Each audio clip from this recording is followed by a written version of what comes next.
And we are live. All right. Tuesday, 1:37 p.m.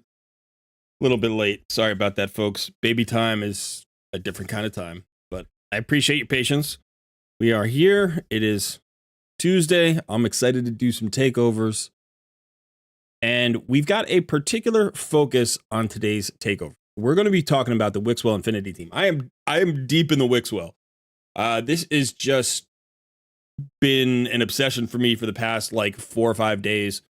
It took me a couple of days to get onto it because I was handling stuff last week. And then, people were asking me, are you going to work on the Wixwell teams? Are you going to do a video on the Wixwell teams? And I was like, yeah, I'll get to it. I definitely want to get to it. I watched a couple of the HH videos. I watched Bronco's video. And then I came and I said, I gotta start doing this. But here's the thing about me and my channel, right? Is like, I'm trying to explain this team. I'm trying to explain this team. So that means I need to dive deep and understand that team. So it took a lot of research because the thing about this team, which is great for players, is that it's incredibly versatile. You can use a huge number of champions, including rares, epics, legendaries. And it's really, there is a version accessible to most players. Wow. Uncle Dan opening up with a gift right away. Thank you, Uncle Dan. Uh-oh. Are we having sound issues again today? We shouldn't be. It might just be delayed. We'll see. Uncle Dan gifted 5 Cold Red Plays memberships. And let's see who got them. Andy Goodwin got one. Godwin got one. We got Andy Goodwin and Ian Godwin. That's not confusing at all, folks. Sun got gifted a membership. This is the second time Sun has been gifted a membership to our own channel. Jerry Knight was gifted a membership, and Freak Show EDC was gifted a membership by Uncle Dan. Uncle Dan, thanks so much for your continued generosity. It's awesome. Says I need to change the video resolution. Let me know if that's a problem. I don't think it's a problem. It looks okay over here. But if there's any issue with the video, let me know. Afternoon, Sean. Good to see you, Alex Burso. Andy Kirk. Let's see. Uncle Dan, Andre Clark, Burso.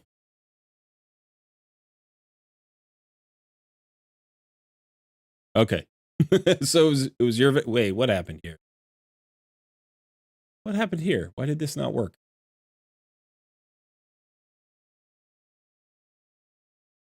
I feel like this should have worked.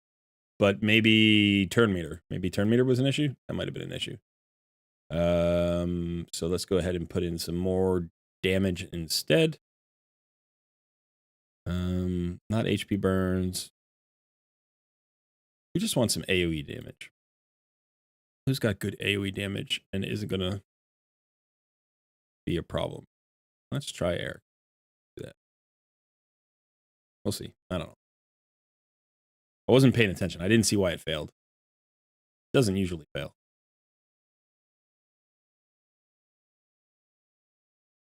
Hello, Dinky. Good to see you, man. Been a minute. Sun is in the house. All right. So, what was I talking about? I was talking about what we're doing today. So, we're working on Wixwell Infinity teams. That's what we're working on. I was saying that I've dived deeply into the Wixwell, and this has been my obsession for the past week.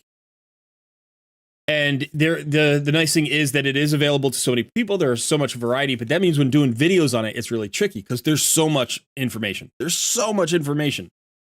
How do you do a 1-to-1, ratio team? Can you do a 2-to-1 ratio team? What about making it full auto? What about making it affinity friendly? We want to use the quick battle because you don't want to have to play a 45-minute clan boss, fight every day. That's ridiculous. And so there's just a whole lot going on. Maybe one day a female Infinity team. That would be cool, Alex. Yeah, we don't have a female shield growth champion right now. Can't see Sun's picture. Yeah, Sun's always here. He's always lurking. He's always ready to help. All right. Thank you, Andre. I appreciate that. I hope people enjoyed the last couple of videos on Wixwell because we're doing more of it. It failed again. Did I do something to Lady Annabelle? Did I like steal her gear for something? No, looks like she has her gear. There must be some other mechanic here that's messing up the because the whole point of this is just to get Lady Annabelle to Bommel, and then she clears everything.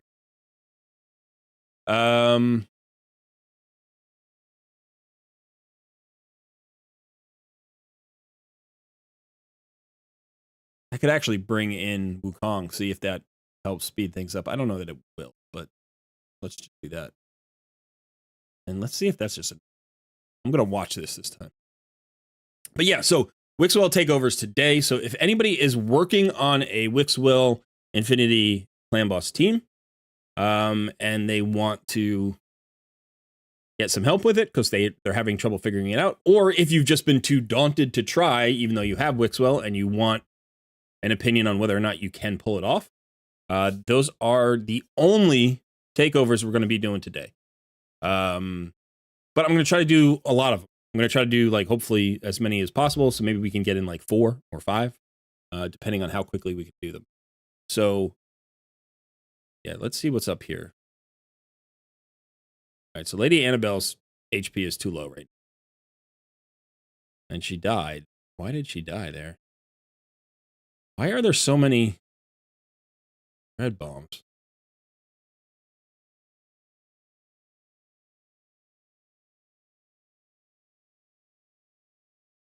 Oh, you know what it is? I figured it out. Okay, yeah, that's the problem.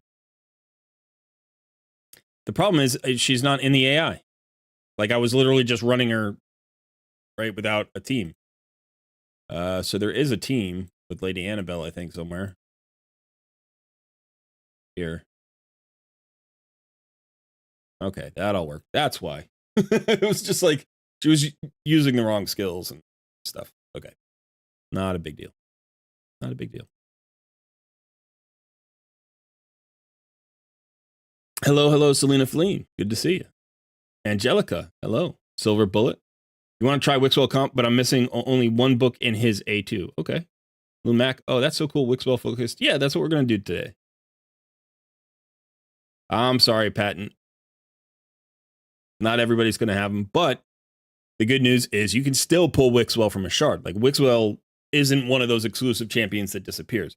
My fear is that they're going to nerf him. Because he was a free champion, you know, so, but they haven't nerfed Armand's, and Armand's was broken. So maybe they won't nerf Wixwell either. I don't know. But regardless of whether they nerf him in the future, you have him now. Like if you have him now and you can get the comp working, it's a very simple comp. So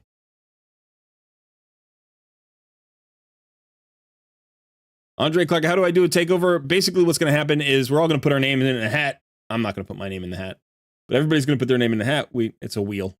We spin the wheel, and you can win a takeover every 90 days. But today, and only today, we're doing just Wixwell Infinity Team Takeover. So Bill always says this. Bill's like, he wasn't free. Dude, he was free. It's free. It is free. The word is being used in the correct way. I didn't spend any money on him. To spend your time in the game is not a currency. It's not fair to think of that as a currency, right? To get something for absolutely nothing is a different thing than something that's free. Free is something that doesn't cost money, Bill. It didn't cost money. He was free.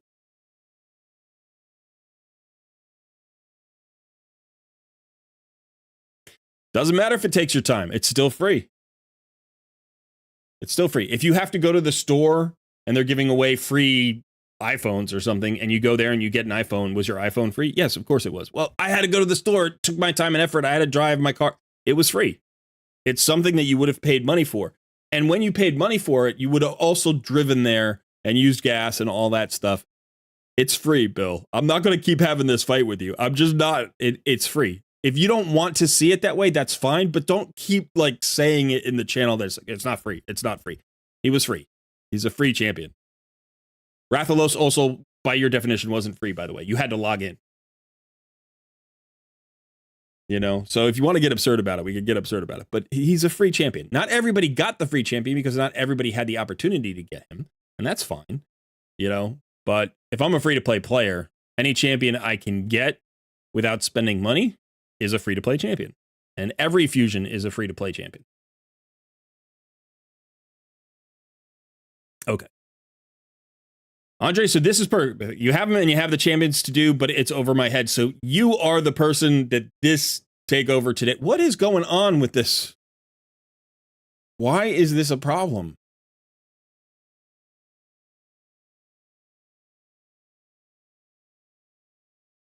My lady Annabelle's never failed before. There's something going on. And I don't know what it is.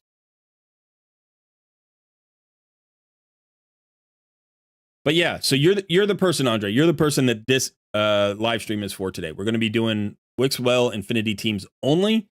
So if anybody needs help building one, or you know, if you don't know if you can like put it together and you need help considering that, then this is what we're going to do. New faction guardians messing speeds. No, I appreciate that, Sean, but it shouldn't matter. The speed shouldn't matter. She's fast enough, right? If she gets faster, it's not a speed tune. It's just a minimum speed necessary. And I haven't changed her gear, so I don't know. I'm gonna watch here. So the only reason she should die is if maybe her AI is wrong. Maybe somehow it got swapped. But she should only be using her A1 at this point. I guess she could get stunned. It might be Lady Kimmy. Yeah, she got stunned there. Okay, so now she should never die, right? It doesn't matter basically what happens.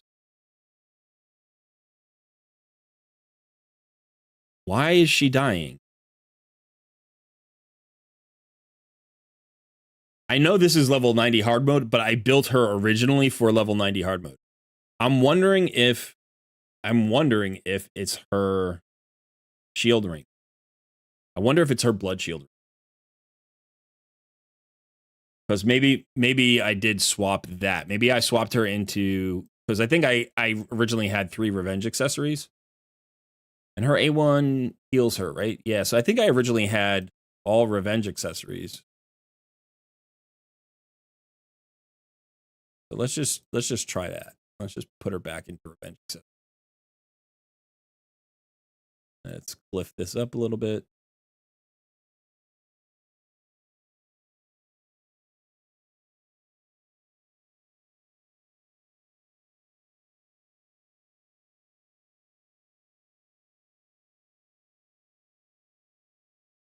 Okay.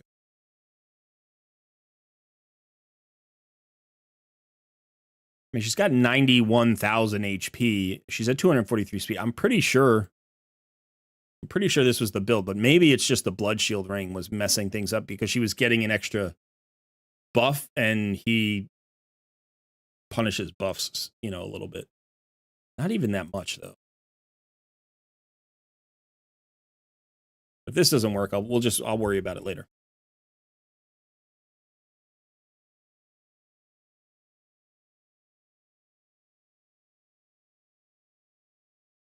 Bill's like, let's fight. Is this for anyone or just 2 winners? We're going to see how many we can get in. Going to see how many we can get in.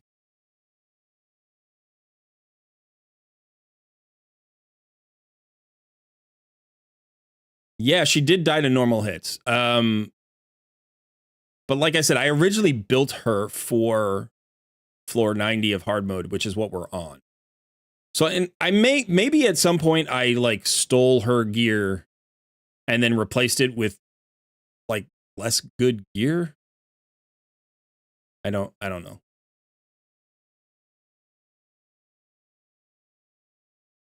It's been a while since I've worried about this stage, but the last time Bommel was, you know, the last time Dark Fate Tower was here, so 3 months ago, I didn't have this problem.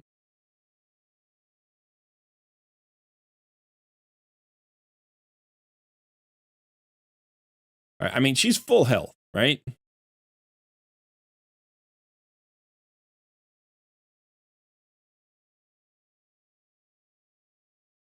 And that doesn't seem problematic right now.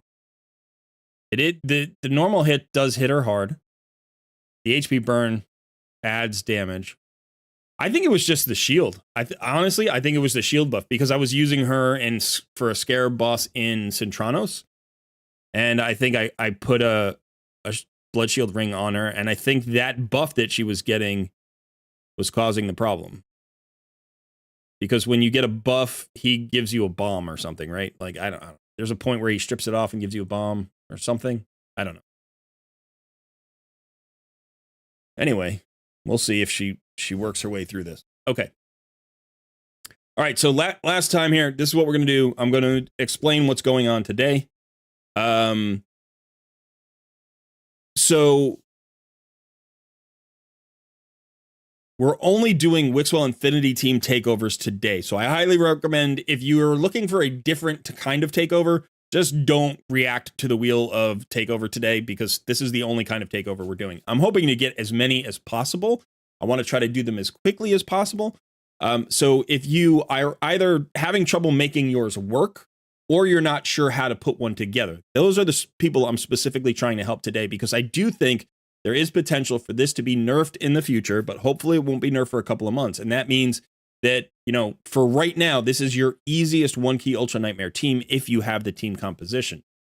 If you've never done a takeover before, the way it works is pretty simple. You need to join my Discord. There is a link to my Discord in the description of this live stream, so go ahead and click on that. In the left-hand column, you'll see all the areas in the Discord. You want to scroll down until you see an area called the Coaching Corner. I am hanging out in a channel called the Coaching Voice right now, but in that area, there is a channel called the Wheel of Takeover. And what you need to do is you just need to react to Sun's message. Now I'm gonna have to reset that message. Let's just reset that.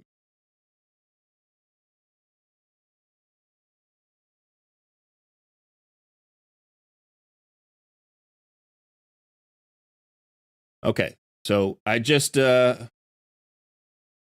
went ahead and reset that message. So if you're looking for a takeover, you just want to react to that message, Sun's message. That's all you have to do. Just react. Any reaction will add you to the wheel, and then we'll spin the wheel, and whoever it lands on will win the takeover.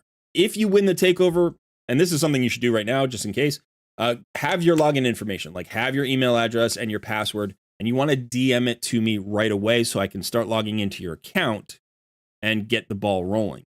Now, we're going to give you an extra role that allows you to also join me in the Coaching Voice channel. You're not going to be able to talk, but you will be able to hear me in real time because there is a delay on the stream. It's only like 10 seconds, but that just creates a lot of problems when I'm asking you questions and you're trying to tell me stuff. So DM me, any information about the Infinity team, either that you've tried, champions you're hoping to use, champions you don't want to use. A quick note here, you will probably need a fair amount of silver unless you're already really close, right? If we are building the team from scratch, if we're building out a bunch of champions and regearing a bunch of champions, you may need 20, 25, 30 million silver, maybe. We might be able to do it for like 5 to 10, depending on how close you are on the speeds, but just be aware, okay? I'm not going to actually change any of your champions until I check in with you to make sure that you're okay with me using the champions that we've discovered.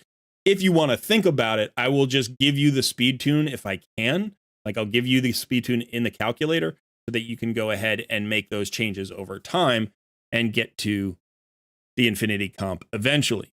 And as always, if you are a winner of a takeover, you can always DM me directly after the takeover is over and ask questions, and I'm happy to give advice. I'm not going to do like additional takeovers, but I do want to know how your takeover has helped you, or if it hasn't helped you, if you're having problems. Like I said, if you just need help tweaking the speed tune, we can probably get that done. You get one takeover every 90 days. That will include this takeover. So yes, if you win today's takeover, that's your 90 days. You're going to be on the 90-day time. Okay. Darren, Ephemeral, good to see you. Suzanne Johansson. We got a lot of familiar faces in the house, and it looks like that was the problem with Lady Annabelle. It was the Blood Shield ring. And we gotta love the Sacred Shard. Okay, so the wheel is refreshed, so go ahead and if you want a Wixwell takeover, go ahead and react to the message. We've only got 7 reactions right now, which would be great. I'd be happy if we could get through all 7 if there are only 7 people who want Wixwell takeovers. If you do not want a Wixwell takeover, just hang around, chat, say hi. I haven't seen Bronco's new. I mean, I watched one video from Bronco from like 5 days ago.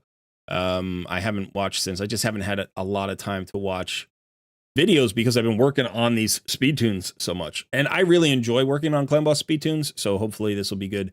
I've got a couple of speed tunes set up that I'm going to use as templates. But different champions may mean different tweaks. So okay, we've got 11. I've got an itchy nose. I always get an itchy nose when I'm live streaming. I don't know what that is. Anybody know what that is? Is that like is there some old wives' tale about itchy noses? Preston, what we're doing is we are only doing takeovers to build Wixwell Infinity Clan Boss teams. That's it. That's the only kind of takeover we're doing today. So if you are looking to build a Wixwell Infinity team, if you've tried one and it hasn't worked and you're trying to tweak it, or if you want advice on whether or not you can even do one with your account, any of those kinds of takeovers, we're accepting. No other takeovers today. Nothing else. So, yeah, we're just sticking to that. I want to be really, really focused. 1, because I'm having a lot of fun working on this Wixwell Infinity team. 2, because I think it's the easiest 1-key Ultra Nightmare team to put together I've ever seen. I think it's easier than any unkillable team that I've ever seen. But it is, in fact, when I say easy, I don't mean, like, speed tuning is always a little tricky. What I mean is it's the most accessible, right? It's the one that the vast majority of players who have Wixwell should be able to access, if not immediately, in the very near future, just by focusing on it. You got your Aislinn cheeses in place. That's great. Nasal irritation. That's not helpful, Silver Bullet. I'm talking about, is it like, you know, when people are talking about you, your nose itches. No, that's your ears, right? Your ears itch when people are talking about you. Charles, good to see you. I can't. Bilal? Is that the name? Darth is in the house. Good to see you. Bam Tam. Is it Propus or Propus? Propus. Yeah, listen, I mean, people are talking about you, you sneeze. That's what it is? Okay. I think when your ears are itching or your ears are ringing, people are talking about you. That's what I was taught when I was like a little kid. My grandmother used to say that. But, all right, anyway, we've got 14 people here. Yes, thank you, Femoral. Always helping with the reminder to smash that like button. We've got 14. So we're gonna do this. We're going to go ahead and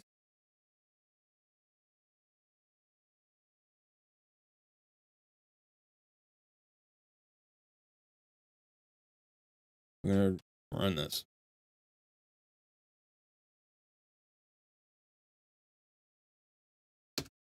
Here we go. It's the smallest wheel ever. The name's gonna be huge.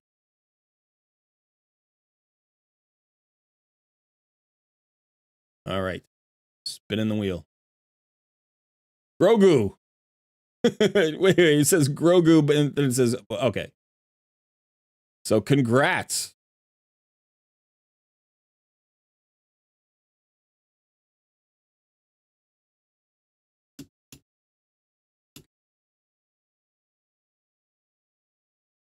All right. Let me get Grogu their roles. So you are now a takeover winner. And you are also a coaching client. So you can go ahead and join me in the coaching voice as soon as you're ready. And send me your login information as well, quickly as you can. I think Grogu is... There we go. All right, let me go ahead and get this going.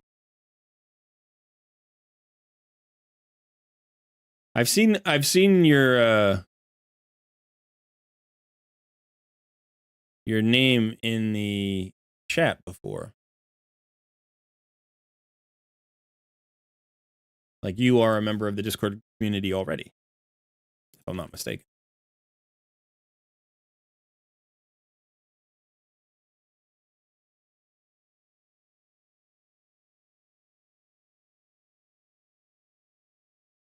Now work. All right, let me shrink myself down here. Get myself out of the way. Actually, maybe that's not the best place. I think it's better when I do these if I'm like here.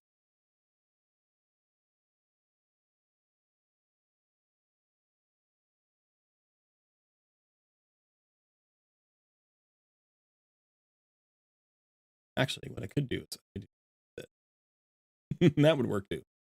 Get me out of it. All right. Yeah, let's do that. All right, Grogu Gamer, level 72. Working on Cleopteryx. All right. So go ahead and shoot me some info about what you're looking for here. Like, have you already tried it? Are you trying to tweak it?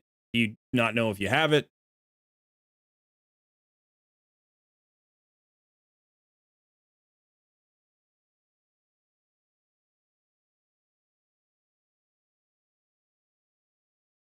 Okay, here's your 27 million nightmare per key. 27 million per key on nightmare. Okay. Not sure about the stats on the rear buff extenders. Okay, let's see the roster here. So Wixwell is on the roster, level 41.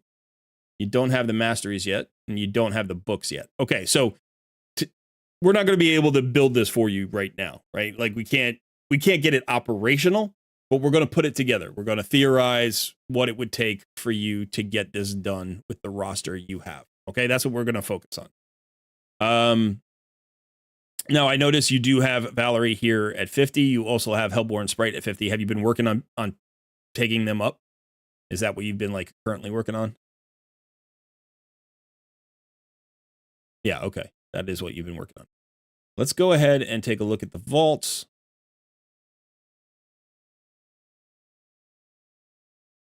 I like Morag for this. You've got Sandlashed. Sandlashed is better.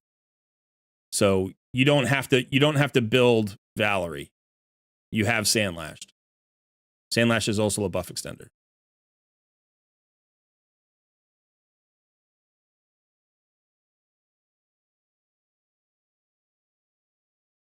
All right, so remember that it doesn't have to be the particular champions. You need the role. Now, Sandlash Survivor has, and she's booked, decreases duration of all enemy buffs by 1 turn, increases duration of all ally buffs by 1 turn.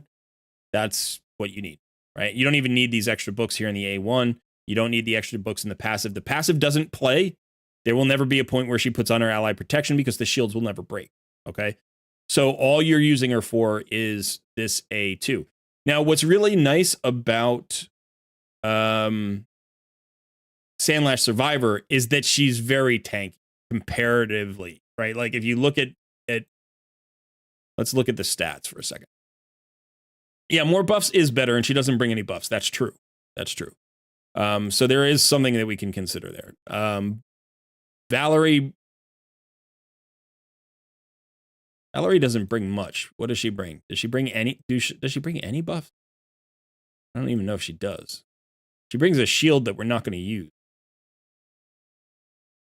Oh wait, she's a Banner Lord. Sorry. There she is. She brings an increased attack buff. Okay, so she brings 1 buff.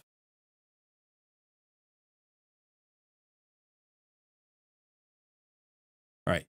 Now, but let's look at her stats, right? So this is, you can see she's almost 16k HP, 1000 defense. And then if we look at Sandlashed, she is a little bit less HP, but 360 more defense. So defense matters, HP doesn't.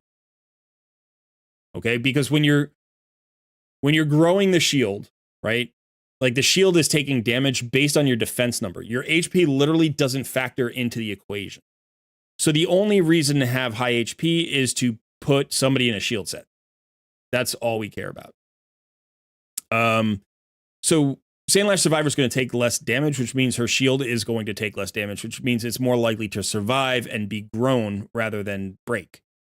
Now, as far as Hellborn Sprite is concerned, so Hellborn is the least tanky, right, at 859 defense. But Hellborn brings an increased crit rate buff. Now, increased crit rate buff is not just a buff, it's also a way to like save stats, right? Because you can build your damage dealers with only 85% crit. So that can be beneficial. And then she has a weaken on her A1, which increases your damage. You probably don't need the weaken. You probably don't even need the increased crit rate. You just might need the buff. So you could potentially avoid Hellborn Sprite and take Valerie and Sandlash. You could do it that way. It's hard to say. So we're going to have to take a look at the other champions that you're bringing in, because we're bringing Wixwell, and then we're bringing 2 of these 3 champions, but we still need 2 other champions. Were you thinking about the 2 to, you were probably thinking about the 2 to 1, right? You were thinking about using High Katoon, or no? Were you going for a 1 to 1 comp?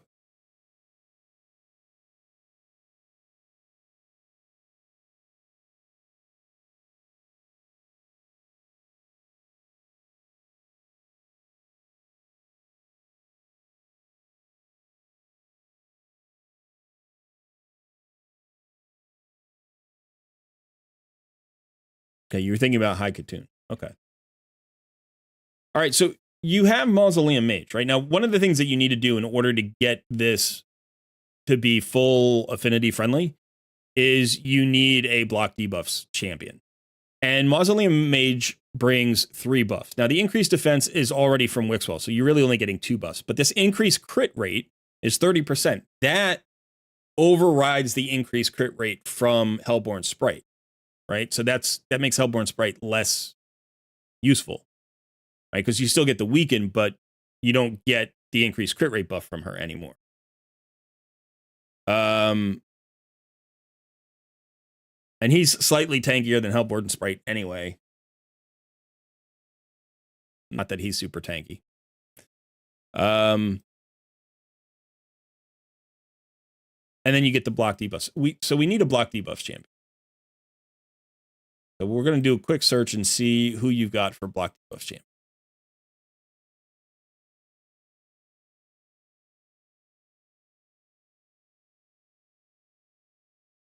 Okay, you have a few options. I'm going to take a look at Hackhorn. I don't actually have this champion, so I don't know a lot about what he does.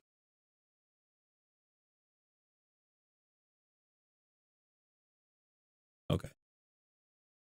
So not particularly attractive here. Sanguinia is great because she does bring continuous heals, so that's additional buffs, right? Sanguinia is nice because of that.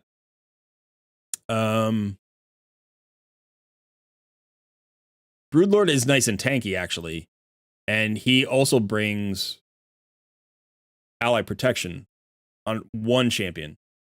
But I think his block debuffs is only on 1 champion. So now Marked is the cheapest option, right? She actually has a block debuffs and an increased defense, and that would be a relatively cheap option. And she's I think she's okay in terms of tankiness.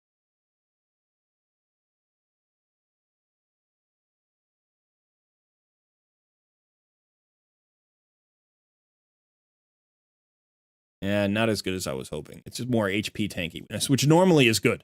HP tankiness is normally better than defensive tankiness.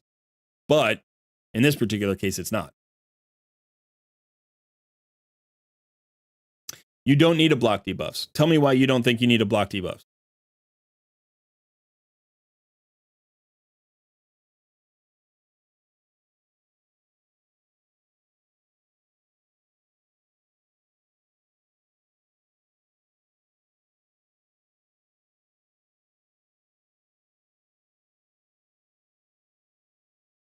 you outrun the debuff. What debuff are you talking? Are you talking about the slow or the stun?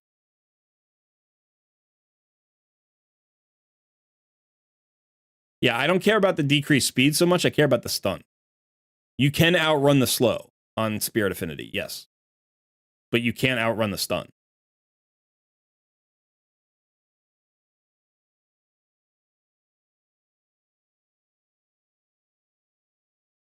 Wixwell gives one person intercept.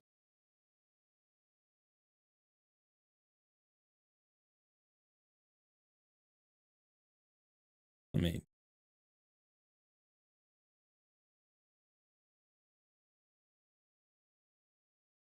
Hey, Sab, welcome.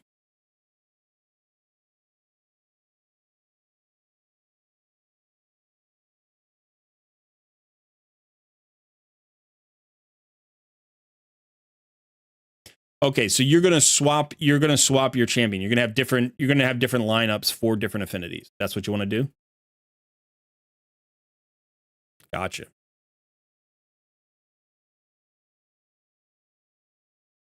Okay, so here's what we're discussing here. In order to make this full auto, full affinity friendly, and quick battle like 100%, you need to handle the stuns. Right? Now, the 2-to-1 like speed tunes, you can make a 2-to-1 speed tune that doesn't care about the slow on Spirit. It's better to do it anyway. It's better to have a block debuffs champion anyway.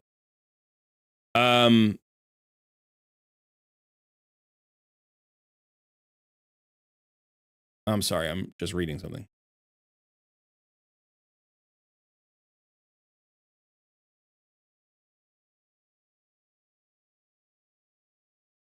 So here's the thing. Let's look at a team. So imagine, well, let's just do this. Imagine you had High Katoon as the lead, right? So if you're trying to get the speed aura, if you want the speed aura, you have High Katoon in the lead. High Katoon has to be in the lead and can't change. Right? So High Katoon will be the stun target when it's Spirit Affinity, when it's Void Affinity, and when it's Magic Affinity. Right? Unless you are using a Force Affinity champion somewhere, which you are. You're using Wixwell. So when it's Spirit Affinity, that stun target will move down to Wixwell. Right? Because Wixwell is Force Affinity. So High Katoon will be the stun target for Magic Affinity and Void Affinity. Now, if High Katoon, if you're using her speed aura, she must be in the lead, which means that Wixwell will place the intercept buffs on her. Right? So in that case, if she's the stun target, no problem. But if she's not the stun target, then it moves to somebody else, right? It would move to Wixwell, or let's see.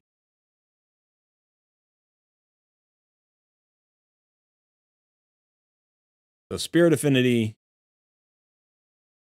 and then Force Affinity. Force Affinity, it's also not going to go to her, right? Hey, Super. Good to see you.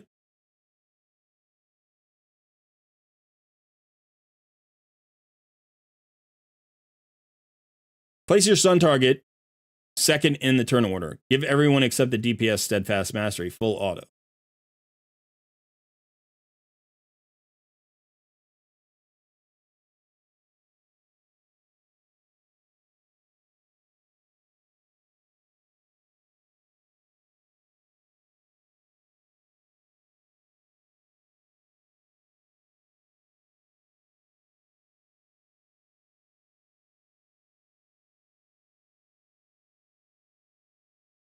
Congrats, Naz. That's awesome. I got a lot to read right now.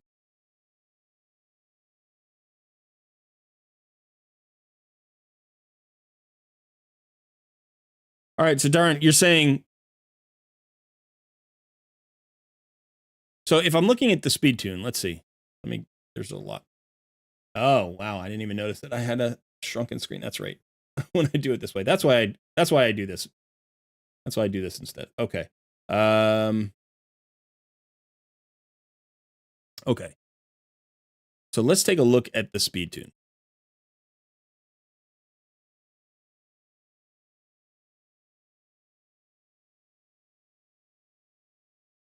So this is the 2-to-1 speed tune, right? Now, Wixwell goes 4 times before the first stun, which is right over here. Right there. That's the first stun. Okay, so that's the first stun.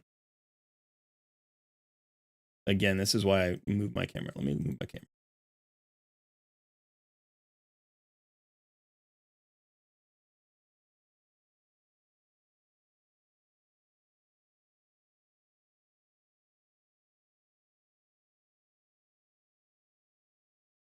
Okay, so how do you get Wixwell to put the buff on the right person for the first stun? You have to manual it, and then it's full auto, right? You have to manual it. Are you doing something else? Are you doing something different than manualing? Because Wixwell will place it on high Katoon first, right?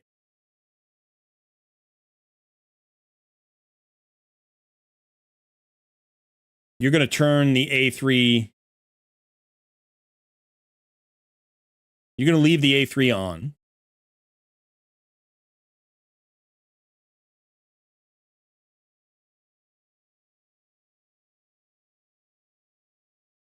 Okay, so then Vaultkeeper Wixwell will place it twice, right? So it starts with the A3, and on the second A3, we'll place it a second time. So you're leaving the A3 on. That's what you're doing. And that means you have to leave it on, because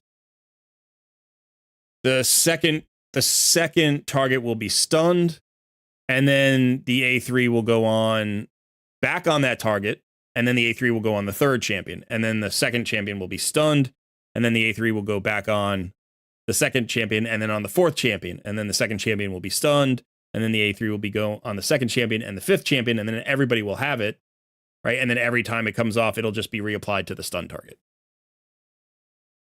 I assume that's how you're doing it.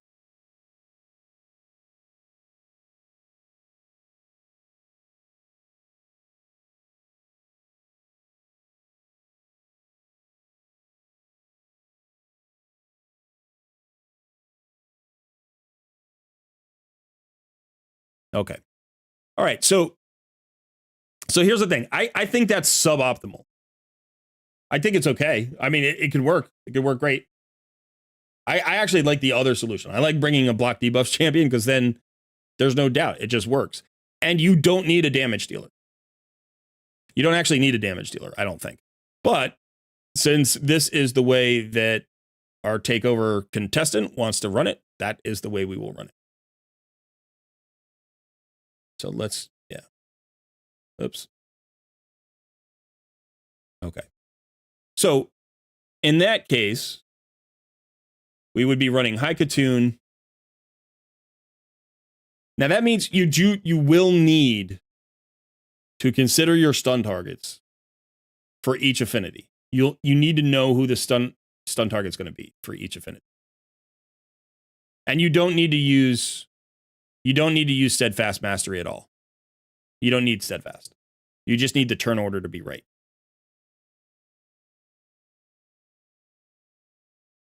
So,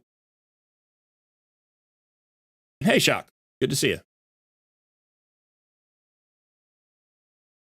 You can swap champions, or you can swap turn order. You don't need to swap champions. If you swap the DPS to like make them more affinity friendly, that's fine. But I honestly don't think damage really matters here. So basically what we've got is we've got High Katoon, we've got Wixwell, we've got 2 of our 3 buff extenders as either Valerie or Hellborn Sprite or Sandlashed, and it can really be whoever you like, right? Sandlashed is definitely the tankiest of the 3, but if you want to go Valerie and Hellborn Sprite, I think at a 2-to-1 speed tune, you're going to need a minimum, you're probably going to need a minimum of like 3.2 to 3.5k defense on these champions. Absolute minimum, right? If you're going to put one of them in a stun, in a shield set, it would probably be I think Valerie has slightly larger HP pool than Hellborn Sprite. you know, whatever.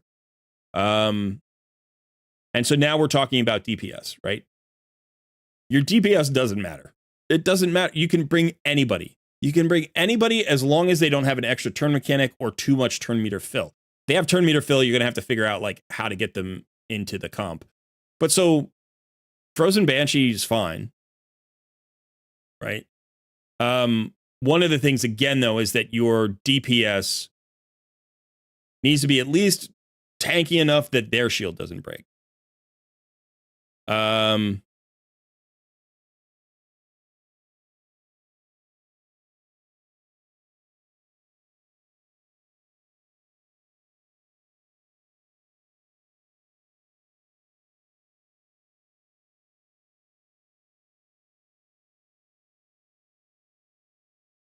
I'm wondering if you could speed tune Ruella in. I mean, I haven't done it. I'm sure you could. You also have an ally protector here, which would make it, and with reflect damage.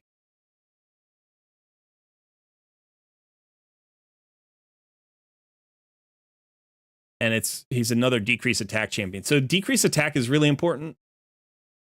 Let's see who your decrease attack champions are.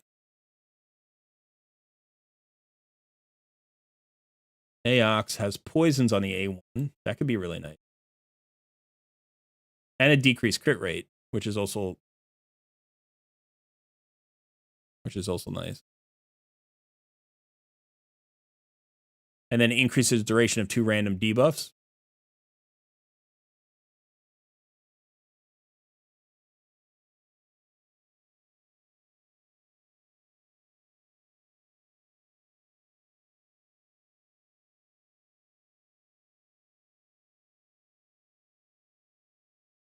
Aox isn't booked. Doesn't matter that much. The decreased attack is just a placement, but it is, you do want the cooldown. But Aox would be plenty. Aox would actually be really nice.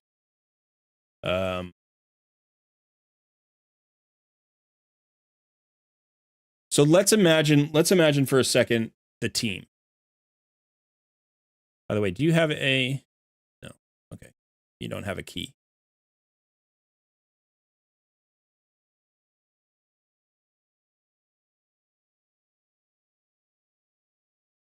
All right. So if we're talking about Icatoon with Wixwell,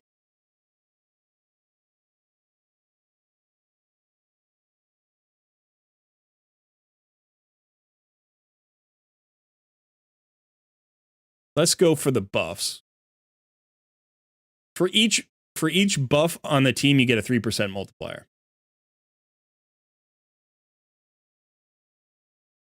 But it's weird. I guess it's per champion. It's per champion. It's not like you got 20. I said in the video, like, you had 21 buffs, so you're going to multiply it by that. But I didn't know what the math was yet. And so it's a per champion multiplication. So you get 3% per buff per champion.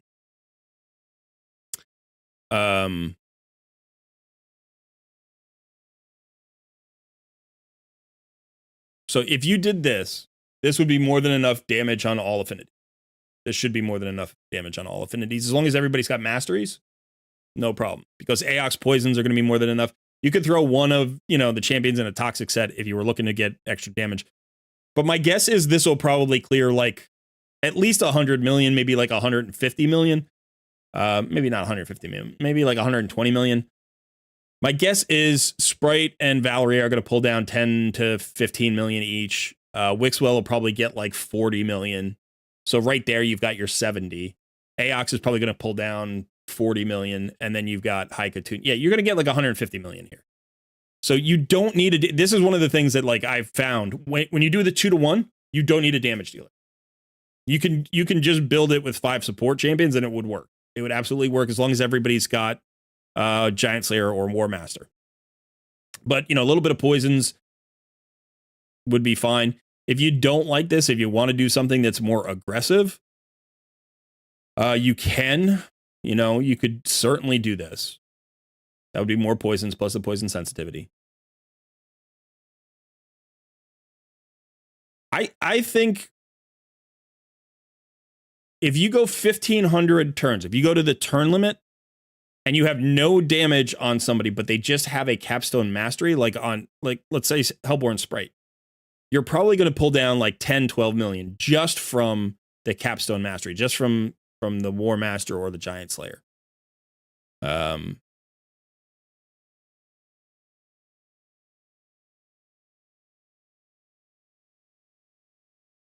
Yeah, that's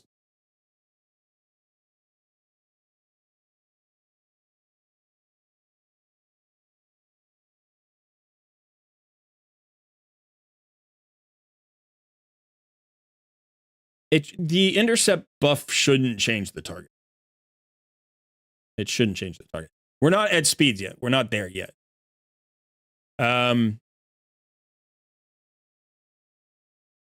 So if we wanted to account for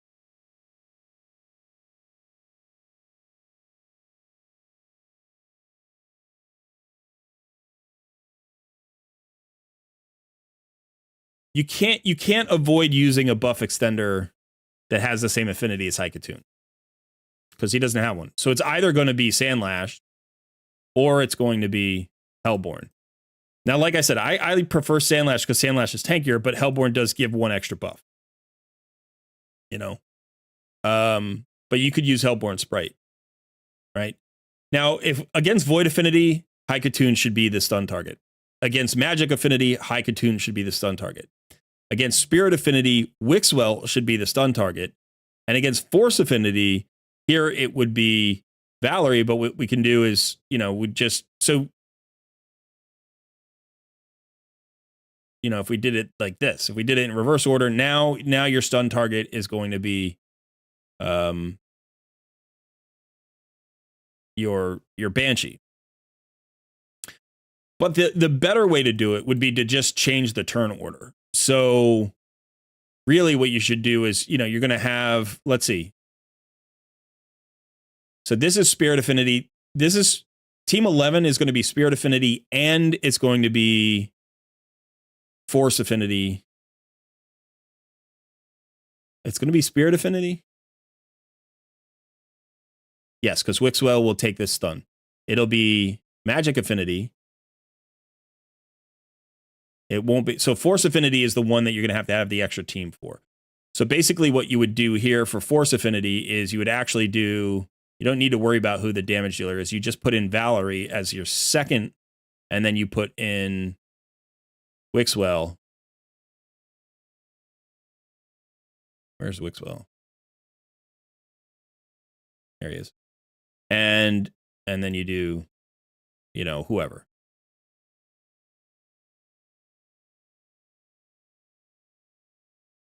So this would be for Force Affinity.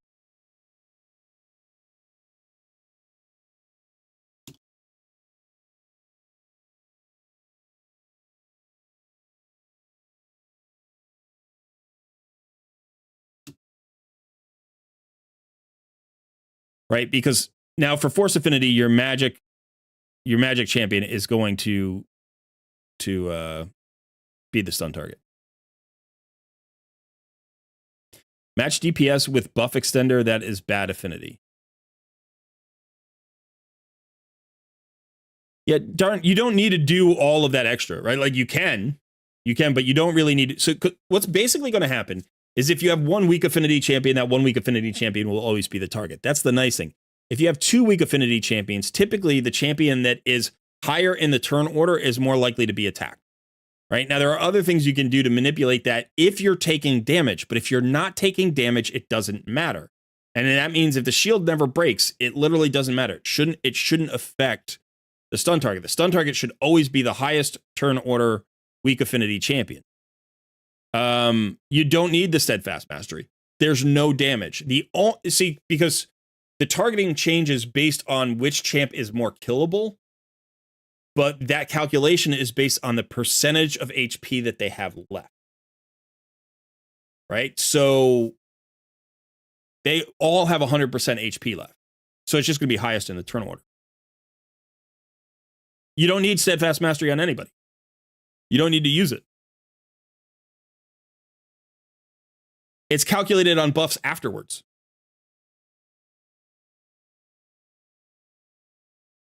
Right? The buff calculation happens after that. If nobody has any damage, the only way that Steadfast Mastery would work in the situation that you're talking about is if the champion higher in the turn order had Steadfast Mastery, and then it would pass it down. Right? Then the clan boss skips over the Steadfast Mastery to hit somebody lower in the turn order. But if both champions have Steadfast Mastery, or if both champions don't have Steadfast Mastery, then the one higher in the turn order gets hit. So Steadfast Mastery only matters if you have to have somebody in a particular area in terms of the turn order and you want them to not get hit. Otherwise, it doesn't matter. Steadfast Mastery just isn't a thing. Right? So you don't need the Steadfast Mastery. No. Unless the percentage HP is lower. It doesn't matter how much the HP is lower unless they're one-shottable. Unless they have so little HP that they can be one-shot. Otherwise, it doesn't matter. It's based on percentage. So with an infinity, I mean, you can experiment with your own team. You can take that buff off and you'll find that it still works. Like, I don't run Steadfast Mastery on mine and it works perfectly. I have a full affinity friendly, full auto team, a Wixwell team, no problem. Doesn't matter. Like, I have no Steadfast Mastery. Right? Actually, that's not fair. I use a block debuffs. So, but it doesn't matter. Like, I've run hundreds of clan boss teams, different clan boss teams. Like, you don't need Steadfast Mastery. But okay, so this would be Magic, Void, Force, clan boss.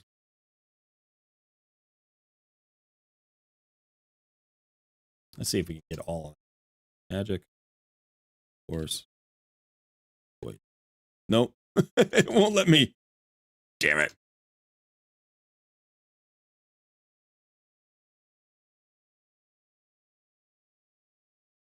All right.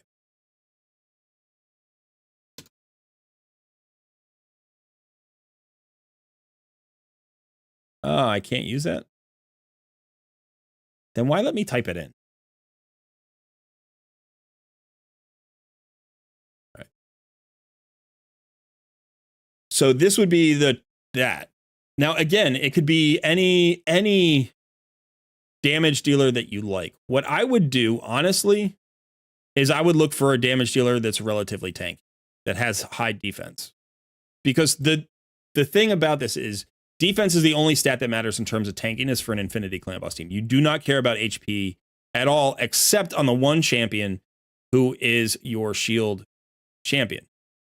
So Aox has pretty good defense here, right? His base defense is almost 1200, so he's going to be nice and tanky. Let's see what other damage dealer options you have. I mean, Mordecai brings an HP burn, but you really don't care that much. A Kemptum is kind of interesting.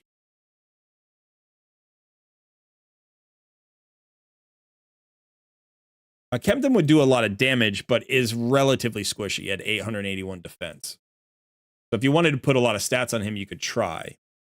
Now, Ninja would hit the hardest. You don't need Ninja, but Ninja would hit the hardest. The one issue with Ninja is that he fills his turn meter by 15% when used against bosses. So you have to calculate that into the speed tune. So it would be a different speed tune, but you could certainly use Ninja if you want.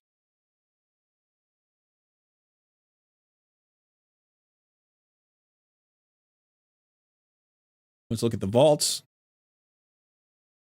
I think Morag's a great option. I think Morag's actually your best option. I think Morag's your best option. Okay, so let's go ahead and look at Morag.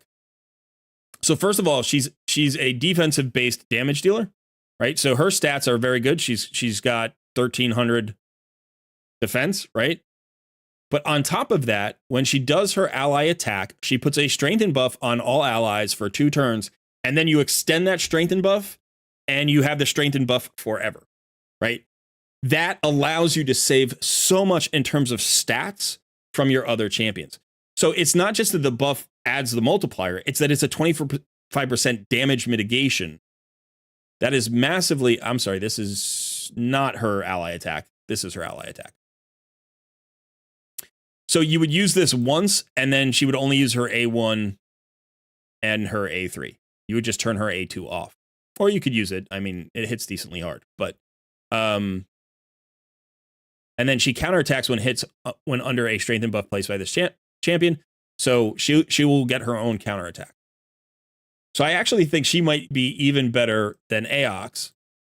Because while Aox will do a lot of damage, and you do get that decreased attack and decreased crit rate, like those are nice. You do have a decreased attack. I don't know. It's kind of split. It's kind of split. I like them both, actually. No, because we're using high. We're not. If you're going in a 1-to-1, you could use both. But I think Morag is awesome. So I think Aox or Morag. These are your two options. Morag's going to make the stat burden easier. I think Aox is going to give you more multipliers and a more consistent decrease attack. The one downside, of course, is that Aox and Wixwell are the same affinity, so you don't actually get a decreased attack in two different affinities, which is really what you want.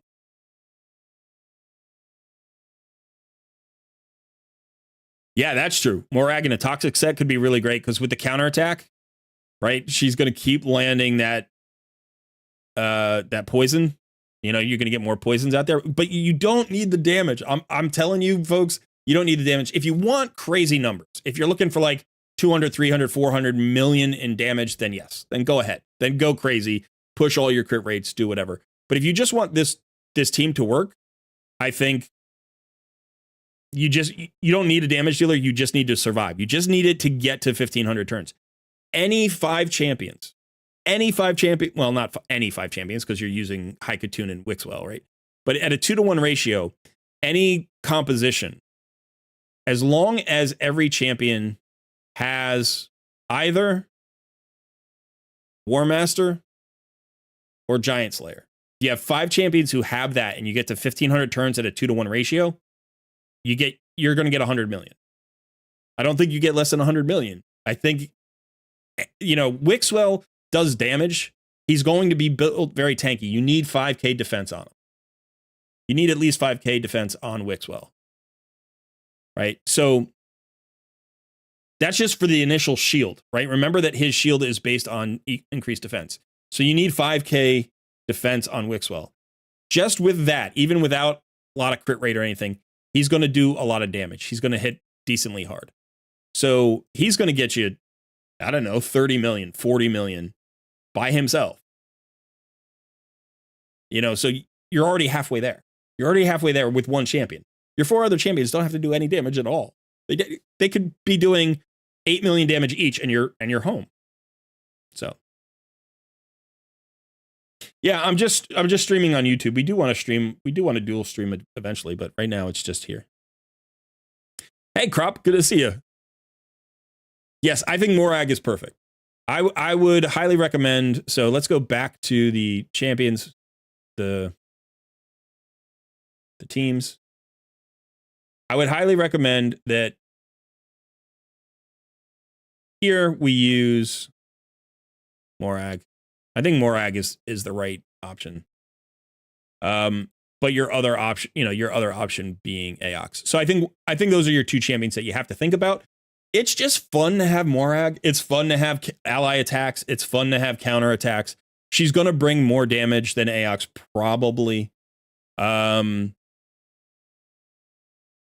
I do think that this team composition should be nice. Valerie is the tankier of the two rares. Sandlash Survivor is the tankiest of the three options that you have. You're going to have enough buffs. You only need, realistically, if you get 5 buffs per champion, right? If you get 5 buffs per champion, that's a growth rate of 15%. 15% is enough. If you had 6, that would be better. But in this team, you are going to get the increased speed buff from Haikatun. You get the increased defense and shield buff from Wixwell. You get the strengthen from Morag, you get the increase attack from Valerie, and then you get the shield buff from whoever's in a shield set. So that will be 6 buffs on everybody, plus Wixwell will have a counterattack, right? So Wixwell will have 7, but everybody else will have 6. The intercept buff doesn't count. It doesn't count. So this is what I would do. Hey, Roberto, good to see you.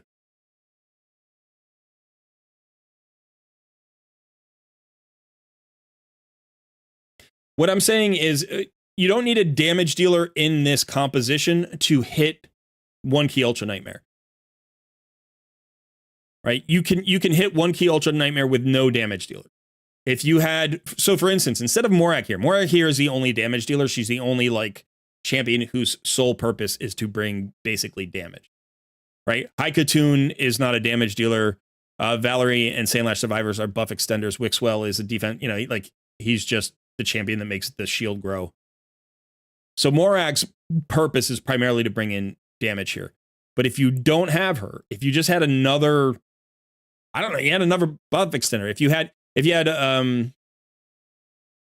Mausoleum Mage here, right? If you had Mausoleum Mage here, you would still do enough damage, because when you go to 1500 turns, you get about 200 boss turns. It might be a little bit less. It might be like 190, might be a little bit more like 210. I forget. It's around 200 boss turns. And everybody is going twice per boss turn. So that means each champion is getting 400 actions.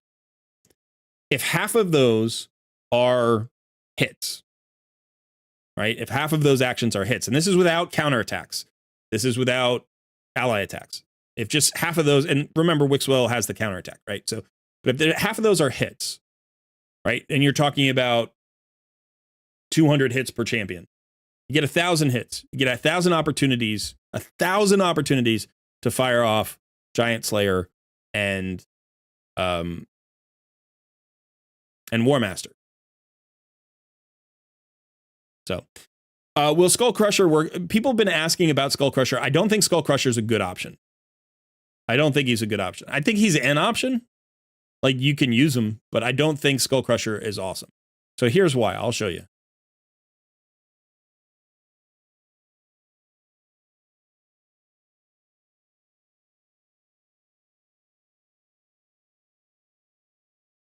All right, so Skull Crusher has this decreased duration of all debuffs on this champion by 1 turn at the start of each turn. So that means that he can take the stun. You can force him to take the stun, right? And so he puts up an Ally Protect. The Ally Protect, the clan boss generally avoids Ally Protect and will attack the non-Ally Protected champion, right?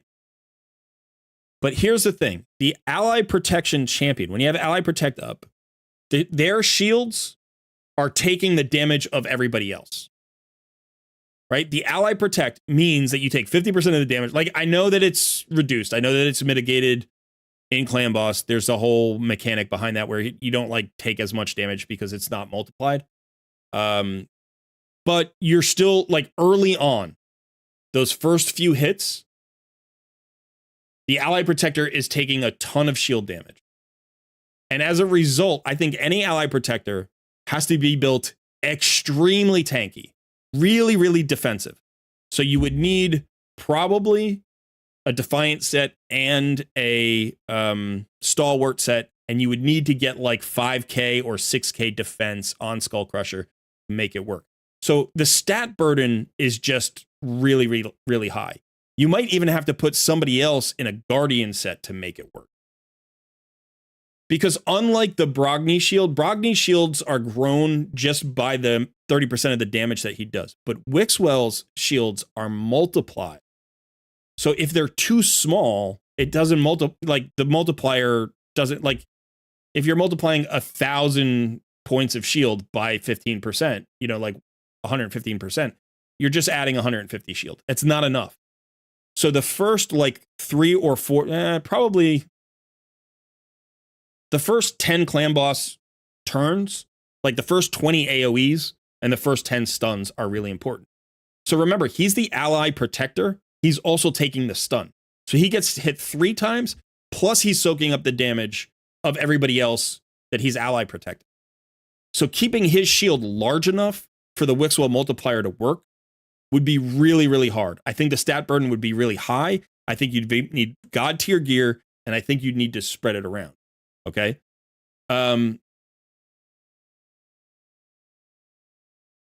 Ally protection, I'm pretty sure, is in the targeting priority list. Stun.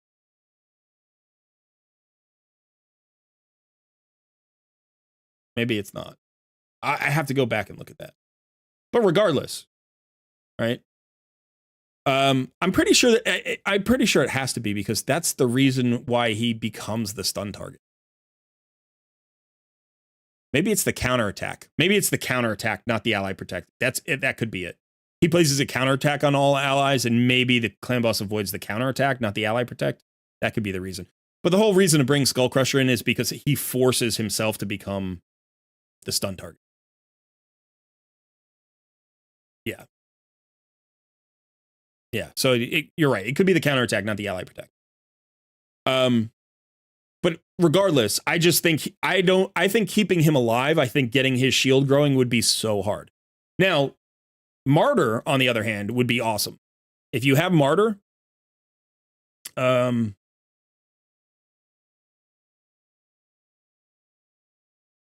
sorry, she's Sacred Order. Martyr, where is she? If you have Martyr, I think actually Martyr is a really good option. One, she's really tanky. She's a lot tankier than Skull Crusher, right? 1400 defense. You could also put her in a shield set. She's got 20,000 HP. That's a nice HP pool to put a shield set on. She has a decreased defense on her A1. She has a decreased attack on her A3. And then she's got the increased defense and counterattack buff on her A2. So you use her A2 and then, prioritize the A3. She's also got an increased allied defense in all battles by 33%. So this is bigger than Wixwell's allied defense or aura. So if you are going at a 1-to-1, or if you can make like a 4-to-3 work, right, which you can do without a speed buff or a speed aura, or if you want to use a high Katoon and still go 2-to-1, but you put Martyr in the lead, then you get a bigger shield from Wixwell and the most defensive support you're going to get basically from a champion here with Martyr. So I think she's fantastic, but I don't think Skull Crusher is really the good way to go. In fact, I don't think any ally protector is really the way to go, which is weird, right? Because I know the Infinity Clan Boss team with Brogni typically uses a Krisk, who is an ally protector, right?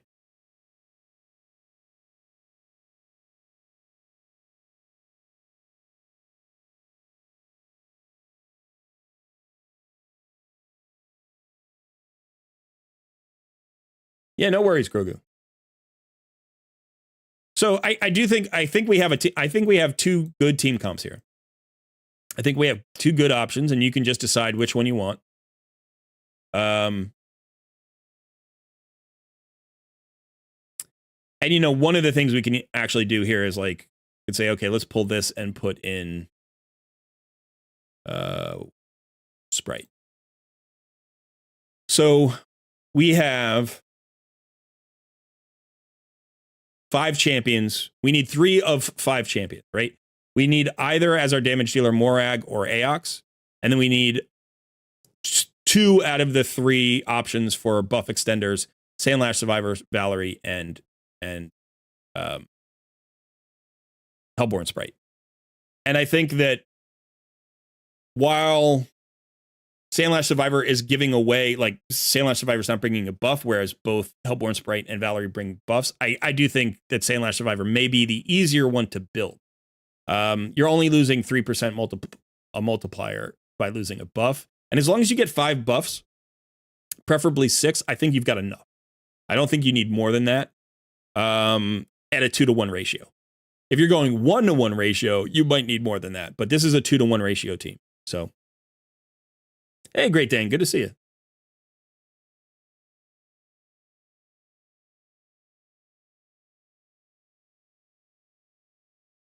Yeah, you shouldn't overwrite Wixwell's shield. Wixwell's shield should be really big. However, if you bring another shield champion who has a bigger shield than Wixwell and it overwrites the first or second, that's fine because that shield will be grown. Like the bigger shield will be grown. You know what I mean? If Wixwell's shield gets so small that it can be overwritten based on size, then it's a problem.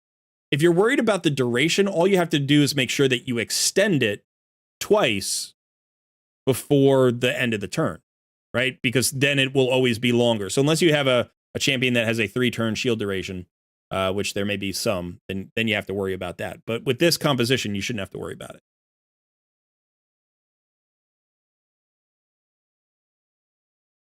All right, so we are all set here.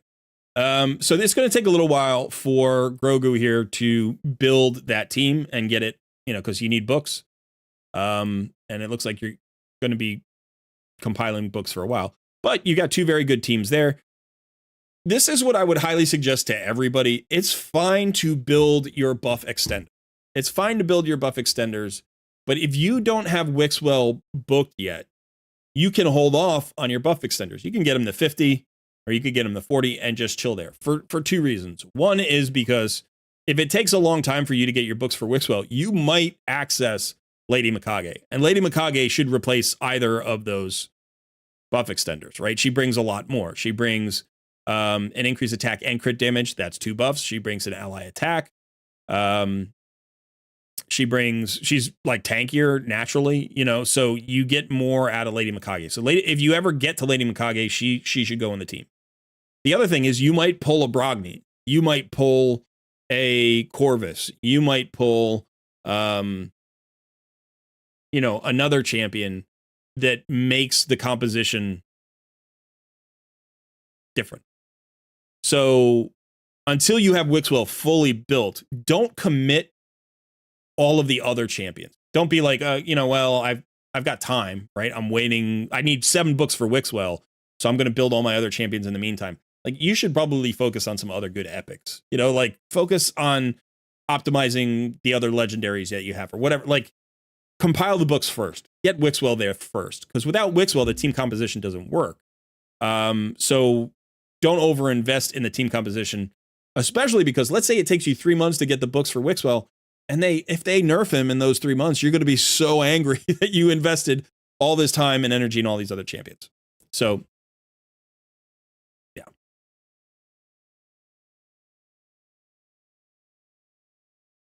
I think Anchorite's really good too. Mikage is too good for clan boss. Well, it depends, because you can run Mikage at like 325 speed. Right? Which is a good place to run her anyway. You can run her at that speed for clan boss. So there are speed tunes. There are 2-to-1 speed tunes where you can run very, very fast. So like for instance, let me see if I can pull this up.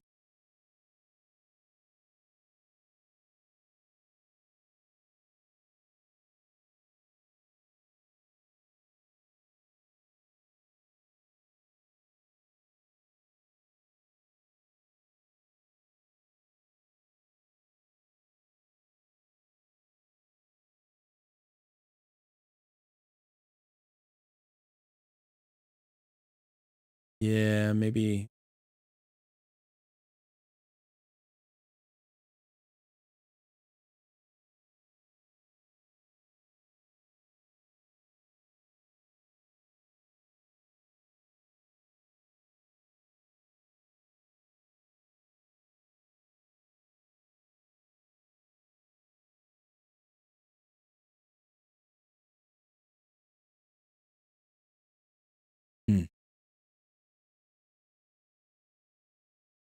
Yeah, I can't quite find it. But there is a speed tune. There is a speed tune that I saw where you could run Lady Mikage like 319, 324, something like that. Remember, a lot of the speed tunes that you see in the clan boss calculator, like on Deadwood's site or in the optimizer, those often are trying to get the least amount of speed onto a champion, right? They're trying to run as slow as possible. But if you have a really good champion that you want to use in clan boss, but you want them to run them fast for other content, you can often increase the speeds, right? There are like higher speed tunes available. I'll give you an example of one. This is one that I've kind of messed around with before. Let me see if I can get this working, but it's something like,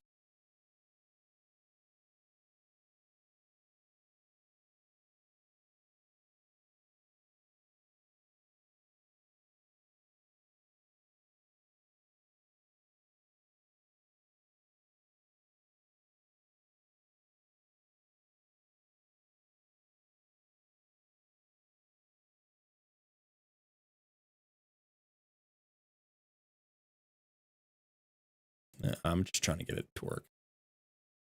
I forget the exact speed.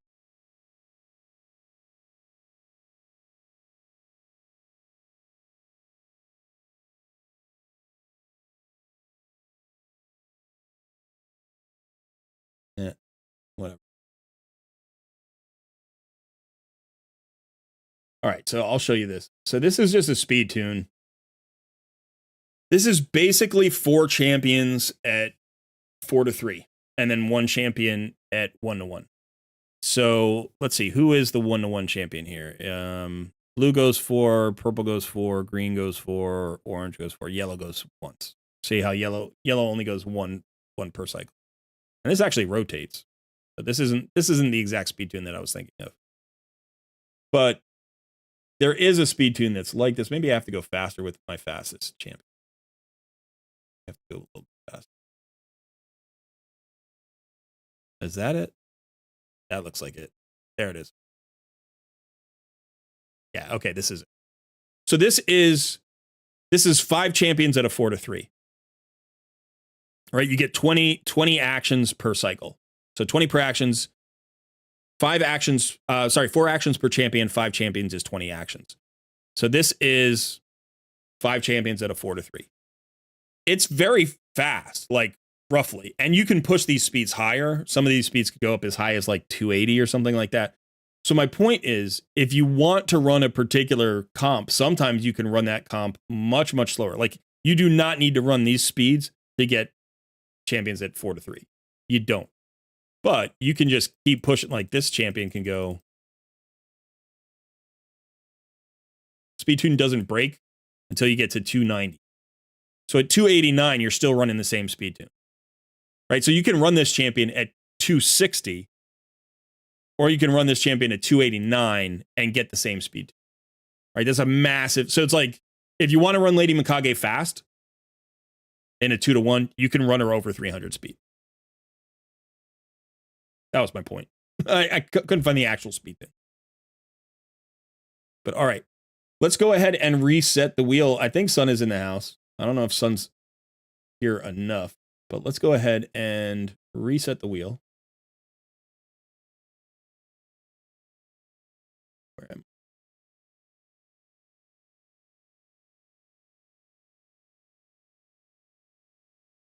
I? Holy cow.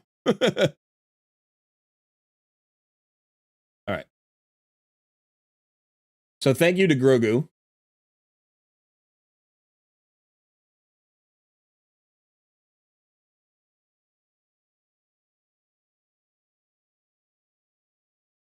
Son, did you already reset? Because it looks like people are reacting, but I didn't know if.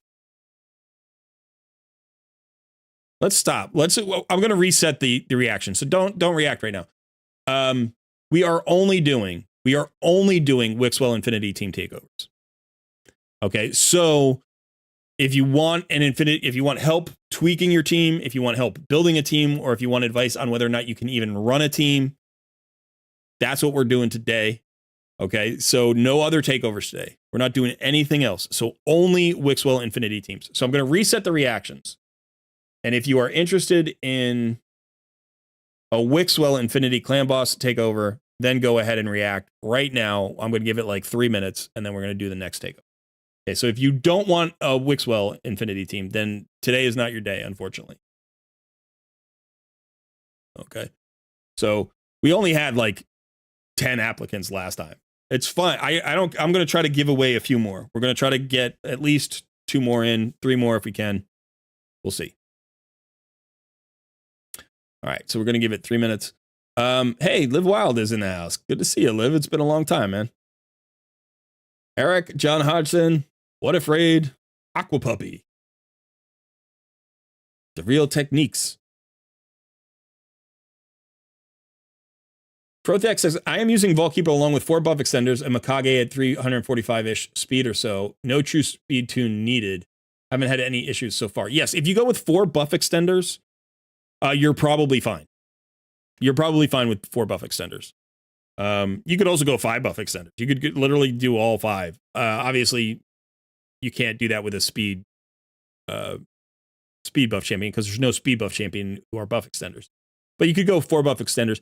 So yeah, you don't necessarily need a perfect speed tune. You do have to make sure that nobody's outrunning the team though. Like you can't have one champion going at like a 2-to-1 and everybody else going at a 4-to-3. Like that would probably break in most cases. But the thing is, when you're not running a true speed tune, generally people get bunched up and slowed down. Right. So you're probably only running at like a 4-to-3 or, maybe one champion's at a 5-to-3 or whatever. And the nice thing about having 4 buff extenders is not everybody has to, all the buff extenders don't have to run at the same speed then. That's okay.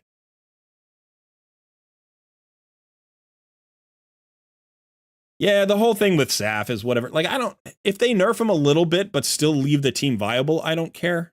You know what I mean? Like, I think that it was a mistake to build this champion the way they did. I think the shield multiplication idea is broken. I think Armand's is broken. I think Mariska and Terrace are broken. I think that there are a lot of broken champions in the game, and the way they fix champions is by making more broken champions.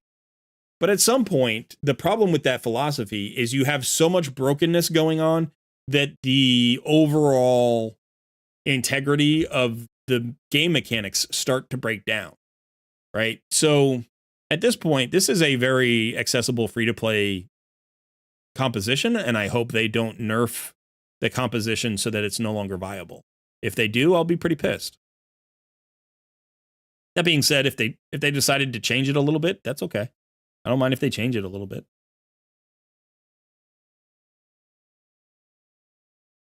Infinite anything is broken. Yeah.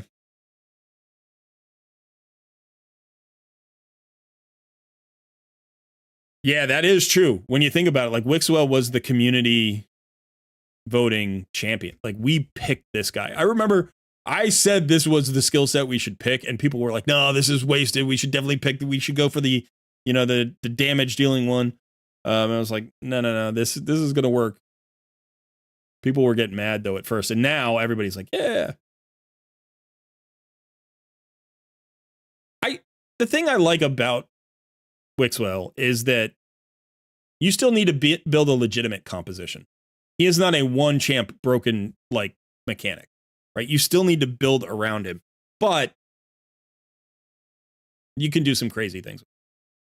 All right, let's go ahead and spin this wheel here. Remember, we're only doing Wixwell Takeover today.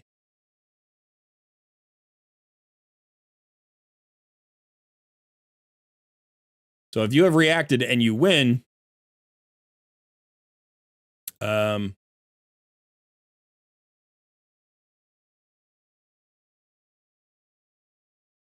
just remember, we're not doing any other takeover.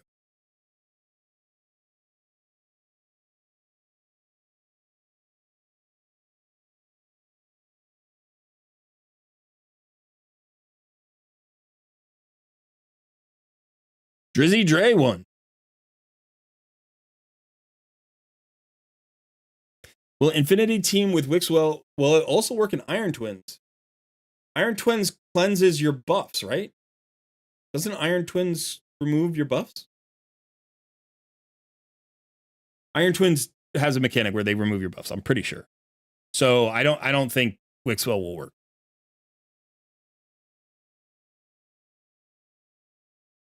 That's true, Kai. We didn't know how the mechanic was going to work. He doesn't remove your buffs If he doesn't remove your buffs, you're right, he does cleanse debuffs. Then yeah, it could work. That's a nice idea.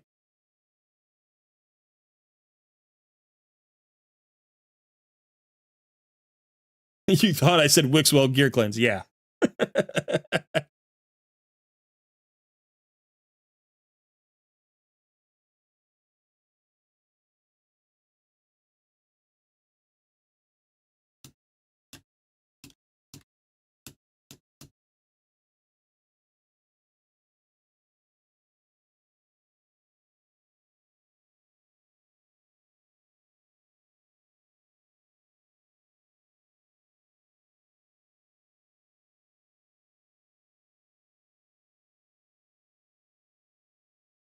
Drizzy Dre.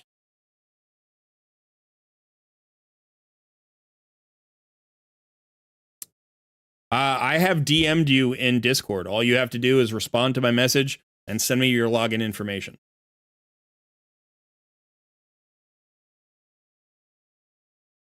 Iron Twins fight isn't really long enough to get his shield really large. That's an interesting idea. Yeah, probably. But the other question is like how much damage is actually done to the shield, right? Because you could grow the shield significantly if you could get 18, 21% multiplier, it'll get large fast. And the question is just how much damage is it taking? So if you are outpacing the damage you're taking, then it's an infinite shield. You don't care about how big it gets because you're not using the cadaver mechanic, right? Like you're not using the shield to create damage. You're just using the shield to prevent people from dying. So like the clan boss damage ramps up. He hits harder with everything, right? So it's like Iron Twins, it's more about the stacks. Right? Like, are you getting the stacks? And you know, you have an affinity issue there. Because Iron Twins does stacks based on the affinity of your champions based on the affinity of the Iron Twins, right? If your affinity doesn't match. So Brogni can be paired with Wixwell, and if you have Brogni and Wixwell, you're done. You don't need to do anything else. Brogni and Wixwell with 2 other buff extenders. Like it doesn't matter what you do, it doesn't matter what the speed tune is. Like go at a 1-to-1. If you go to 1-to-1 with Wixwell and Brogni or a 4-to-3, you're totally fine. Because Brogni adds the shield, then Wixwell multiplies the larger shield. You do want Brogni to go ahead in the turn order. I actually made a team where Wixwell goes ahead in the turn order. It still works, by the way. But it's better if Brogni goes first, and then so Brogni adds the shields, Wixwell multiplies them, and you're off to the races. It almost doesn't matter what stats you have. You can go like pure offense with that team.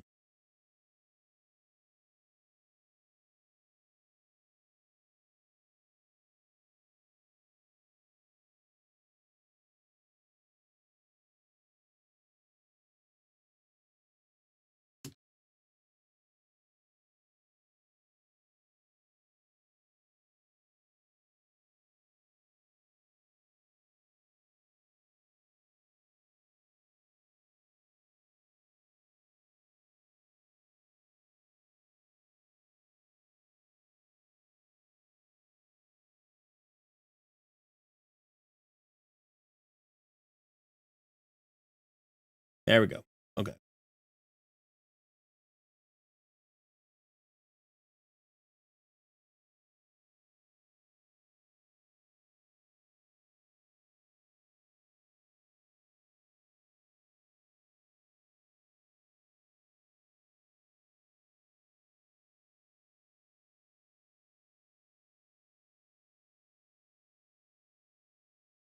All right, and now I need your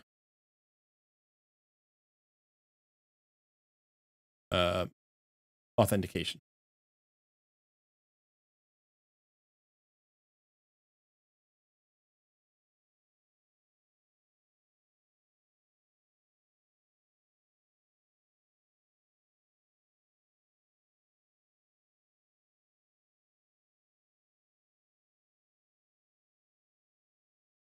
Okay, Dre, you can come and join me in the coaching voice. Sorry, it took me a second to get you those roles there.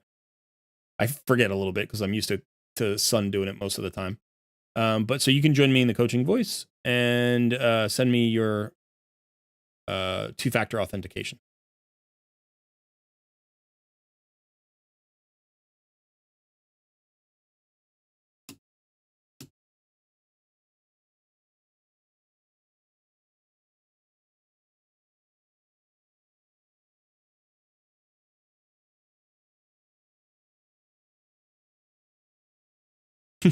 John Hodgson.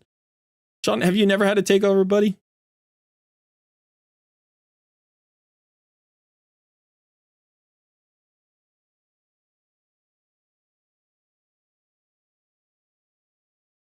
Yeah, if you have Geo is huge for this.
Yeah, no worries. You have two-factor authentication. So somehow, however it is, you receive a 6-digit numerical code, right, from your authentication process. You need to send me that code.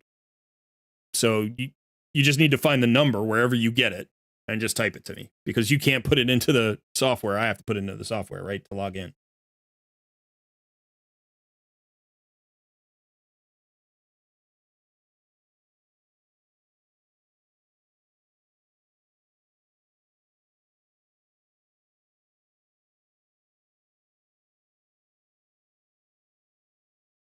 What is two-factor authentication? So when you log in, it tries to confirm through another device, right? It says you use the Google Authenticator app. So that app is going to give you a code. I'm assuming you do this every time you log in, right? You use the authenticator.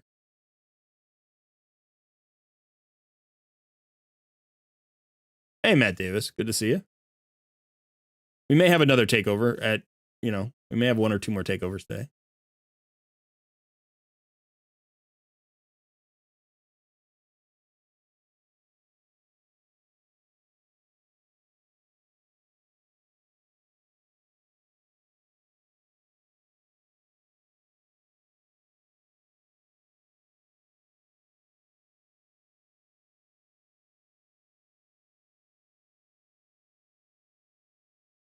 So when you log in,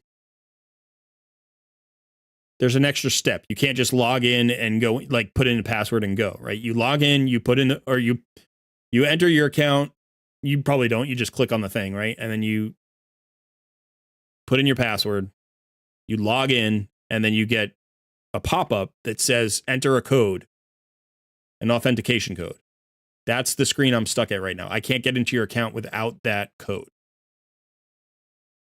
Now, I'm assuming it sends that code to your phone or it sends it to your email, depending on what option you chose. I need that number. Without that number, I can't give you your takeover.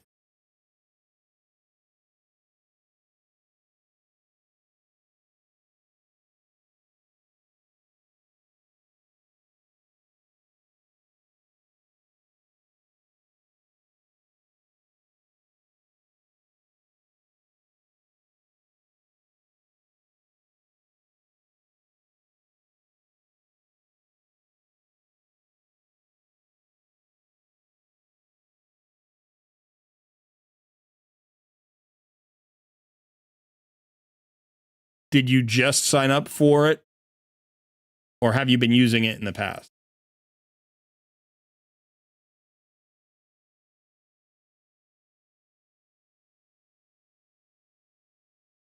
You've been using it. So how do you normally use it? Where does it show up?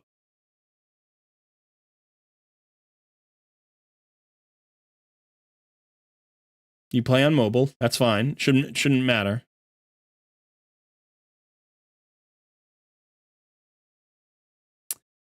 Okay, so you use the authenticator and it like automatically puts in the code, so you don't have to like see the code.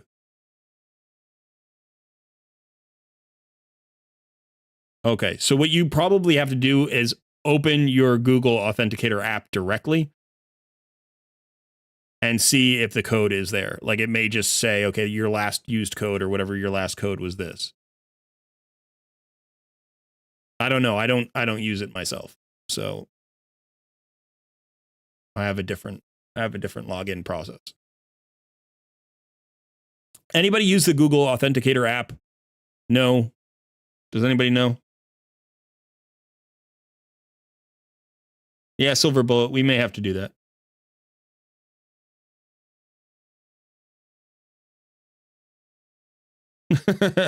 Hello, you've reached Colruyt Technical Support. How may I help you?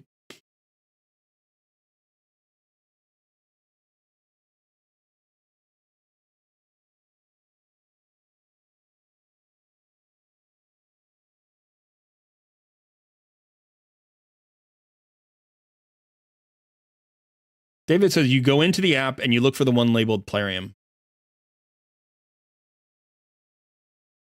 So yeah, if you have the Authenticator app on your phone, the Authenticator app will enter it, right? Will enter the authentication code. But it still records the authentication code in the app so that you can manually go and look at it.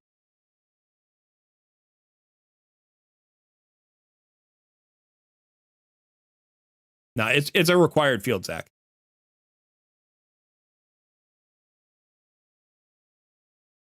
Sav, have you tried turning it off and on again?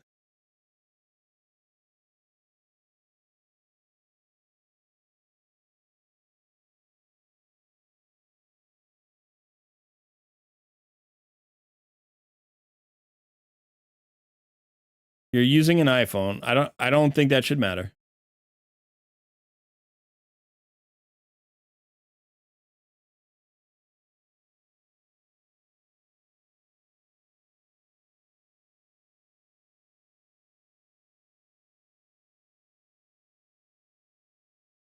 So have you opened the application itself? Have you like gone onto your phone and opened the Google Authenticator app? Have you done that?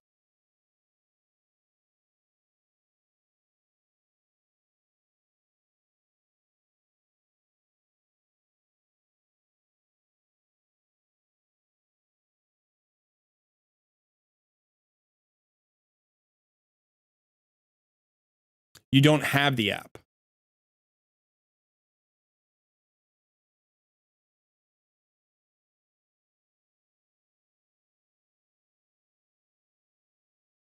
I'm confused. I don't understand how you don't have the app if you have the like how are you using two-factor authentication if you don't have the app?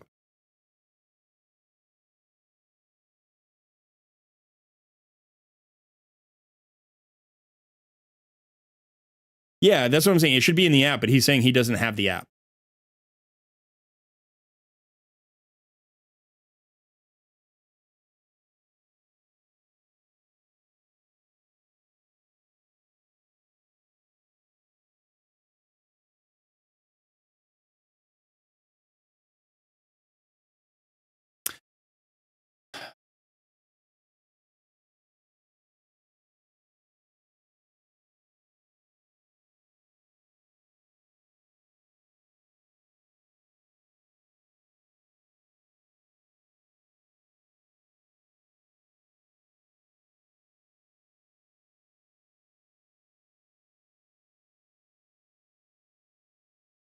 And he just signed up for two-factor and didn't actually get the app. If he logged out, he couldn't get back into his account. He needs the app.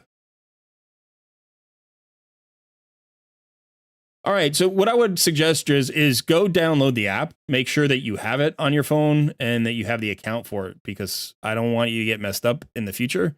But you have two-factor authentication on, so I can't get into your account right now.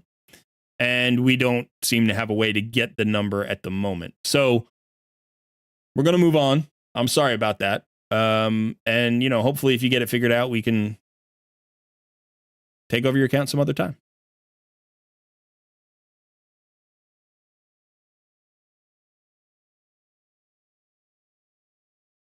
All right, no worries. I am going to make sure I take your winner status off because I don't want you to get locked out from the 90 days.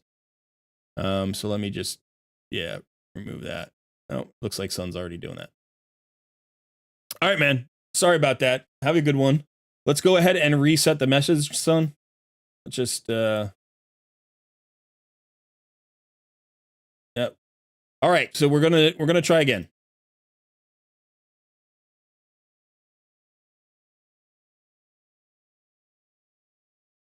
We're gonna try again. Sorry, Driz. All right, so again, we're just doing Wixwell takeovers today. That's the only thing we're doing. So if you have a team and it's not quite working, you got to tweak it. I can help you there. If you know you can build one, but you haven't actually built it yet and you want to build one from scratch, I can help you there. Or if you don't know if you can build it, you have Wixwell, but you're not sure about how to make the team go, I can help you there. And that's basically what we're doing today. And we're going to try to get a couple more people in if we can. Kind of chilly here.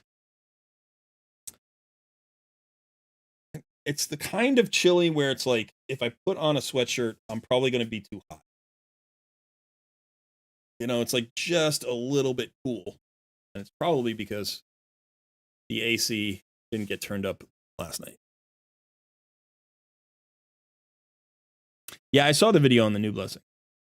Ooh, we got a lot of reactions here. A lot of people wanting their Wixwell takeovers. That's good. That's good. It's winter down there. You must be in a different hemisphere.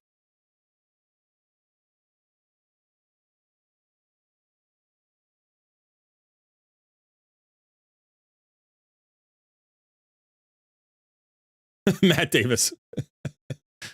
I have the makings for a great team. Good luck, me. Which way will the Wixwell will? All right, let's go ahead and fire up the wheel. We got 148 people waiting. Let's keep it moving. Fire it up. I'll fire it up. I can do it. Sun's faster. Where is Sun? He's hanging out. He's around. He pops up from time to time when you least expect it. He's like creepy like that. He just kind of, he lurks around looking to pounce. And then all of a sudden you're like, whoa, hey.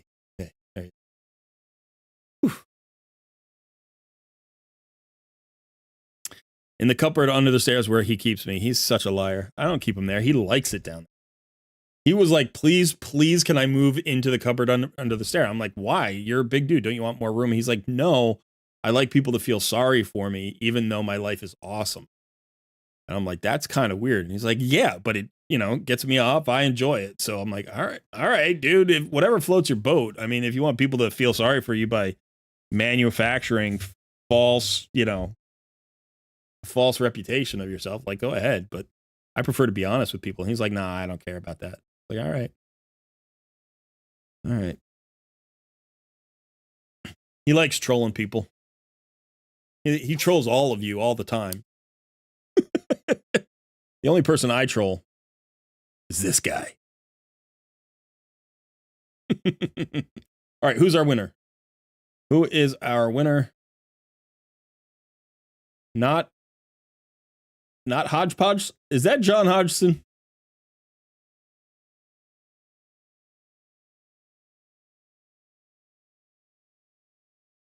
That'd be too funny if that was John Hodgson. Is it John Hodgson?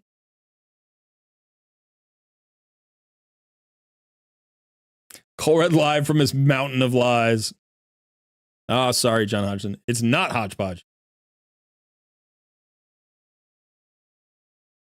No one shall disrespect our dwarf king of... I don't know when the truth is disrespectful, Alex. He's the master troll.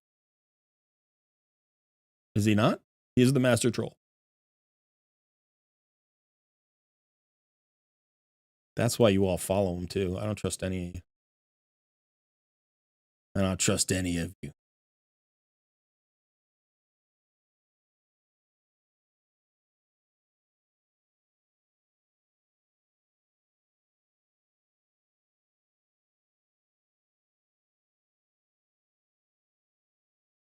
But monsters or pirates as the next section? I don't know what monsters. I mean, monsters are.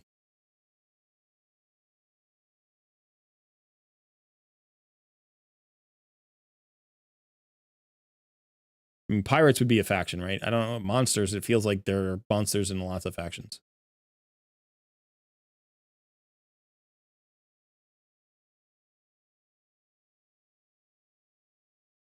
Not Hodgepodge. Where are you, buddy?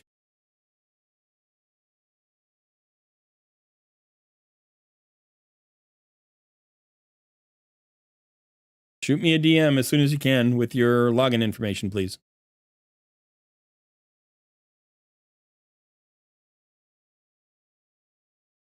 And just a quick reminder to everybody, if you are here for a takeover, it really helps if you have your login information like ready to go and your two-factor authentication ready to go. Also, like when I'm about to spin the wheel, be present, right? Don't take that moment to like go take a phone call or go to the bathroom or something.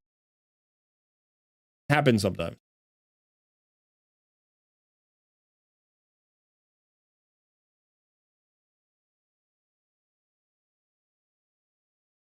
Not Hodgepodge. I've sent you a DM. All you have to do is respond to it and give me your login information if you can, please.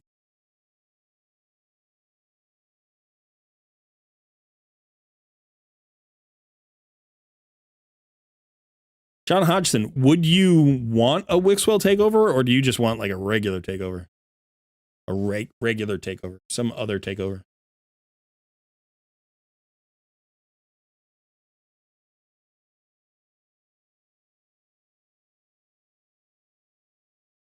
Son, have you gotten any response from that Hodgepodge? I have not.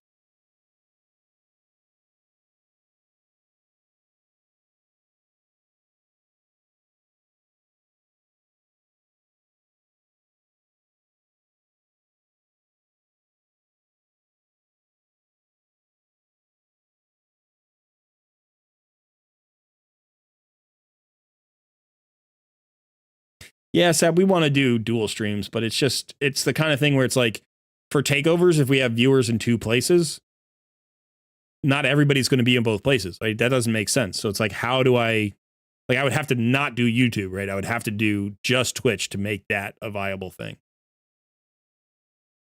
So I mean, that's why I do it in Discord, right? Because if I do dual stream, everybody can come to the Discord.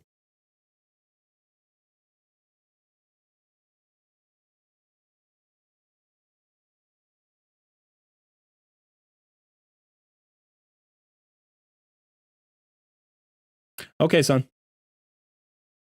All right, so non-Hodgepodge, I'm going to give you 60 seconds, buddy. Sorry, but we just had back-to-back duds.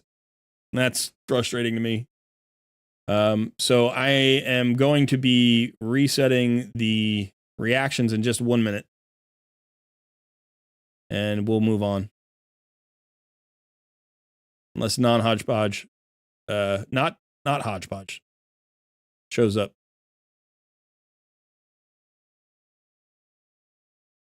I'm not dual streaming right now. I would like to dual stream. I've been so busy with the baby, I haven't gotten around to doing anything on the, I don't even respond to comments in my videos anymore. And I used to respond to like 99% of comments. I mean, that's always been my thing. But yeah, I'm only doing Wixwell takeovers today.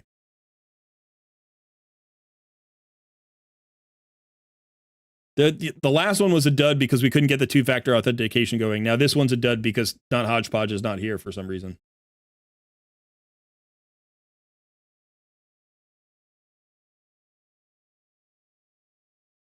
All right, so yeah, we're gonna move on here. Let me just reset not Hodgepodge's stuff.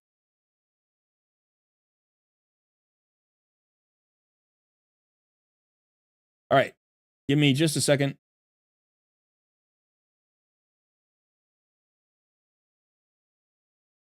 All right, go ahead and react to the message now. Remember, Wixwell takeovers only. And if I get a third dud, I swear I'm going to stop doing takeovers. This is really frustrating, you know, to waste like 15 minutes when I could be helping people because I only get so many takeovers in, you know? And like, I understand it happens. I'm not, you know, the two-factor authentication thing. No, it happens. We don't understand all the stuff that we use all the time. You know, sometimes it happens mechanically differently on, like I'm using Plarium Play and you're using an iPhone. Great. All right. It happens. Sometimes people get called away for things. Like it does happen. But it's just frustrating to me because I'm like, I have very limited time to come and do live streams because of the baby and all that stuff. And I want to help people. And I think this is a really helpful thing. So hopefully, you know, people saw the first takeover and they can use that as a guide to figuring out their own Wixwell team. But yeah, let's go ahead and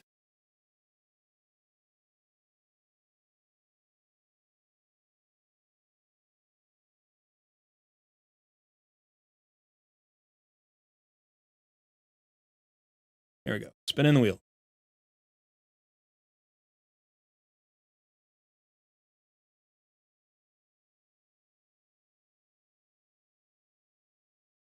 Yeah, it's good to be prepared for this. I mean, some people are new to the live stream too, you know, and so the first time you ever have a takeover, you know, it's a little nerve wracking, and you know there are 100 people watching, and you get nervous. Like I am sympathetic to it, but you know, it's also a little bit like I have an agenda. I want to keep moving.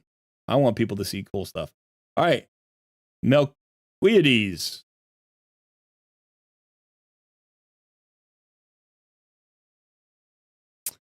Congratulations. Go ahead and shoot me your login information, please.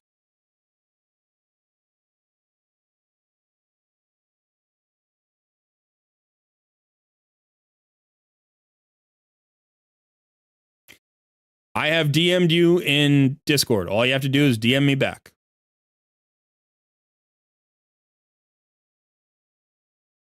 BH, was that you? Sometimes that happens, man. I understand. I understand. Sorry, we had to move on. We did remove your win, so you'll get to get another chance.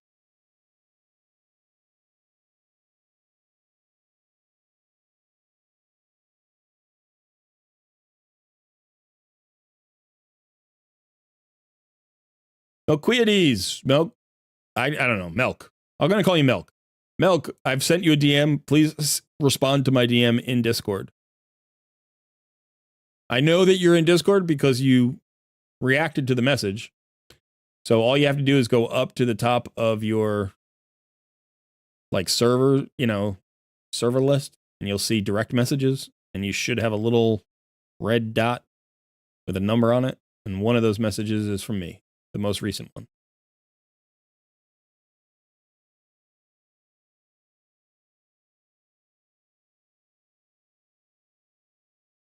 There we go. Woohoo! All right.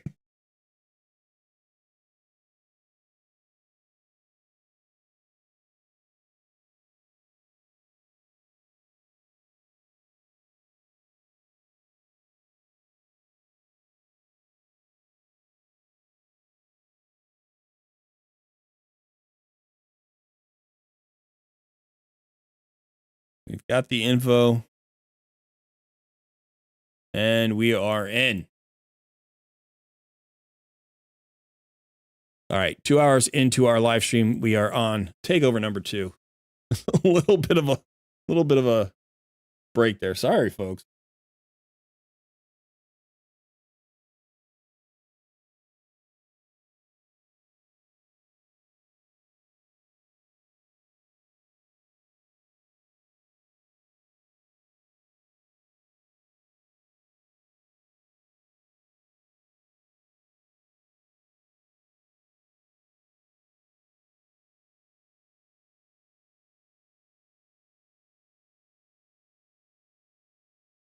All right, Melquiades. So, level 100. Working on Eric's. Okay. So pretty far in. And have you put together anything on this team yet? Like, have you tried putting together a comp, or are we starting from scratch?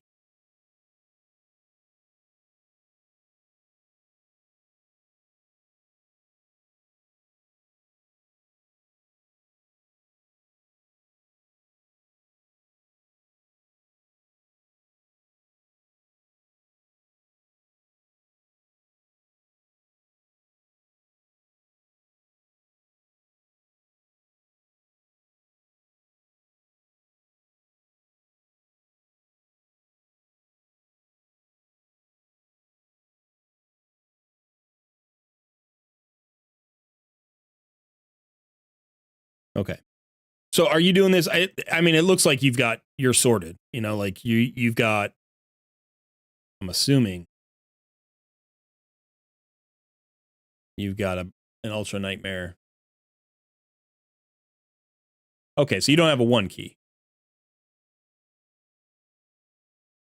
You don't have a 1 key right now. You've got a counterattack with new, and it's a 2 key, but it's a good 2 key. You're getting, 48, 49 million per key. But okay, so you want that 1 key Ultra Nightmare. Gotcha.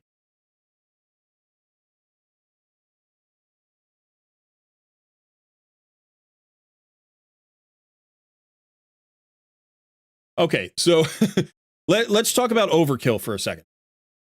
You have a great roster, right? Like your roster gives you tons of options. You have Brogni, right? You have Lady Mikage. You have Arbeus who's got a increased speed, right? Does she have an increased speed? No. She's just speed in all battles. Is it her other form that has speed?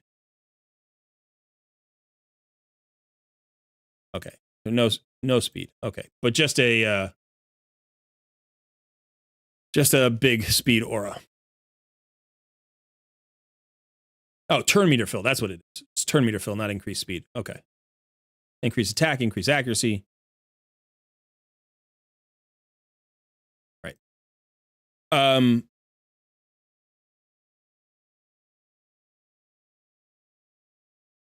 right. So you have a ton of you literally have all the options that you could possibly want here. One option, by the way, that's really nice is Mithrala. Right? Mithrala is great because she brings you a strengthen. She brings you the increased defense, increased attack, strengthen, and shield. Right? So you get 4 buffs from her. Although you probably don't need the shield. You get the poisons, so she's going to do a ton of damage. You probably don't need it. You have Newt, so Newt's going to be great. Doesn't really matter what speed we run out of him, run him at, as long as we can fit him into the comp. So we do have Newt. Newt's got a counterattack, right? Problem with your Newt is he's got Relentless. You can't actually use him in Relentless, unfortunately. So we probably have to not use Newt.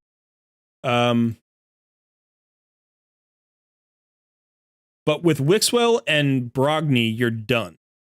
Like, that's all you need. Wixwell and Brogni with any 2 buff extenders is done.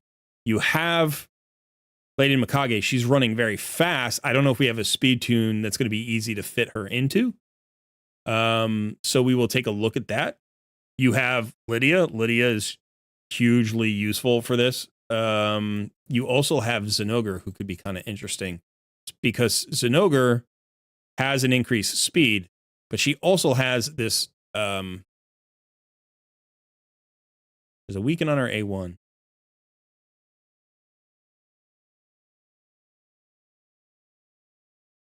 Each hit increases this champion's turn meter by 5%. Yeah, I don't know. We might not use her. We could use her. Maybe Yumiko.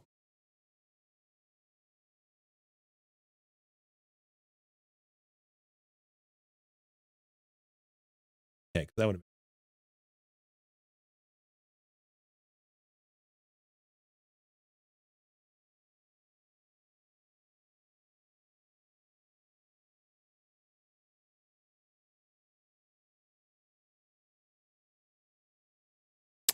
All right, so I'll tell you what I'm thinking. I'm thinking a couple of things, but one thing I'm thinking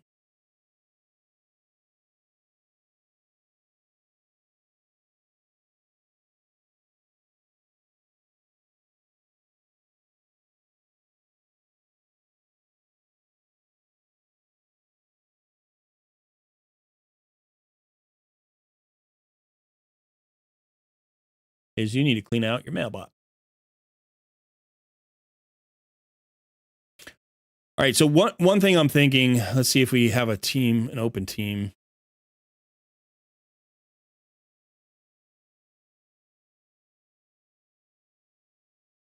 Can I get rid of this team 13 here, or is this specific for something? That might be specific. Like, tell me a team I can get rid of.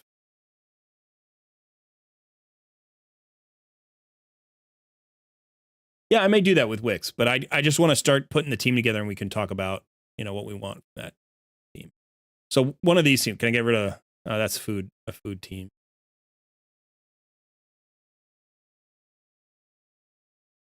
Just pick any team. I don't want to delete a team that you're using, so it's like, if it's team 15 that I can delete, I'll delete that. That's fine, but just let me know.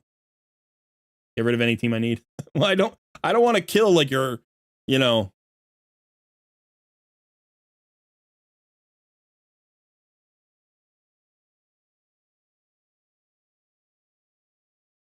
All right, let's this looks like it might be a Fire Knight team.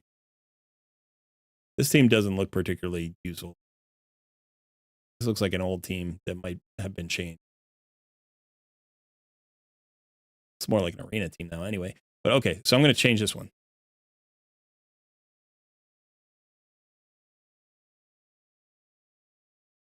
All right, so this is what I'm thinking right now. So we have Wixwell and Brogni. Now, Wixwell was down here somewhere, right?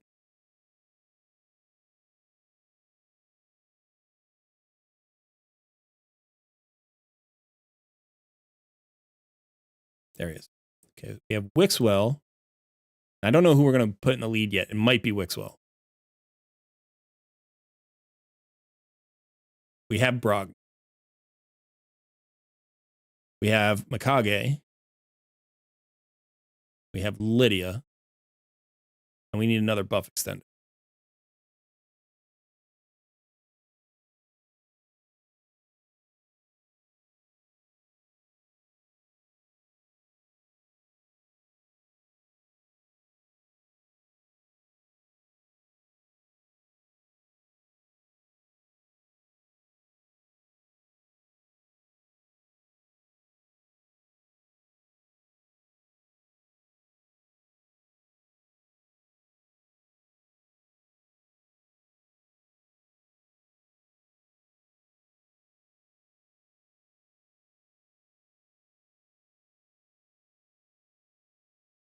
I just need to find. I don't know. Should have looked. All right. Positive effects increase buff duration. Okay. So does Arbeus have increased the duration of all ally buffs for 1 turn?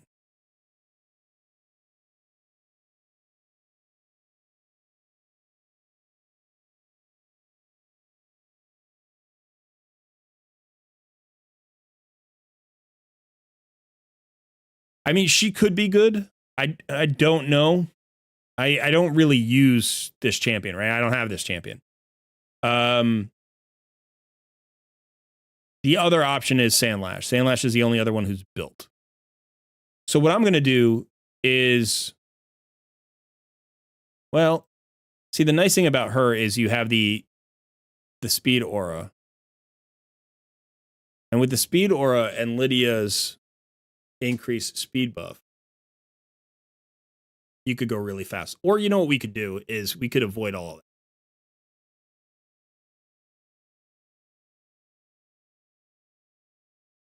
Because here's the issue. It's the turn meter fill. Like, we would need a special speed tune to deal with that. Because it's just 1 turn meter fill on a 4-turn cooldown, which is like a weird number too, right? It's not great. So I think we're better off without Arbeus. So I'm trying to think of how do we want to build? I think Hellborn Sprite would be the best, but let's take Sandlashed for now because she's built. And then if you want to swap in Hellborn Sprite for Sandlash later, you can, and you can potentially make that work. You don't even need to, I don't think. So let's go back to that team setup. What team? I forget where it was. Here it is. Okay, team 8.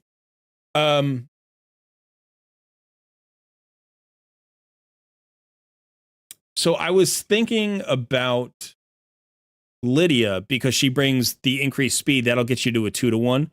Plus, she brings weaken and a decreased defense. So she's going to get you a lot of damage, right? But we could potentially not go that route.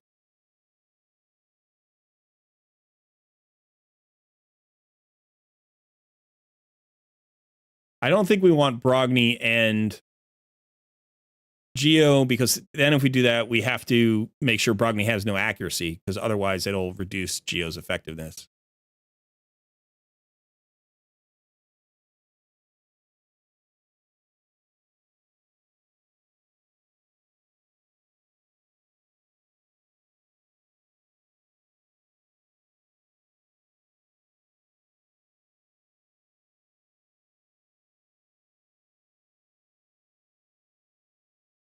This is interesting. I mean, we have so many options here. I'm almost like, I'm almost lost.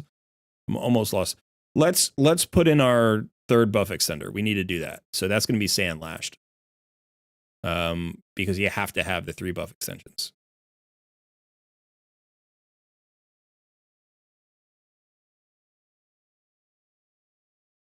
And so now the question is, do we want to run it 2-to-1? Do we want to have? Yeah, I think we do. I think we want to run it 2-to-1. We don't need to run it 2-to-1. We don't have to have Brogni, right? If we're running it 2-to-1, we could just run Wixwell. We can put in another DPS. Brogni does really good DPS, and he makes it really easy because you just use his block debuffs, and you don't have to worry about anything. You don't have to worry about Wixwell's stuff at all.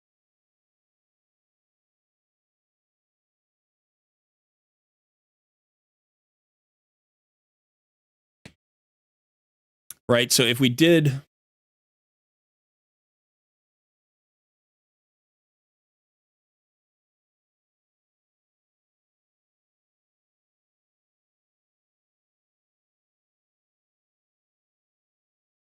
If we did Lydia...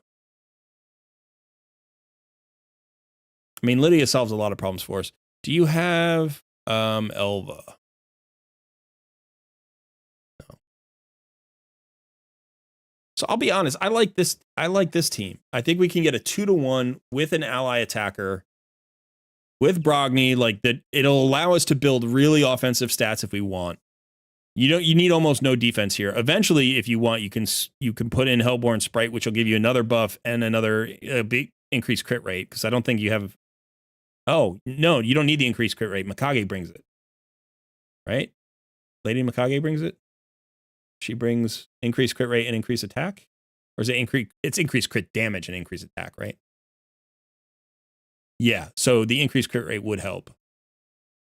All right, so we have the increased attack, increased crit damage, strengthen, increase speed, increase defense, 2 shields, and then with Sandlash Survivor, you would have an increased crit rate. So you would have 8 buffs. I mean, it doesn't matter. You have more than enough. With Brogni, you don't... It doesn't matter. It doesn't matter. Like, Brogni and Wixwell could run it a 1-to-1 and do fine. You have a Brimstone here that's a 3-star Brimstone.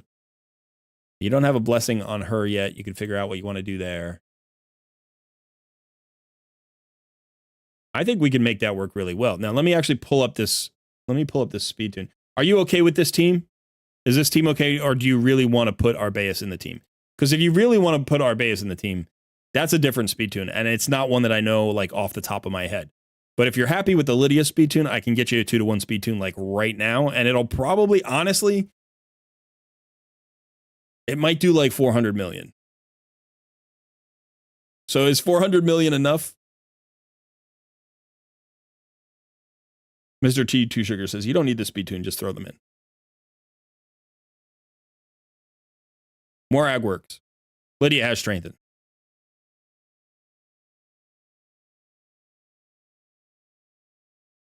Okay. Matt Davis, I got to remember. It helps, Matt Davis, by the way, if you chat to me in Discord, because I look there for you. I don't always look at the chat from the live stream.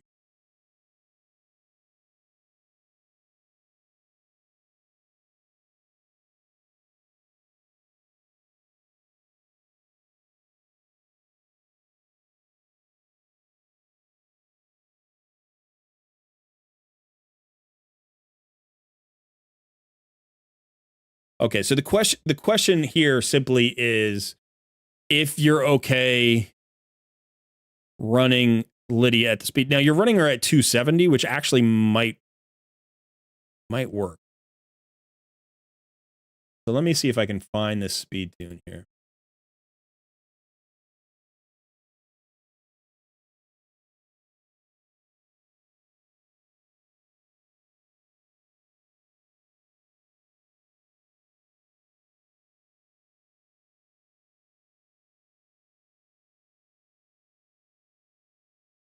Okay, so this is a speed tune that I was working on, which allows you to use a speed booster. There may be an adjustment made because this is also a 15% turn meter fill. So we have to figure that out. I'm not sure if that's going to work or not. So let's see if we did Lydia here. Does it still tune? It does. It actually does tune. Okay. And then the question is, I think you're running her at 270. So that's nice, right? Lydia's already at 270. Let me just check. Do you have a speed aura for the clan boss? You do. You have a 12-point speed aura. Okay. Or speed area bonus. This is important to know here. So let's go and look at the area bonuses. So area bonus is 12 for the Demon Lord. All right, so that's something we've got to account for in the speed tune. And I don't know if we can run her at 282.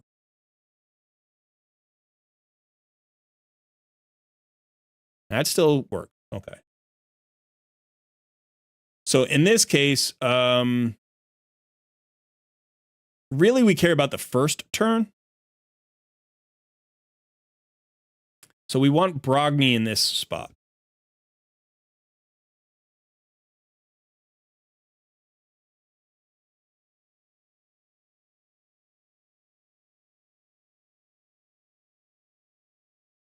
And then Lady Mikage isn't in the calculator. Oh, she is.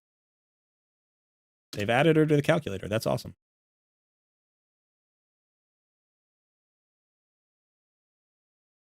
And then I think we were using Sam last, right? So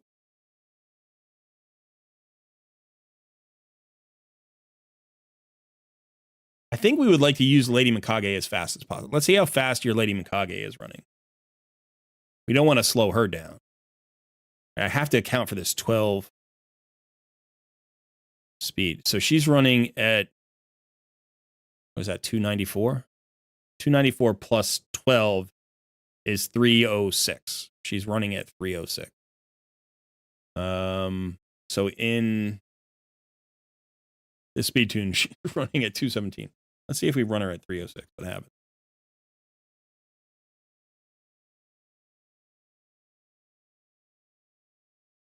Yeah. So there are other speed tunes where you can run people faster. Here's the thing. It probably doesn't matter. Like, let's run her at 306. It probably doesn't matter. You're not going to get a full 2-to-1, but who cares? It's enough, right? Like, as long as the buffs don't drop off, As long as the shield buff doesn't drop off, which it doesn't look like it ever does.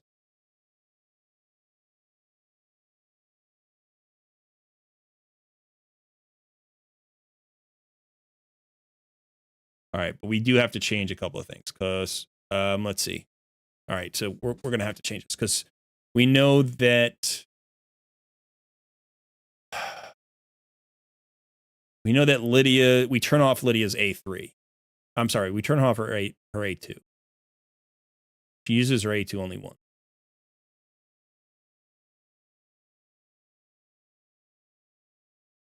We also don't really care about her A3. We'd like to turn off her A3 because we don't want to. Do we have any poisoners? We don't have any poisoners.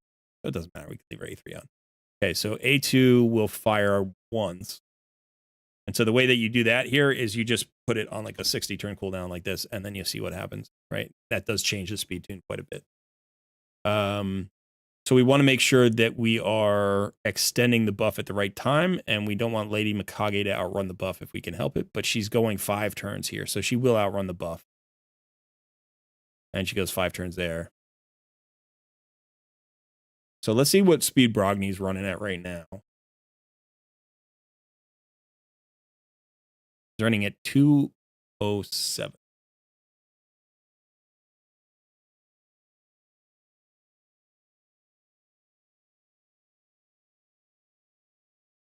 Oh, but plus 12, so 219.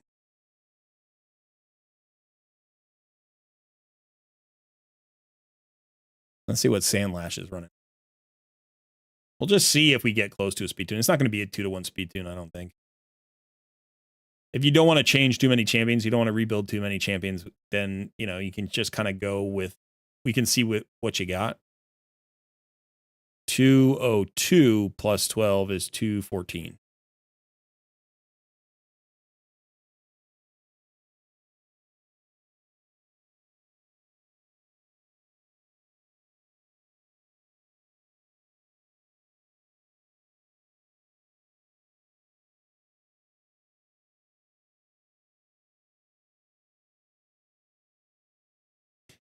So this is weird. It's saying Lady Mikage base. It's saying the A4, but you're not using the A4. So let's turn that off. Okay.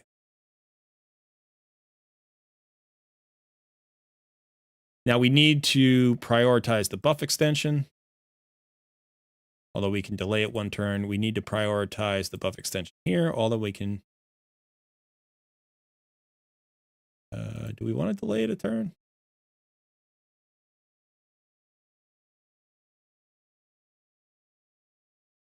Why is that not starting?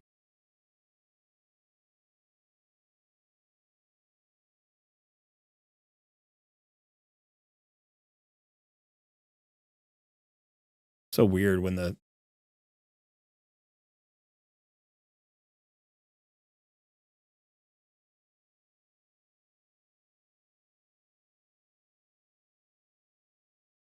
Like, I'm changing something that's... I'm not actually seeing it reflected in the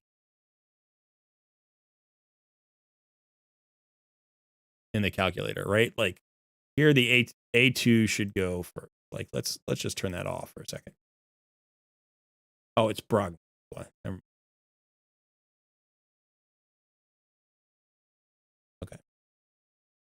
So I'll keep her Wixwell. We need to prioritize his 8, but delay it.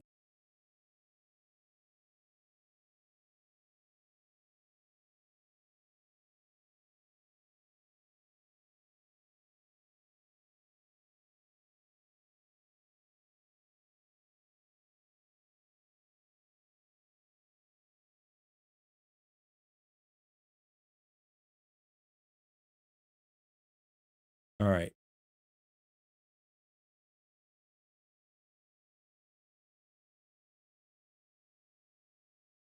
Now the question is, does it ever fall off? It does. It falls off there. This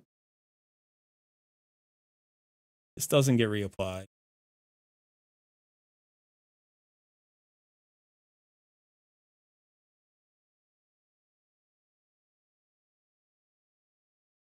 Yeah.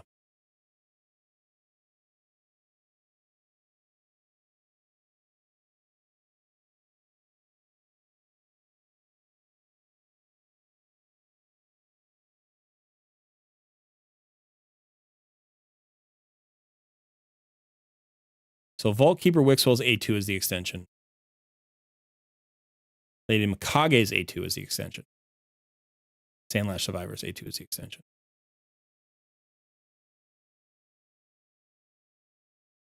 Okay. What if we do that?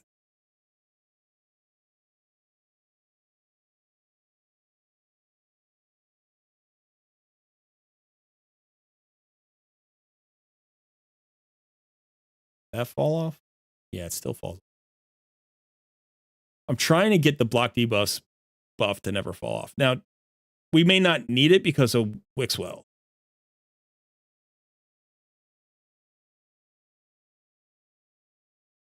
But it's better to not have to worry about it.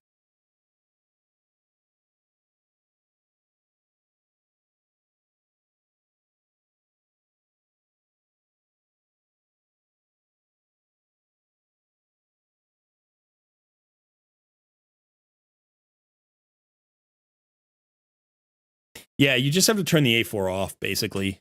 You can just turn it down to a cooldown of 0, and that turns it off on the calculator.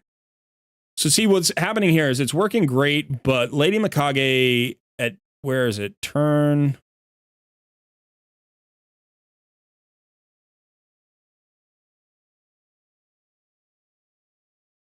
Here, on turn 3, you can see that block debuff buff falls off. And it's never going to be reapplied. Unless we leave Brogny's A3 on, which defeats the whole point, right? You want to use it once and then never use it again. And I think it's just because Lady Mikage is going so much faster than everybody. Now, it does look like it tunes. This does tune eventually. And you can see it is a 2-to-1. Just takes a while, and we get past the point.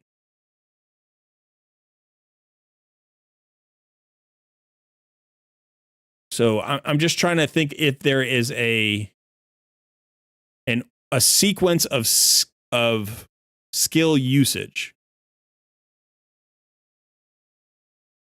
that would solve this problem. And one idea is to have everybody open with their A1.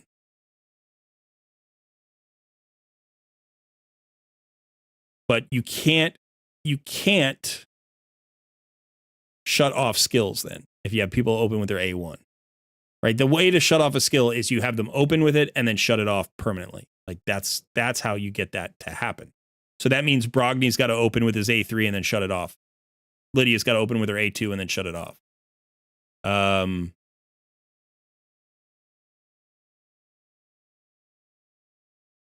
then, we could mess with the turn order. Like if we could move people in the turn order, that would be fine. But we can't because we were locked into these skills. Or we're not locked into them, but like nobody's going to go faster than Lady Mikage. We would have to slow her down significantly, or we'd have to speed up Lydia significantly. And Lydia is not the problem. It's Wixwell, right? Now we could change Wixwell's speed because Wixwell is not built yet.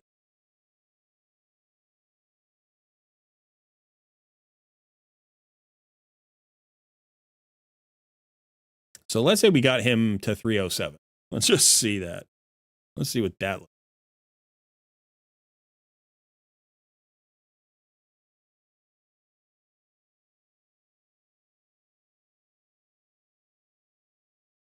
No, a lot of people lose their buffs then, right?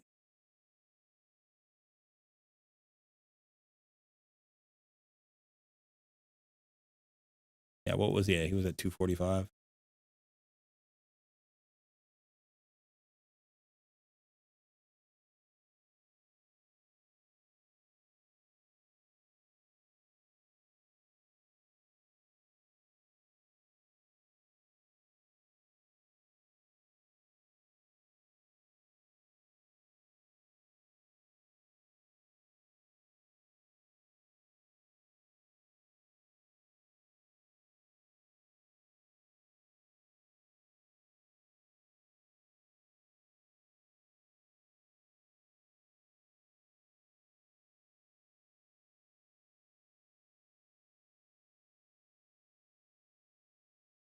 There is something a little tricky that we could do. We could try this.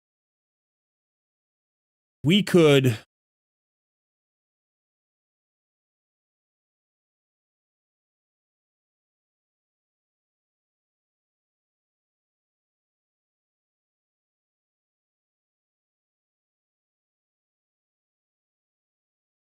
We could not use, well, I was going to say we could not use Wixwell's A3 at all.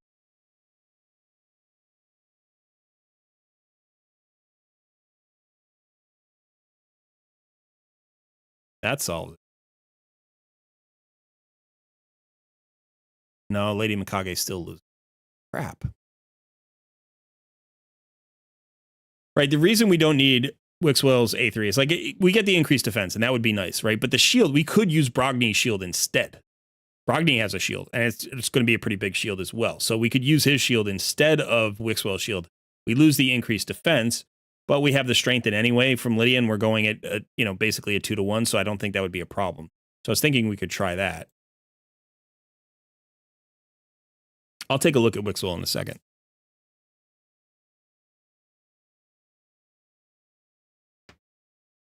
By the way, if you see something from chat, let me know, because I'm not looking at chat right now. If somebody's got a solution in chat. So we just need Lady Mikage covered. And because she's going first, that's tricky. Brogni, where does Brogni put up his... So he puts it up here. So what if we had him open? Well, we can't have him open with his A2.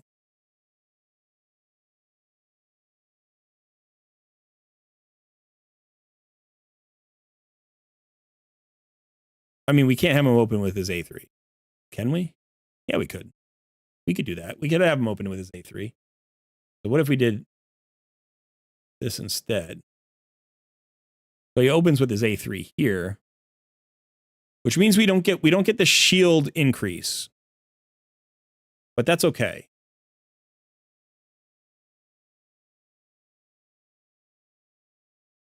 And then we can turn off this delay.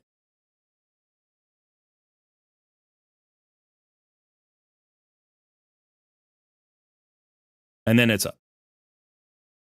Then it's up forever. Okay. We can do that. So Brogni can open up with his A3. The A3 is the shield. Now, Vaultkeeper and Brogni will both put up their shields on the same turn. Shouldn't matter. Shouldn't matter.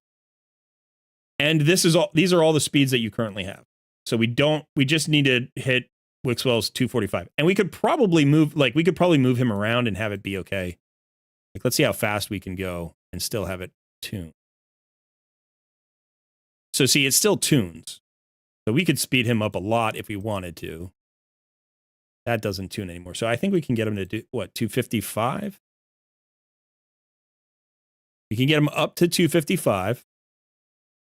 Or we can run him slower. How slow can we run him?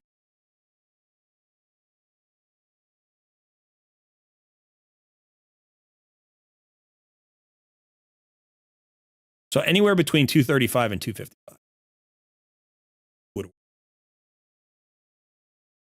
Okay. And then that should probably work. Now, I could mess around and put in all the exact things here, but I think this is going to be fine. There's enough.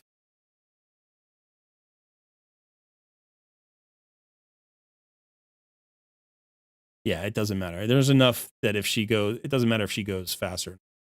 So as long as there's one speed in every direction, then you should be fine. And I think there is. Okay. So this looks like a viable 2-to-1 speed tune. Let's look at what we're bringing. We're bringing a weaken, a decreased defense. We have the decreased attack from Wixwell. The decreased attack is not going to matter. We've got the ally attack. We've got more than enough shield growth. This is going to so easily crush this. And we don't have to change anybody. We don't have to change anybody at all, which is nice. All we need to do is get Wixwell somewhere between 235 and 255. Does that feel good? Does that feel good to you? Because it feels good to me.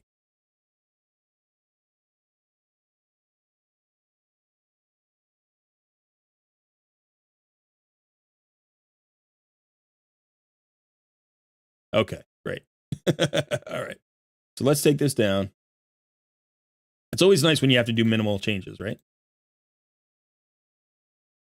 All right, so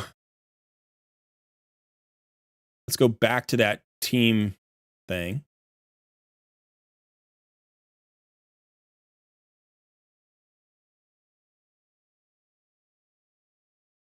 So this is the speed tune. We are using Wixwell in the lead. It doesn't really matter who you put in the lead. We're going to put Wixwell in the lead. You don't have to worry about his intercept buff.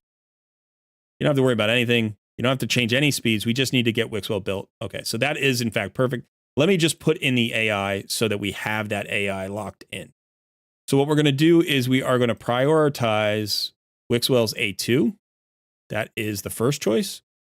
But we are going to open and then turn off the A3.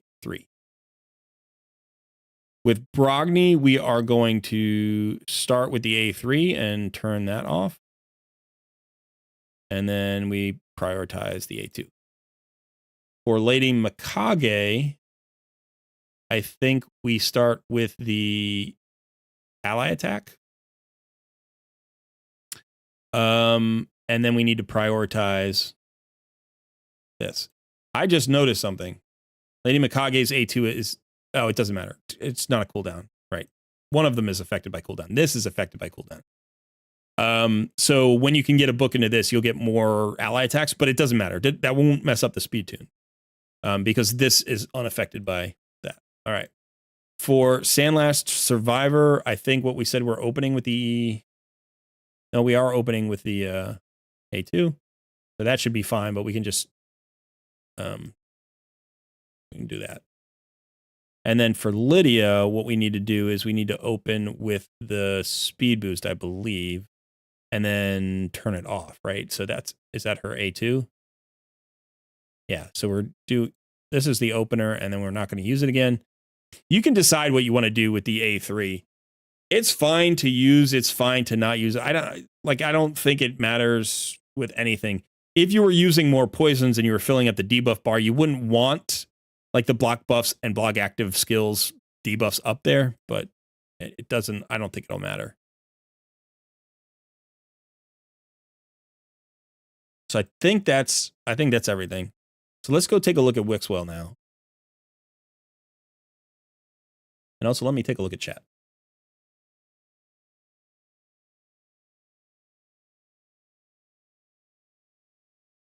Oh, yeah, turn off the metamorph. I think the metamorph is off by default, isn't it? I don't know. I haven't actually used her yet in my clan boss team.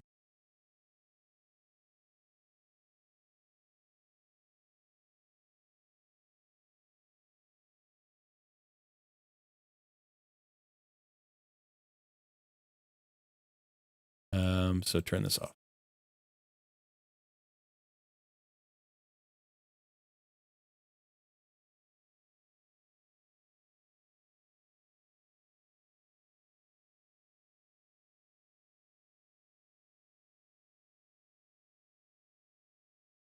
Okay.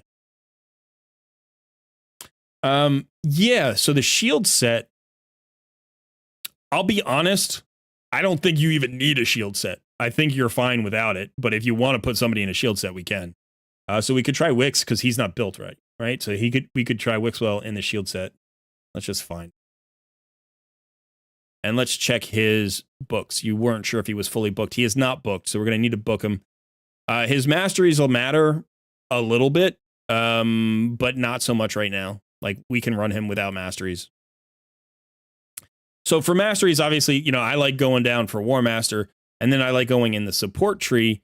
You want to get this. Increases the value of shield buffs this champion casts by 5%, just so the initial shield is a little bit larger. And otherwise, I'd probably go for Lore of Steel just for more stats. But if you're putting him in a shield set, it doesn't matter so much. One of the things that I was talking about with a member of my Discord community, I think yesterday or the day before, was this rapid response mastery. Now, I was initially thinking this was going to be a problem, that you don't want rapid response, because you get 10% turn meter fill whenever a buff cast by this champion is removed or expires. If none of your buffs are expiring, this will never fire.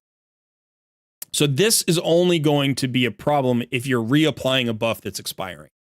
If you have a champion that applies a buff once and then it's extended infinitely, it literally never expires, and so rapid response is not a problem.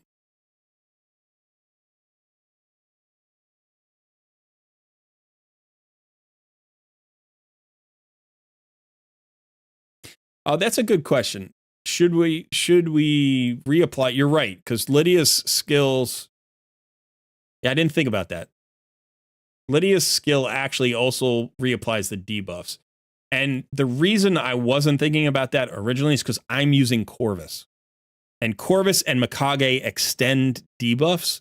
And so on my comp, I don't have Sandlash, I have Corvus. This is basically my comp, right? The one I'm like looking for. And so you get 100%. Well, do you get 100% uptime? You do. You get 100% uptime on the debuffs, right? Because what happens is you're going at a 2-to-1 ratio. And so you're extending it.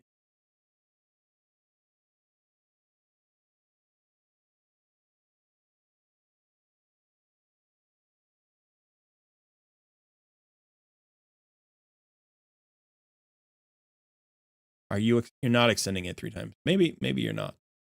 Maybe you still need to apply it. Anyway, you're right. So we can open this and then just use it.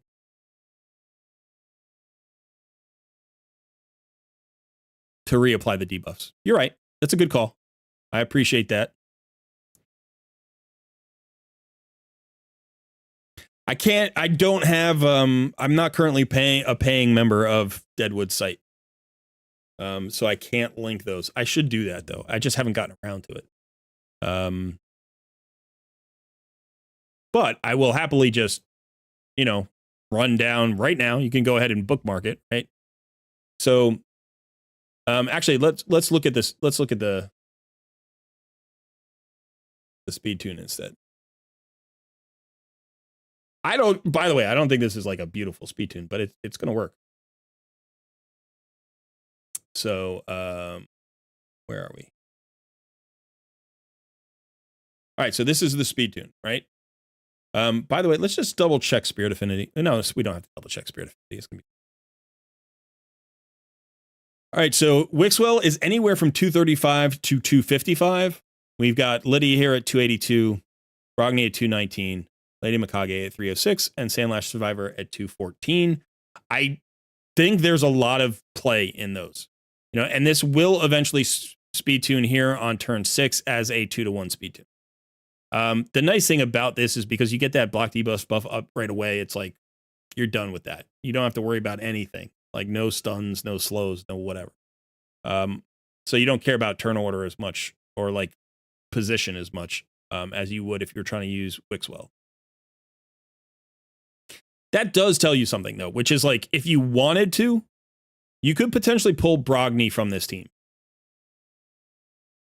Right? With the strengthen from Lydia and the 2-to-1 speed, you don't actually need Brogni on this team. I think you could use a harder hitting damage dealer and use Wixwell to block the stuns. You would just have to check to make sure that it works on Spirit Affinity.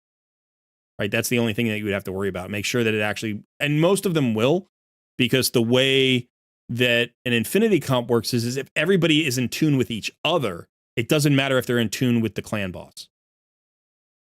Right? As long as they're in tune with each other, the buffs will always stay up. And as long as the stun doesn't break up that speed tune, then it will always be in tune. So it doesn't matter if everybody's slowed or not.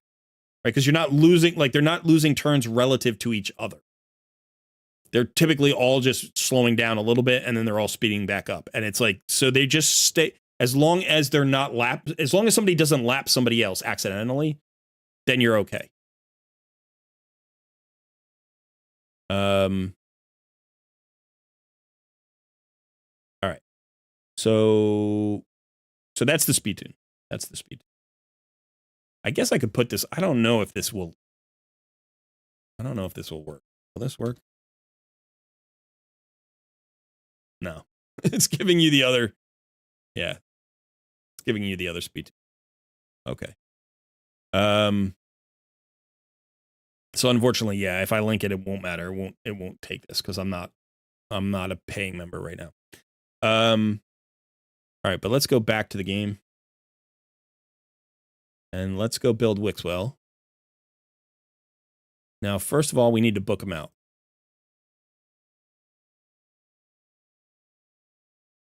We have 9 books. Are you okay with me using the books and all that?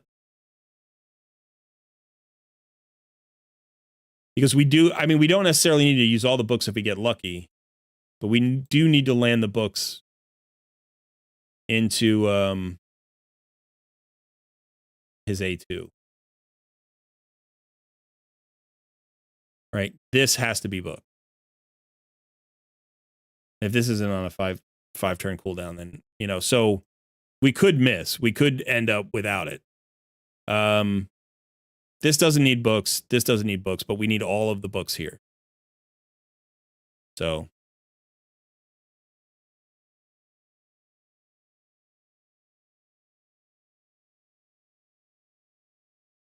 use 5 at first, and we'll see what happens. We did it. I love that. I love that. All right, beautiful.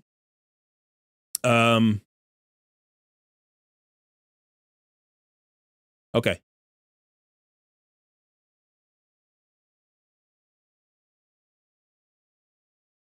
Yeah, okay. So let's actually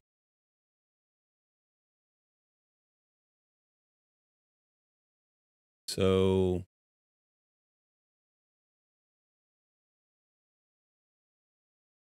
yeah, so we need to do this first.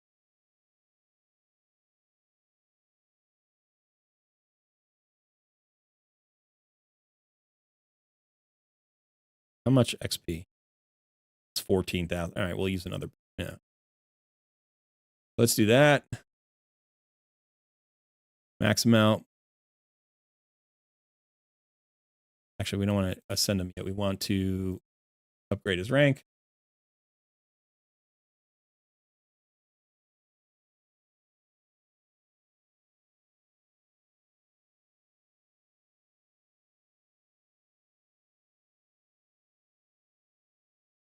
These are extra copies. Are you okay with me using this guy, the chicken?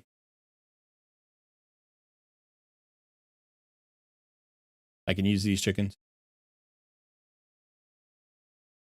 I assume that's okay. All right, now we'll send them. And we'll barrel them out.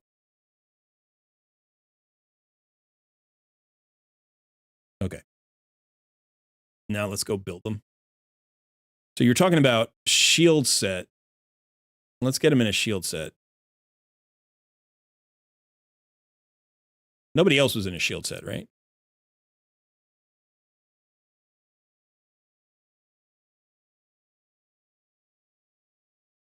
All right. So yeah, I don't know that this shield is going to matter that much. I really don't. It might, but we'll have to see. We'll have to see. All right, so let's go ahead and look for HP.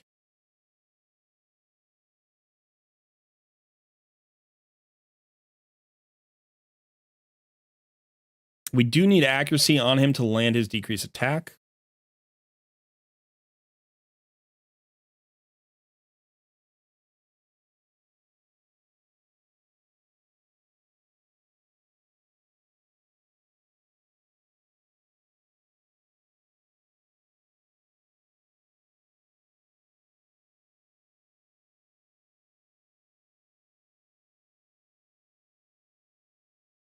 We do need enough speed. We need to get him to enough speed, right? So that's like, it's going to be a thing. Let's do speed.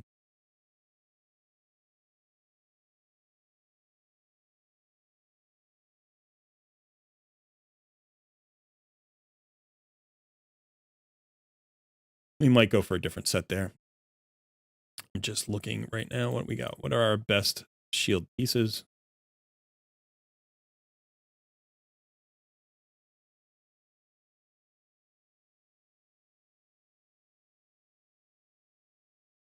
Man, no accuracy in this set right now.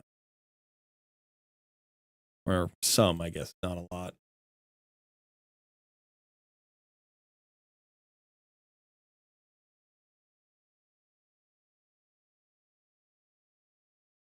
Probably need this speed here. I'm going to take this 23 speed.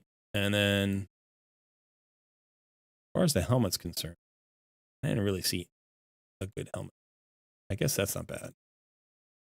That's okay.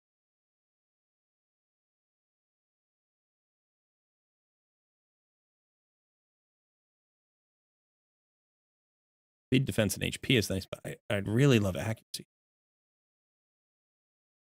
All right, so maybe this one. And then as a weapon,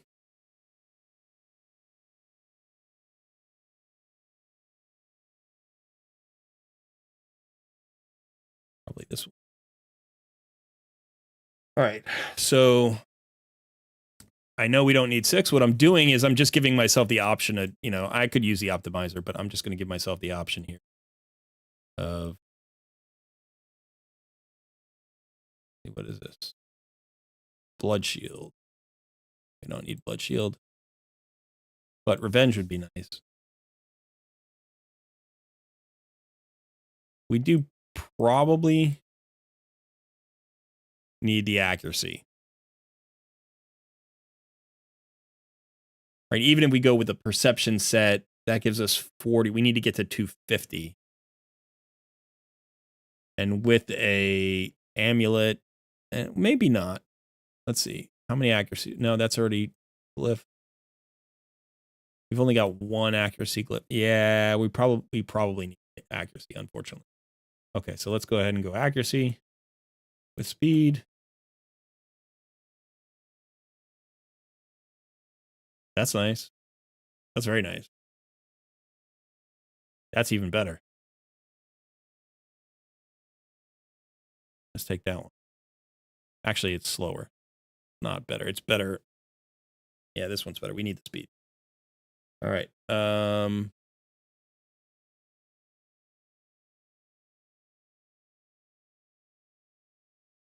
That's pretty good.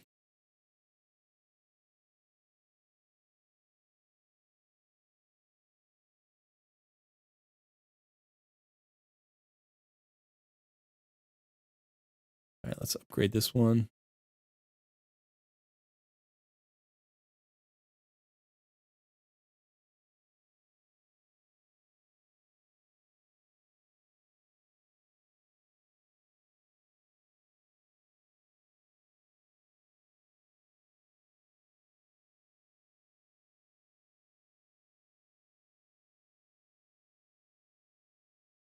All right, we're going to go with this one.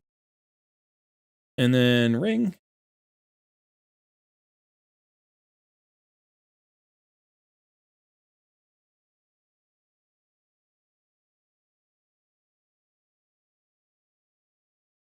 That's the one. Let's hope we get defense percentage here. All right, it's okay. I'll try that on. All right, so what did we say? We need 235 to 255. But let's start looking, and we're close to the accuracy. So we can probably, yeah, we can probably get the accuracy 1 glyph. We've got like 4 glyphs. We're fine. In fact, we haven't done the masteries yet, so we're probably fine on accuracy. So we don't necessarily need a perception set. So we could go for a speed set. Now let's start with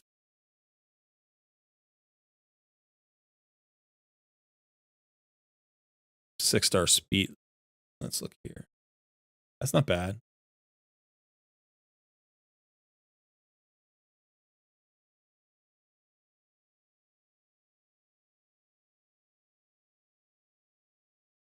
That's 19 accuracy.